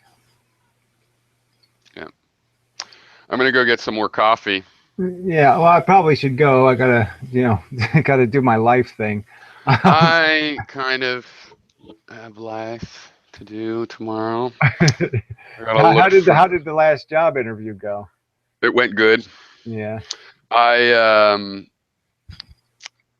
Yeah, I think I have a good thing on that because it's a university sciencey thing. So, but I have a couple going on that have gone good. But I also have one that was supposed to get back to me by Friday and they didn't. So, but that's okay. And another one that was supposed to get back to me, I had to actually do a test. And like once you do the test, it's not casual time. I did a fucking code test and wrote for code for 4 hours. I want to know right back. And when they just go, oh, this or oh, that, it's like, no, I want to feedback on how I did. You can't just tell me to do a test.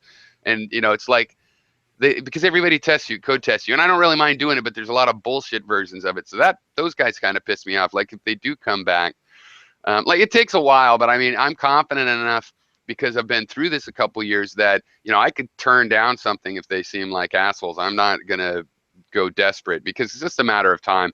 But this shit, they make you go. I mean, one guy in New York, that's a definite possibility still. I've been talking to him the whole 2 months I've been looking or whatever it has been, about 2 months, the whole time. But, you know, he wants to stop having these contractors. He's going to hire up in his little company again. He's not in any hurry.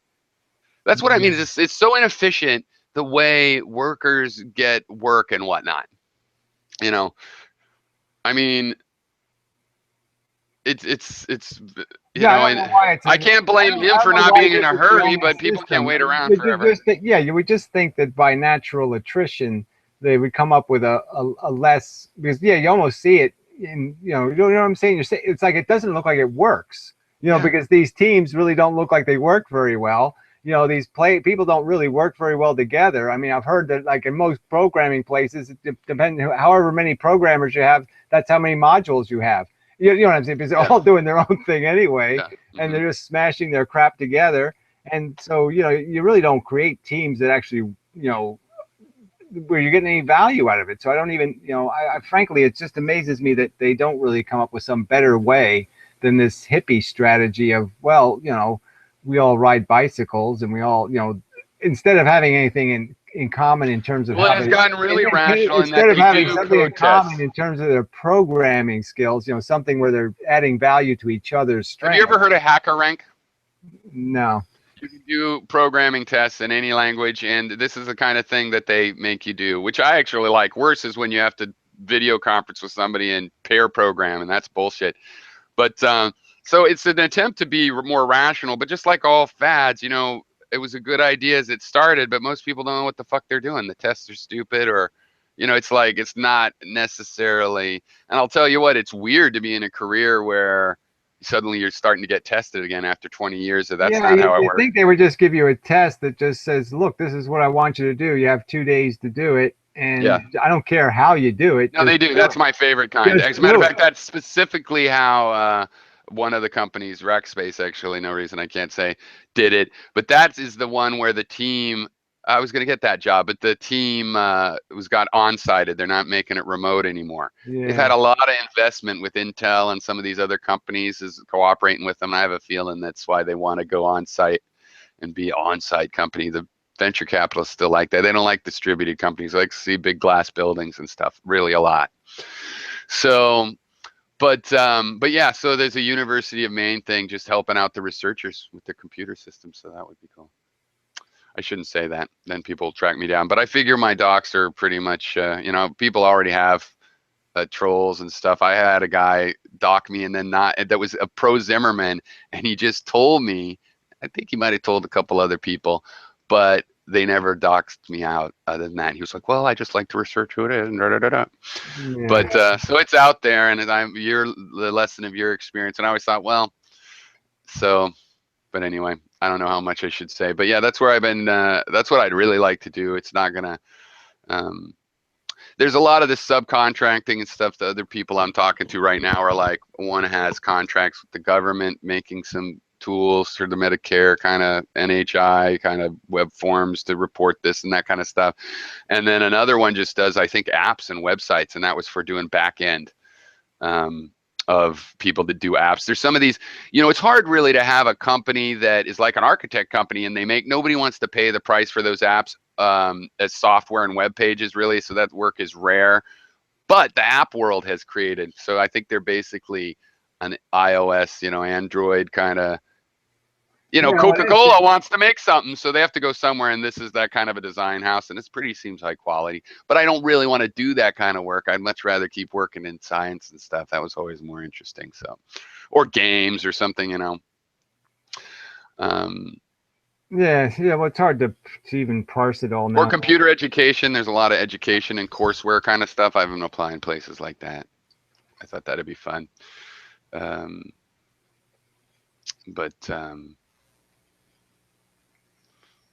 Yeah, I mean, I wish the learning curve on the, to make apps wasn't so. It's just it's kind of a, you got to know Java and you got to do this, and then well, that's what I'm saying now. The kernel, and you're like, I don't want to do all that shit. But what I'm telling you, basically, you can make a website that is an app now, and if you want it to look like an app, you can have the browser. I've already done that, but I'm just saying that it's, obviously having the real app is a little better if you want to be able to do something like connect to the ports and shove something in the USB. Yeah, but what I'm telling you is there's web standards because the big businesses want it. So there's now becoming web standards to get a hold of all that stuff. So it's coming where you'll be able to do pretty much everything, but maybe not make the 3D game that pushes the device to the edge, but everything that you need in the video and stuff. Well, I'm just saying, there's going to be security barriers to getting to the, to be able to write to the SD card, for example, or something. You're not going to be able to do that from. There's browser. web storage. There's web storage. You can't. Browsers have that. But that's not going to help you if you want to do something. No. I mean, there's databases. The local storage in the browser now will allow you. So it secures you. You can't put it on their regular hard drive. But there's interfaces to go upload. There's a link to go upload videos from the photo gallery and this kind of stuff. So I'm telling you, they really want to plug this stuff together because they don't like paying all these. They pay all this money for the web guys. And the guys know layout, know how to make app type stuff. They don't really want to keep the Objective-C and Java programmers. It's expensive to make those dedicated apps. So they're looking to save a lot of money on all their promotions. So it's coming. Oh, yeah, I'm just saying that's fine. That's the more of that. I'm just saying it's time to look again. You'll be able to do it with your JavaScript skills. I'm just saying that I foresee some limitations in terms of what you're actually going to get. It's always going to be a little bit behind. Out of the performance out of a JavaScript app in the browser. That's all. I'm not saying it's not good that they're doing that. Of course. Because I can take advantage. I'm taking advantage of it now. I mean, no, that's what I'm saying. In like games or something that wants to push. I'm using an app to upload images, and then I can download them on the web page, and it's it's all kind of working quite well just through apps, So. Yeah. But yeah, it's just a little. I'd like to be able to write them, but it's like I looked into it and I'm just like, I'm too old a dog to learn all these new tricks. It just amazes me how convoluted it is, well, I never got that about a lot of things, just like C programming and everything, all these modules and all this bullshit. And I never really got the whole point of it. I don't know why they just can't make functions, just make everything function. Yes, I understand functions. I understand. I send a function, a piece of this, and it puts it in the function and it gives me back the product. And, I like that, but I don't get all this new shit. I mean, I don't get all the, You mean with object oriented? It's too many things. You got to, and then you got to compile this into that, and then compile that onto this, and then I don't understand all that shit. I just don't get it. There's some new revolutions coming. It's about to get all very much more clear and easy, like with these web components. Yep. Yeah. Well, I'm linear. I like linear or something. Yeah, that'll be I'm a linear person. Something like that. Well, that as well. There's this streaming kind of stuff that is sort of so that you can look at the things in this whole parallel universe. Everything got done in parallel. You want to be able to look at things as though they're sequential, because humans can still do that. You know, we make a sequential recipe, even though sometimes you're multitasking or going back and forth, but you need that idea of it being sequential. That I think is also coming back, but I'm biased because in the data processing stuff I did, I made a system that's like that. You know, that you just, the program is a list of instructions, not a bunch of, no software artifacts. You don't need variables. You just tell it what to do in the order, and each step is smart enough to kind of tell the next step. You know, if you put a step, you know, some step before had to have prepared it ready for that step, but they don't have to really communicate anything other than the data that flows through. But also some of these JavaScript frameworks have these interesting similar kind of thing, kind of dealing with everything as event streams, whether it's a mouse click or whether it's a function call, it goes through, and that way it's really easy to patch in, like we do a lot in JavaScript. You know, you can patch into things and change how they work, and it turns out to be real efficient too.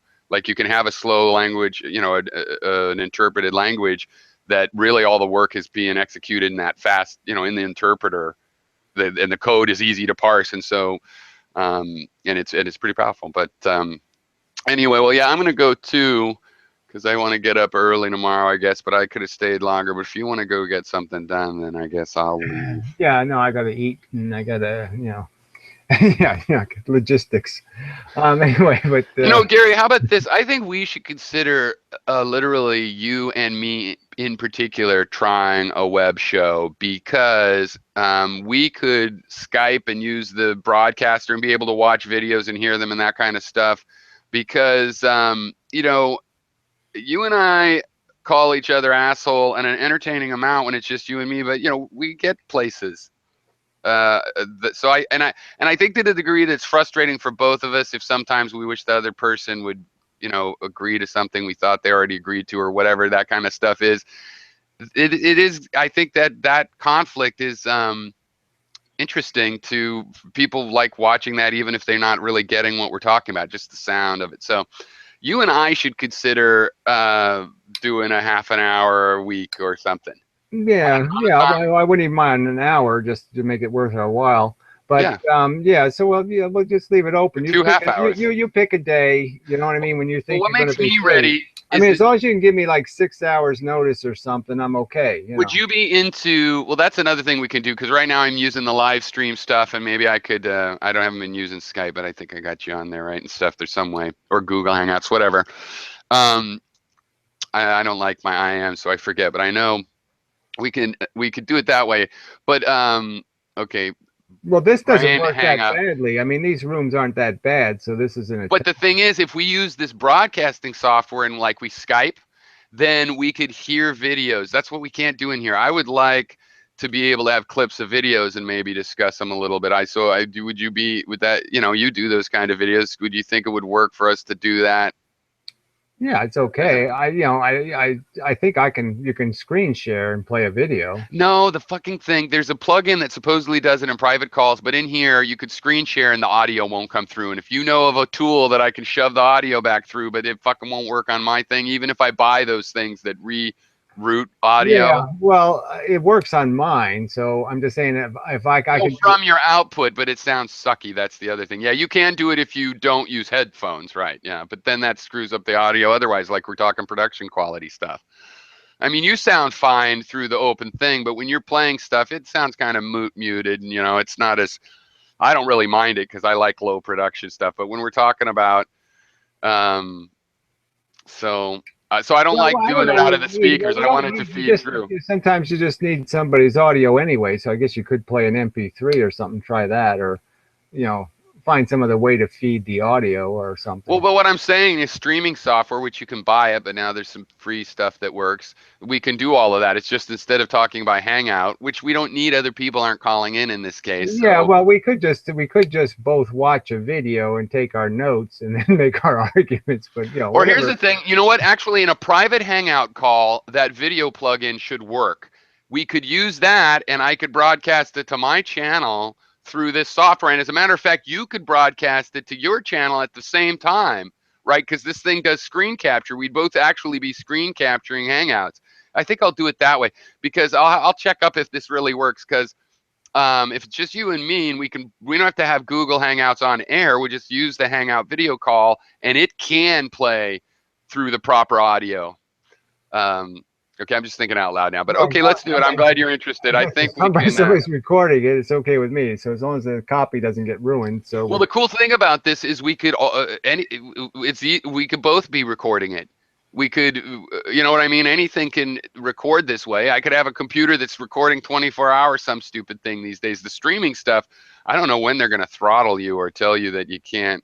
I don't know if I have it because they've slowly promoted me to these old things I've never applied to. I'm sure it's same with you, you know what I mean? And so I'm not sure everybody can live stream or not. Well, but yeah, I think so. Well, I mean, I didn't know you could still do the event, so I'm still using the Google app. So I'm not even using any separate apps because I didn't do the beta thing. So I'm using the event thing, and the event thing allows you to still do events. Yeah. So that's something. Well, I just started doing events instead of Hangouts on air. Yeah. Yeah. So I mean, you know, that works okay for my purposes anyway. But anyway, so whatever add-ons you want to add, it's fine with me. I'm just saying let's start it and see how it goes. So like I said, if there's a time that's good for you, you know, PM me or whatever, or Skype me. Yeah, Skype me is probably the best way. So give me notice that, you know, 6 o'clock tomorrow or sometime, whenever you think you're going to be available for an hour, and then we'll just do an hour here and there. Okay, yeah, I'll think about it. What can we do both want to talk about? Because, I mean, I can be pretty open-minded, too. Like, if you had a videos, yeah, we could communicate over Skype. Like, have you been watching the Darwin's Hamster videos, for example? We could co-watch one of those. Yeah, you know, I watched a couple, but then I could see where it was going. You could, like, fresh watch one when it comes up or whatever. You know, I just didn't watch. I just found it kind of disturbing that he's an intelligent guy, and I don't, you know, I'm all for killing the foreigners, but I mean, to vote for Trump just to get rid of, you know, some ragged foreigners just doesn't seem rational. I just don't know how you can defend Trump. He's an insane lunatic. Yeah. Okay, well, we ended on an agreement. An absolute agreement, even non-relative. Okay, take it easy, Garrett. Okay, till the future.